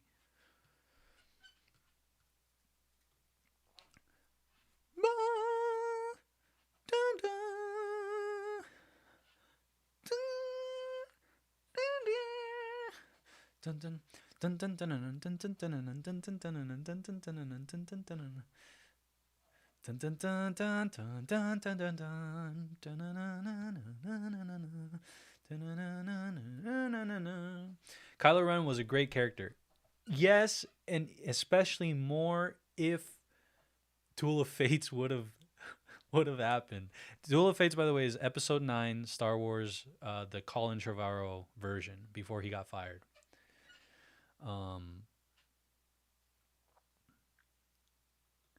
Yeah, and this goes to the point of why like the Last Jedi just it never like digested for me, because I was expecting that payoff, but it didn't come. Kylo Ren was wasted in many ways. If they had continued on the Last Jedi trajectory, I think he could have been legendary. Yeah, no, for sure, for sure. I honestly think that the Luke as a Force ghost pestering Kylo Ren and trying to get him back right to the light side, but then realizing that he was gone, and then having Kylo go full dark side while still having like Luke be a still having a presence that embodies the light side, because what Rey ended up happening was Rey was neither light or dark in the end. She was just kind of in the middle. I think would have been awesome.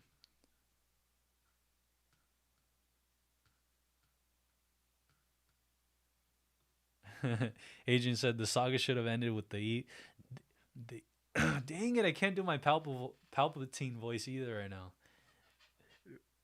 I can't do it. Oh my gosh, it's annoying because it's like I can do it, but I can't do it. Yes, exactly, Kevin. I totally 100% agree. Well, technically it did. even though it's kind of weird because we assume Padme's way older, but she's really only 13, and Skywalker, I believe, was 9 or 8. So once you accelerate that and you're in your 20s, if someone's 21 and someone's 25, it's not a weird, relationship. But, with the Phantom Menace and them being kids, yeah, that even though, again, because someone could argue that their romance did start then, at least Anakin's, but yeah, I wish it would have started more maturely there.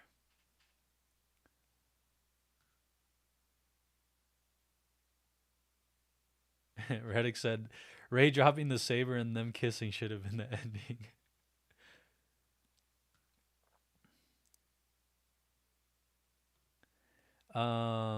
Adrian says, Jake Lloyd was badly directed in The Phantom Menace. Lucas should have given it a little more effort when it came to his scenes. I actually think, here's a hot take. I actually think, and I have nothing against Jake Lloyd, but I actually think I've watched the making of The Phantom Menace, and I watched the actors that he was up against, Jake Lloyd. And to be completely honest, I just don't think Jake Lloyd was necessarily the best actor choice, because from what I gauged, if I'm remembering this right, I'm pretty sure I'm pretty sure we got to see different actors with Padme, with Natalie Portman. But I remember when we got like to see the different kids, I felt Jake Lloyd was just way too kiddie. Like he was not being like an actor per se. He was just like being a kid. And I just think for the role of Anakin and trying to pull off with and you can see it. There's certain scenes where Jake Lloyd, they had to do the take over and over and over again. And Qui-Gon Jinn, Liam Neeson in the table scene, when they're at Anakin's where they live, the table scene. If you watch, they do redo the scene over and over and over again, and you can see George Lucas and other people getting kind of upset, and then just little things throughout the whole making of, I could see where George Lucas was kind of like, man, I don't know if this was the right kid for the job. And that's nothing against Jake Lloyd. It's just I thought for the role of Anakin, for the like levity / seriousness that kind of needed, I don't think Jake Lloyd was necessarily the best fit for that because he was really kiddie.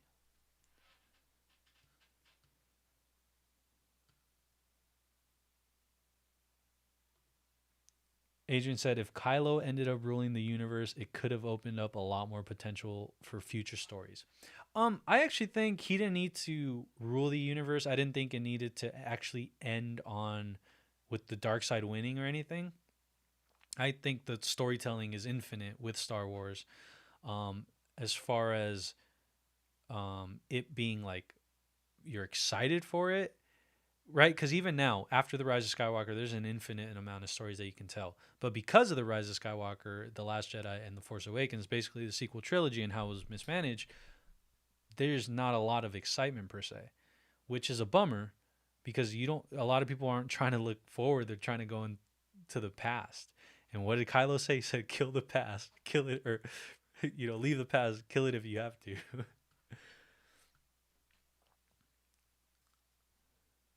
Yeah, and I've heard you say this before too, Adrian. Bottom line, and I've said this before, Lucas is not a great director, storyteller, and producer.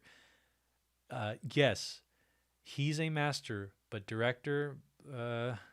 So you're saying he's not a great director, but as far as a storyteller and a producer, heck yes. Red X. So you're asking me Star Wars or Marvel? Okay, as far as what like my heart tells me, for me, Star Wars. Like Star Wars to me, I'm like kind of like Kevin Feige in that sense where Marvel is amazing and I could do Marvel all day, all these things, blah blah blah. But I'm an even bigger fan slash bigger, like my heart lies with Marvel, with Star Wars. A Freudian slip.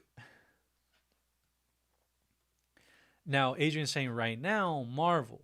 So as far as like current and all that stuff, but I'm just talking about like what is like my, like if it's kind of like if you asked what's your favorite food, sure it can change over time, but I'm pretty sure you have that food that's just, it will always be your favorite food. That's how I look at it. Kevin Durant says, I like both of them, but I've got to go with Marvel. Yeah. So trust me, guys, when Marvel's doing amazing, I'm like, wait, am I sure Star Wars is my favorite? And then when Star Wars is doing amazing, I'm like, wait, now I remember why Star Wars is my favorite. But it's not that I like one or more. Like, it's not that I don't like Marvel. It's I'll say I fucking love Marvel, but I fucking love Star Wars. And Reddick's he's Team Marvel.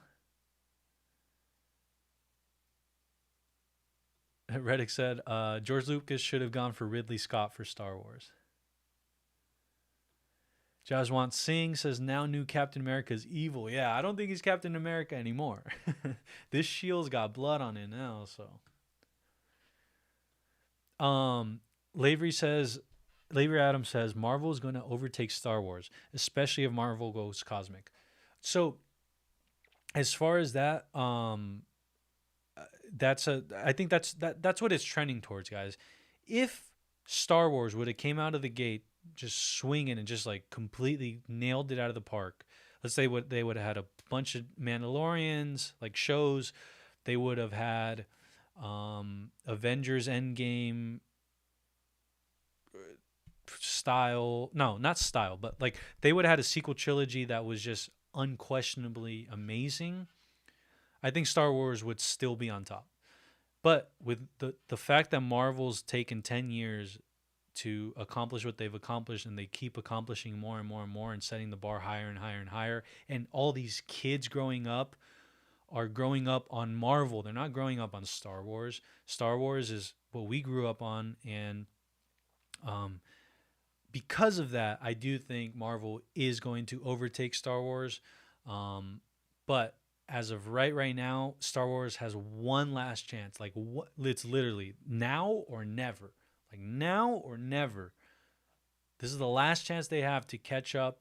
Not even catch up, but just stay right there with Marvel in the pantheon of great. Like, right? It's kind of like in basketball or in all these sports, right? Wilt Chamberlain, a great basketball player, but is Wilt Chamberlain, could he even withstand being in the league nowadays with all these athletic people? Joel Embiid. It's hard to say, right? But you still give the respect you do to Wilt Chamberlain, while realizing that people playing nowadays could probably run circles around these old players.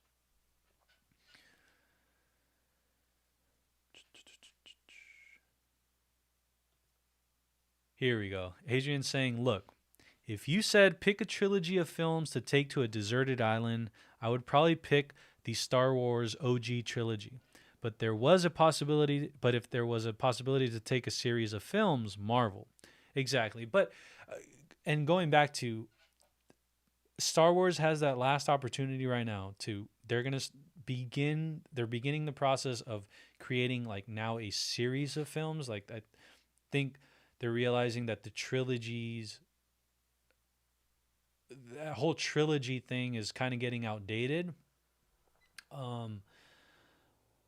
So again, series of films, I totally agree with the statement. But the only thing is, I have this feeling that if Star Wars could just Jon Favreau and Dave Filoni it for the next 10 years, I can see this being a real argument. Real talking point. Red X said, thoughts on episode 4? Oh, nice. Euphemia Valentine just subscribed. Let's go. You know, it's funny. I don't know why it just started. alerting. It should have been alerting each time someone subscribes. But anyways, guys, if you're just joining us, make sure to hit that subscribe button. My name is Ricardo Acosta. This is Filmtopia, where we talk about movies, TV shows, streaming, all that good stuff. And every Falcon and Winter Soldier, every Loki episode will be live streamed. And we have an awesome post watch party. And then also next week I will be hosting a Discord video call in slash just call in audio.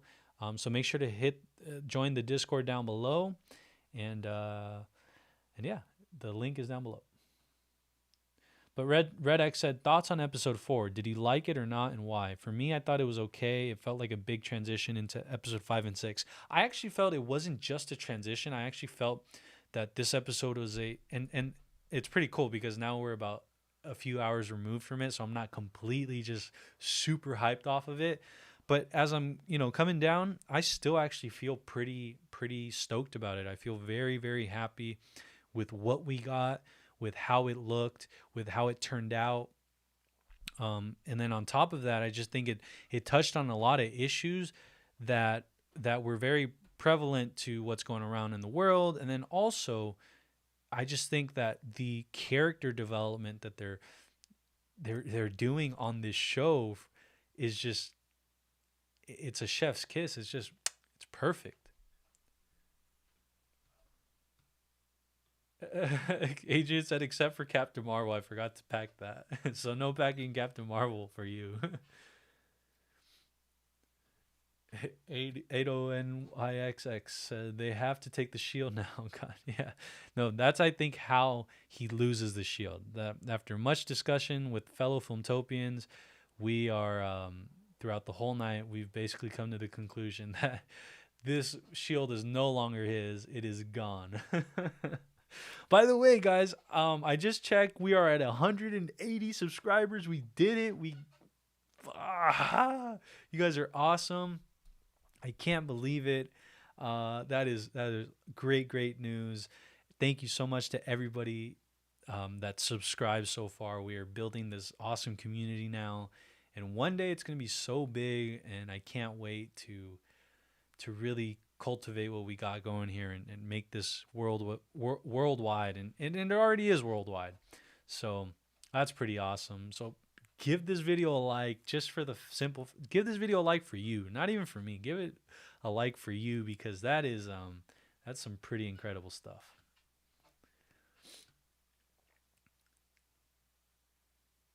Kevin Durant says, in my opinion, episode 4 was a really solid episode, but I think the next 2 will be better.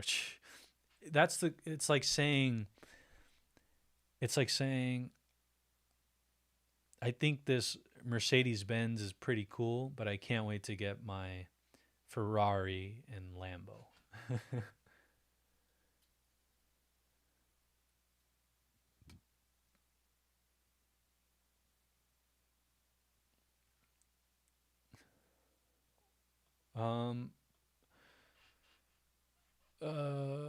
Jazwant Singh says, I don't know why in the show Evil Cap costume is blue and in the comics there is black. So as far as it being blue, it's because he's not considered an evil Cap yet. Like, at least, not in the show. The whole time he's Captain America. Hence, that's why his uniform is blue, and why his uniform looks so similar to Captain Steve Rogers.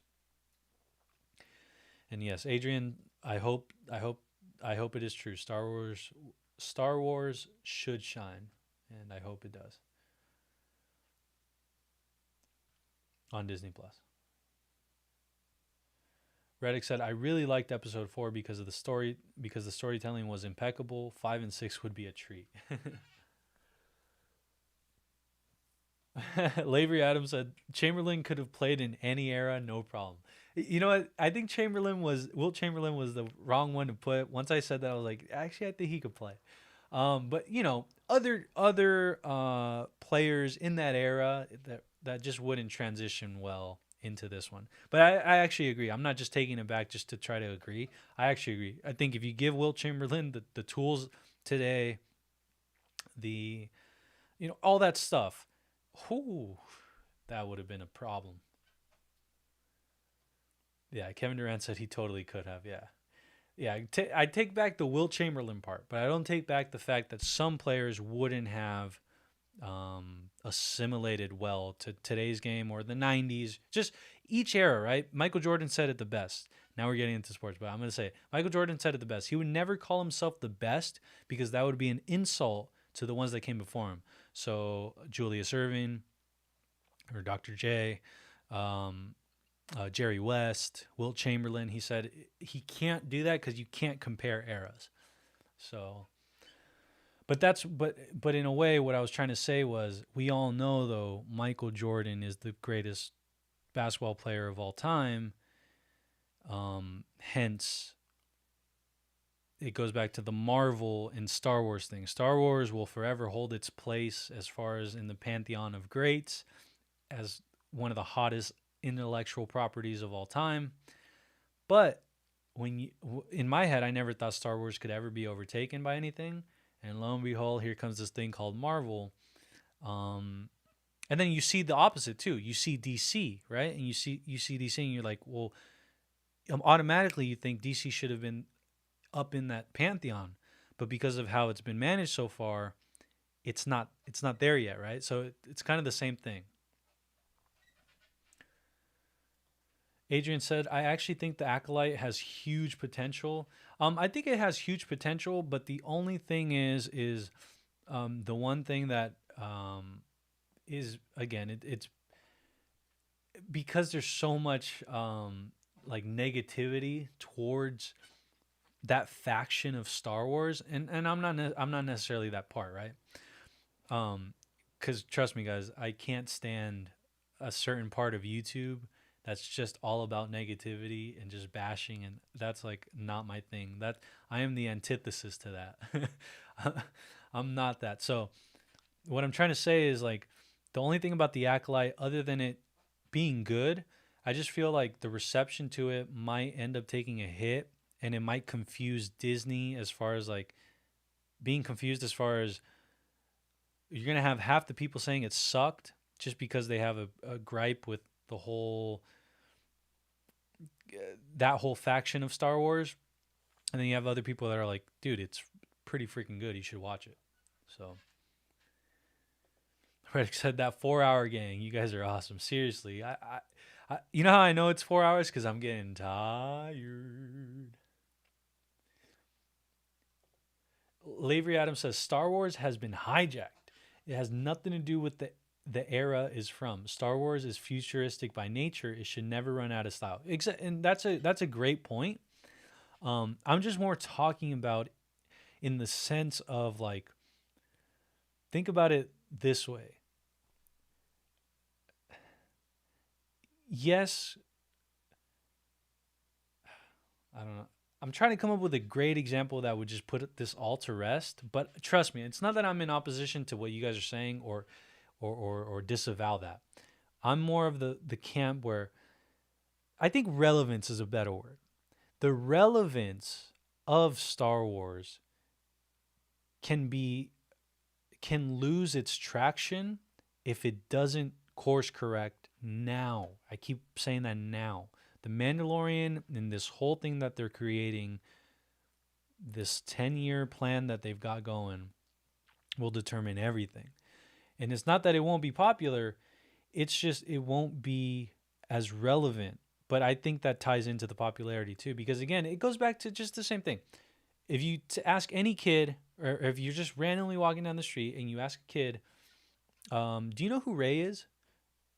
I don't know. I maybe don't have the pulse on that, but I'm assuming a lot of kids right now are going to be like, who? But if you ask them who's Iron Man, who's Black Widow, who's the Hulk, they're going to know immediately. And that relevance translates and it transcends ages, right? So then these 3-year-olds, these 5-year-olds, these 10-year-olds that you ask that question now will be the 20-year-olds in 10 years. And because of that, that's what's going to really make what we're watching in 10 years relevant, right? Because if those kids are still on board and still want to watch that, then that's going to keep growing. If you don't introduce that to them now, and you could be any age, but if you don't introduce that to them now, it's going to be hard to corral even more and more and more going, into the future. Having good discussions tonight.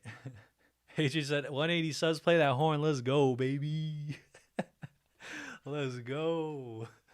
Yeah. And a big round of applause for all of you guys. Seriously, always, always, always. It's not just me up here, it's all of you. And yeah.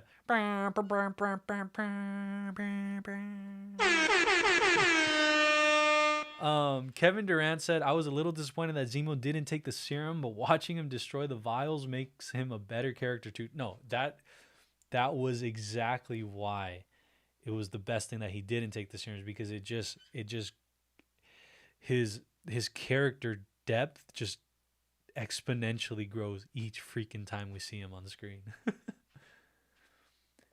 Oh man. Thank you, Reddick. Thank you. Seriously, Adrian. Thank you guys so much. We're doing it. We're going there. We're I can't believe it, guys. Redx says, do you have any predictions for how you think the Falcon and the Winter Soldier series will end? Cliffhanger, maybe a cameo. So the cameo is somewhat confirmed. The showrunner or the director of the series said this in an interview. I don't know which one, but I believe a week ago or 2 weeks ago, that we can expect something to happen in the last episode, the finale. So episode 6 should have a cameo. She didn't say cameo. That wasn't the word, but she said we should expect something or something along those lines. Like, you won't be disappointed per se. Like there's someone coming or something like that. But as far as like how it will end, I think it's gonna be I actually do think this show is prime for a cliffhanger of sorts. I think this will lead into Shang-Chi, and this goes back to the theory that the power broker will be the Mandarin that we're going to see in Shang-Chi. And then that opens the door also for Shang-Chi to make his debut in this show. One thing Adrian and I were discussing was the fact that they haven't released a trailer yet for Shang-Chi, and that's a big tell. Like, that's a huge thing. There's a reason why we haven't seen anything yet. And I think maybe, just like Black Panther and Spider-Man, Shang-Chi could show up in this. And I always thought this show led into Black Panther. Even before Ayo's appearance, I always thought this one was going to be the one to branch over to Black Panther 2 or the Black Panther Disney Plus series that they've got in development. So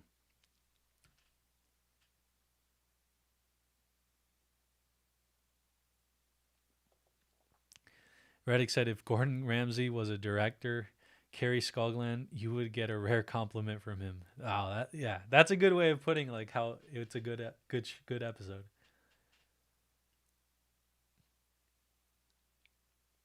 And yeah, maybe John will get a black costume at some point in the future. I think that's for sure gonna happen.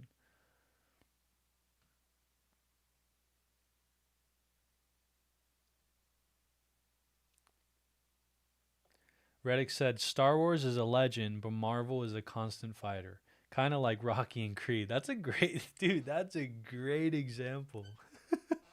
That's pretty good. Adrian said, if they do Acolyte right, the High Republic could be the future of Star Wars, especially if they combine the lore of the past with future installments. There's massive potential. So, really quick on that. See, one of the things about the vitriol going on in like the Star Wars community is the fact that something like the High Republic is, just look at the numbers and look at the pulse, right? I don't hear anybody talking about the High Republic. I don't see any like ambition to want to get into the High Republic. At Disney, I think right now it's being considered like I don't want to call it a failure, but it's just considered something that's like, what's going on. And because of that, that's what scares me. Like, right? That's what scares me, because it goes back to my thing. If you ask an 8-year-old or a 10-year-old on the street, what is the High Republic about? But again, I know right now it's in book form. But you know, they are targeting a few things towards them. Have you asked them, you know, who is I can't remember their names, but one of the Jedi in the High Republic, you know, that's a lot of people aren't a lot of people, not just kids, but a lot of people aren't gonna be they're gonna be like, huh? And it's different. I understand like it's the same thing with Marvel comics, but this one's a little different because again, how many people are gonna be watching The Acolyte compared to watching something like um, Loki or watching something like Hulk the She-Hulk. So and this is a great thing. When people start watching She-Hulk, just the fact that there's a word that says Hulk in it is gonna allow a lot of people into it.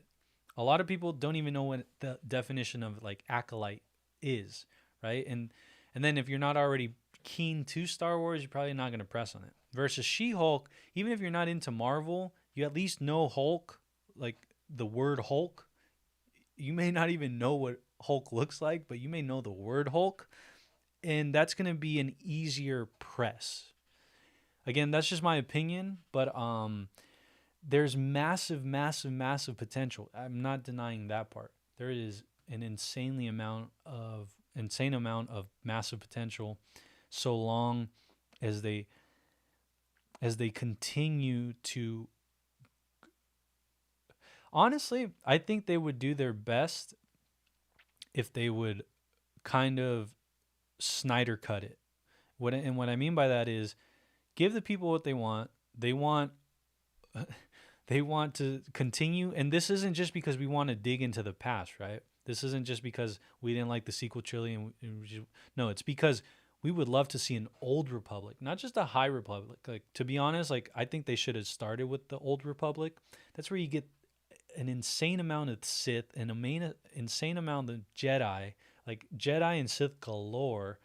You do that, and then you really lean into the time period between Return of the Jedi and Episode 7. I mean, you hash that out until you can't hash that out, and then you have to bring Luke Skywalker back, make a Darth Vader series. Even though one thing about Darth Vader series is I like the legend status of Darth Vader, where it's like I actually like him not having a full blown series, but at the same time, it's something that I think that would be the biggest watch show of all time ever. A Darth Vader series would be the greatest, most the biggest show of all time.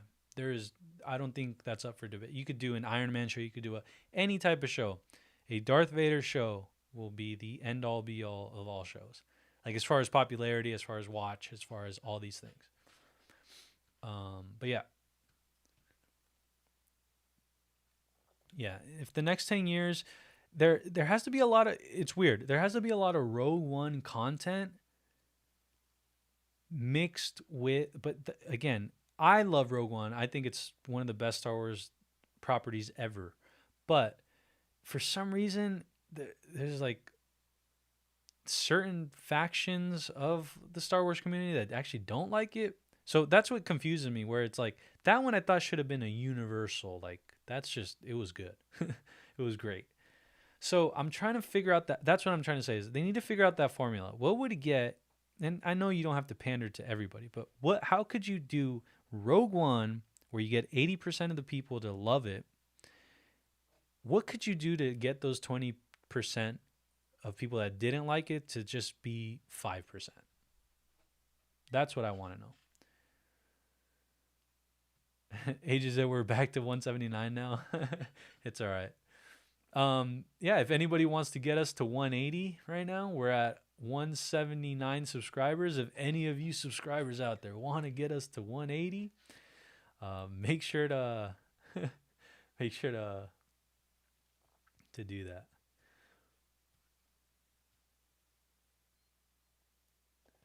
Adrian said, I don't disagree, but Rogue One does have some narrative issues. I agree with the tone, though. For me personally, I just hope it remains on the Mandalorian path. Yeah, exactly. And to me, the Mandalorian path, that it just feels full blown Star Wars. I think the Mandalorian, and then there it is. Duh. What was I talking about? Like, I hope we find the formula. The formula's right there. The Mandalorian.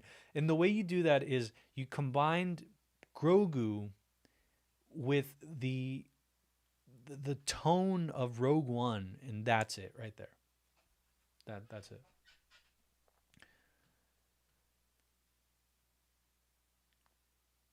Yeah, exactly. Mando, for the most part, has the closest relation to the OG trilogy while remaining new. And exactly all those everything that Mandalorian is the formula I was referring to. I exactly.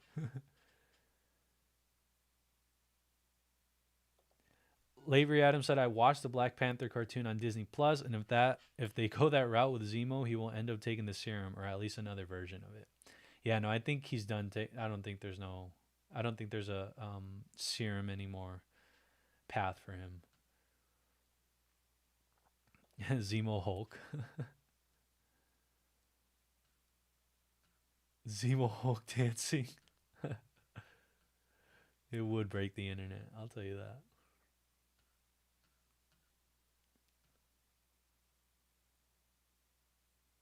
Red X is out of here. Even though I just found you in your channel today, thank you for doing this. I appreciate it. But I got to go. See you next time. Perfect, Red X. Thank you so much for being here. Like I said, I'm very stoked that you're here, and we can't wait to see you next week.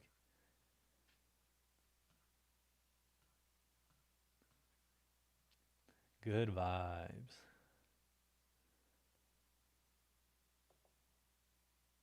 Denmark says, I can't wait till Loki. It's so satisfying when he time travels or whatever you call it. Yeah, no, I'm telling you, Loki will be the best of them. It will combine the best of WandaVision and the best of the Falcon and the Winter Soldier, and it's going to give us that. Adrian said, Favreau and Filoni equals the Feige for Star Wars. Leave the keys with them. Yes, but they just need to do it. Like, seriously, just do it. They need to stop, like, with these games. Just hand them the keys now. Like, there's no more need to wait. Sorry, I get passionate.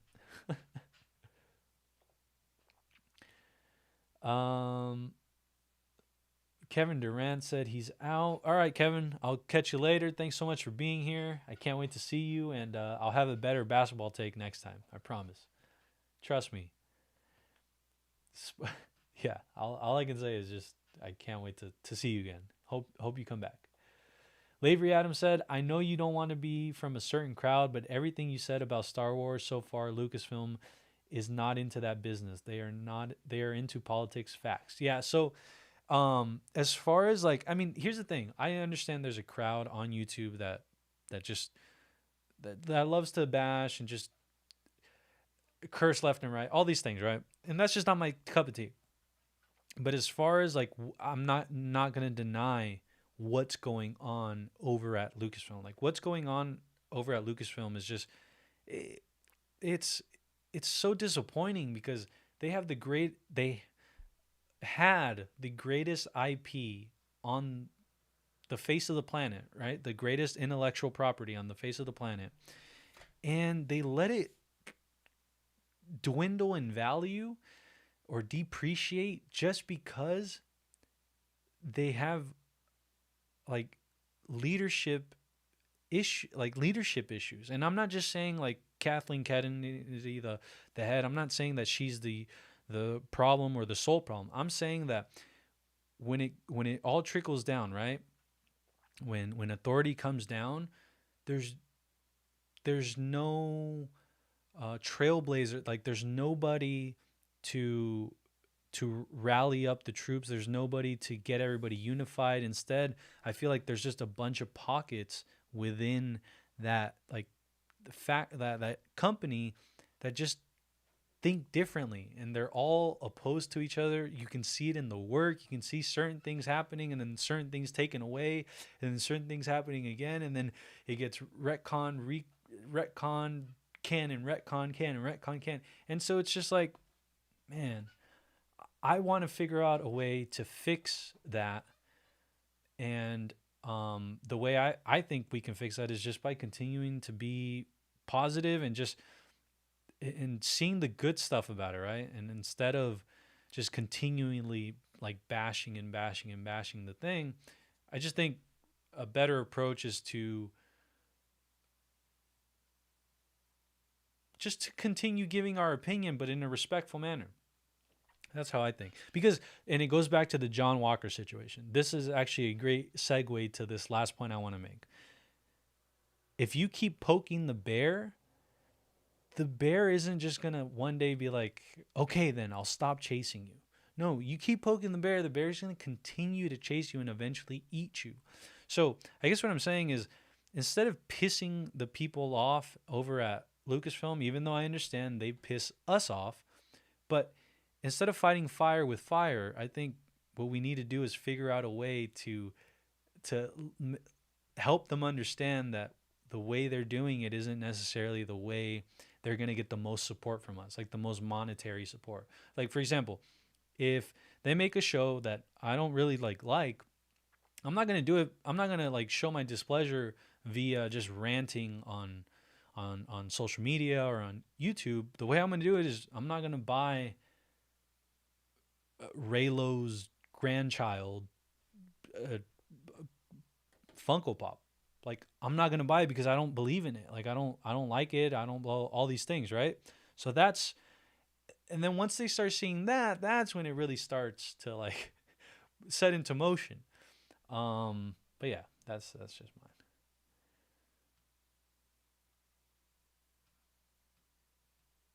And yes, Kumal is yoked for Eternals, like yoked, and it's crazy. I started seeing him be yoked, like more and more yoked in interviews, and it was like, am I seeing things or is that guy yoked?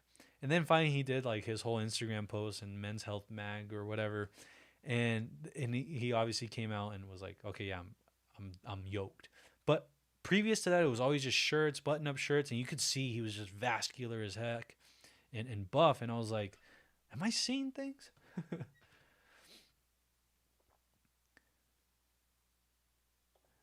Speaking of bears, have you watched Black Bear, Rick? No, Black Bear, no.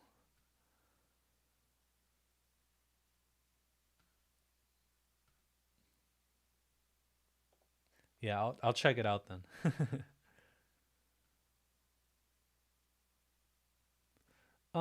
Let's see. But yeah, guys, I think that's yeah, I'm gonna watch it. But that's it for tonight, guys. I wasn't used to these 4 a.m.ers anymore. It's been a while since we did this, but I'm very, very glad we did. I can't wait until we get to do this again.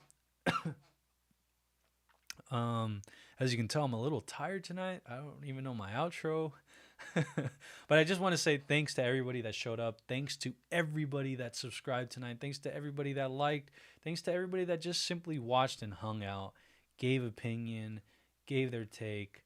Seriously, it just, I can't wait till next week. Next week's going to be crazy because it's, you can feel it. The energy's there. Like, the energy is there.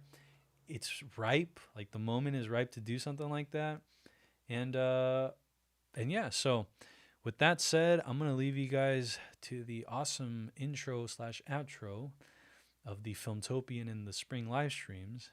And with that said, thank you to Adrian. Thank you to Reddick. Thank you to Human Ramp. Thank you to Denmark. Thank you to Kevin Durant. Thank you to, the list goes on and on and on and on. Lavery. Yeah, so thank you to everyone that always shows support. And this Filmtopian. Oh, and make sure to go check out the Discord. Link is in the description. Go join that Discord. That's how you're going to be able to get in on the call next week. But without further ado, my name is Ricardo Acosta. And this is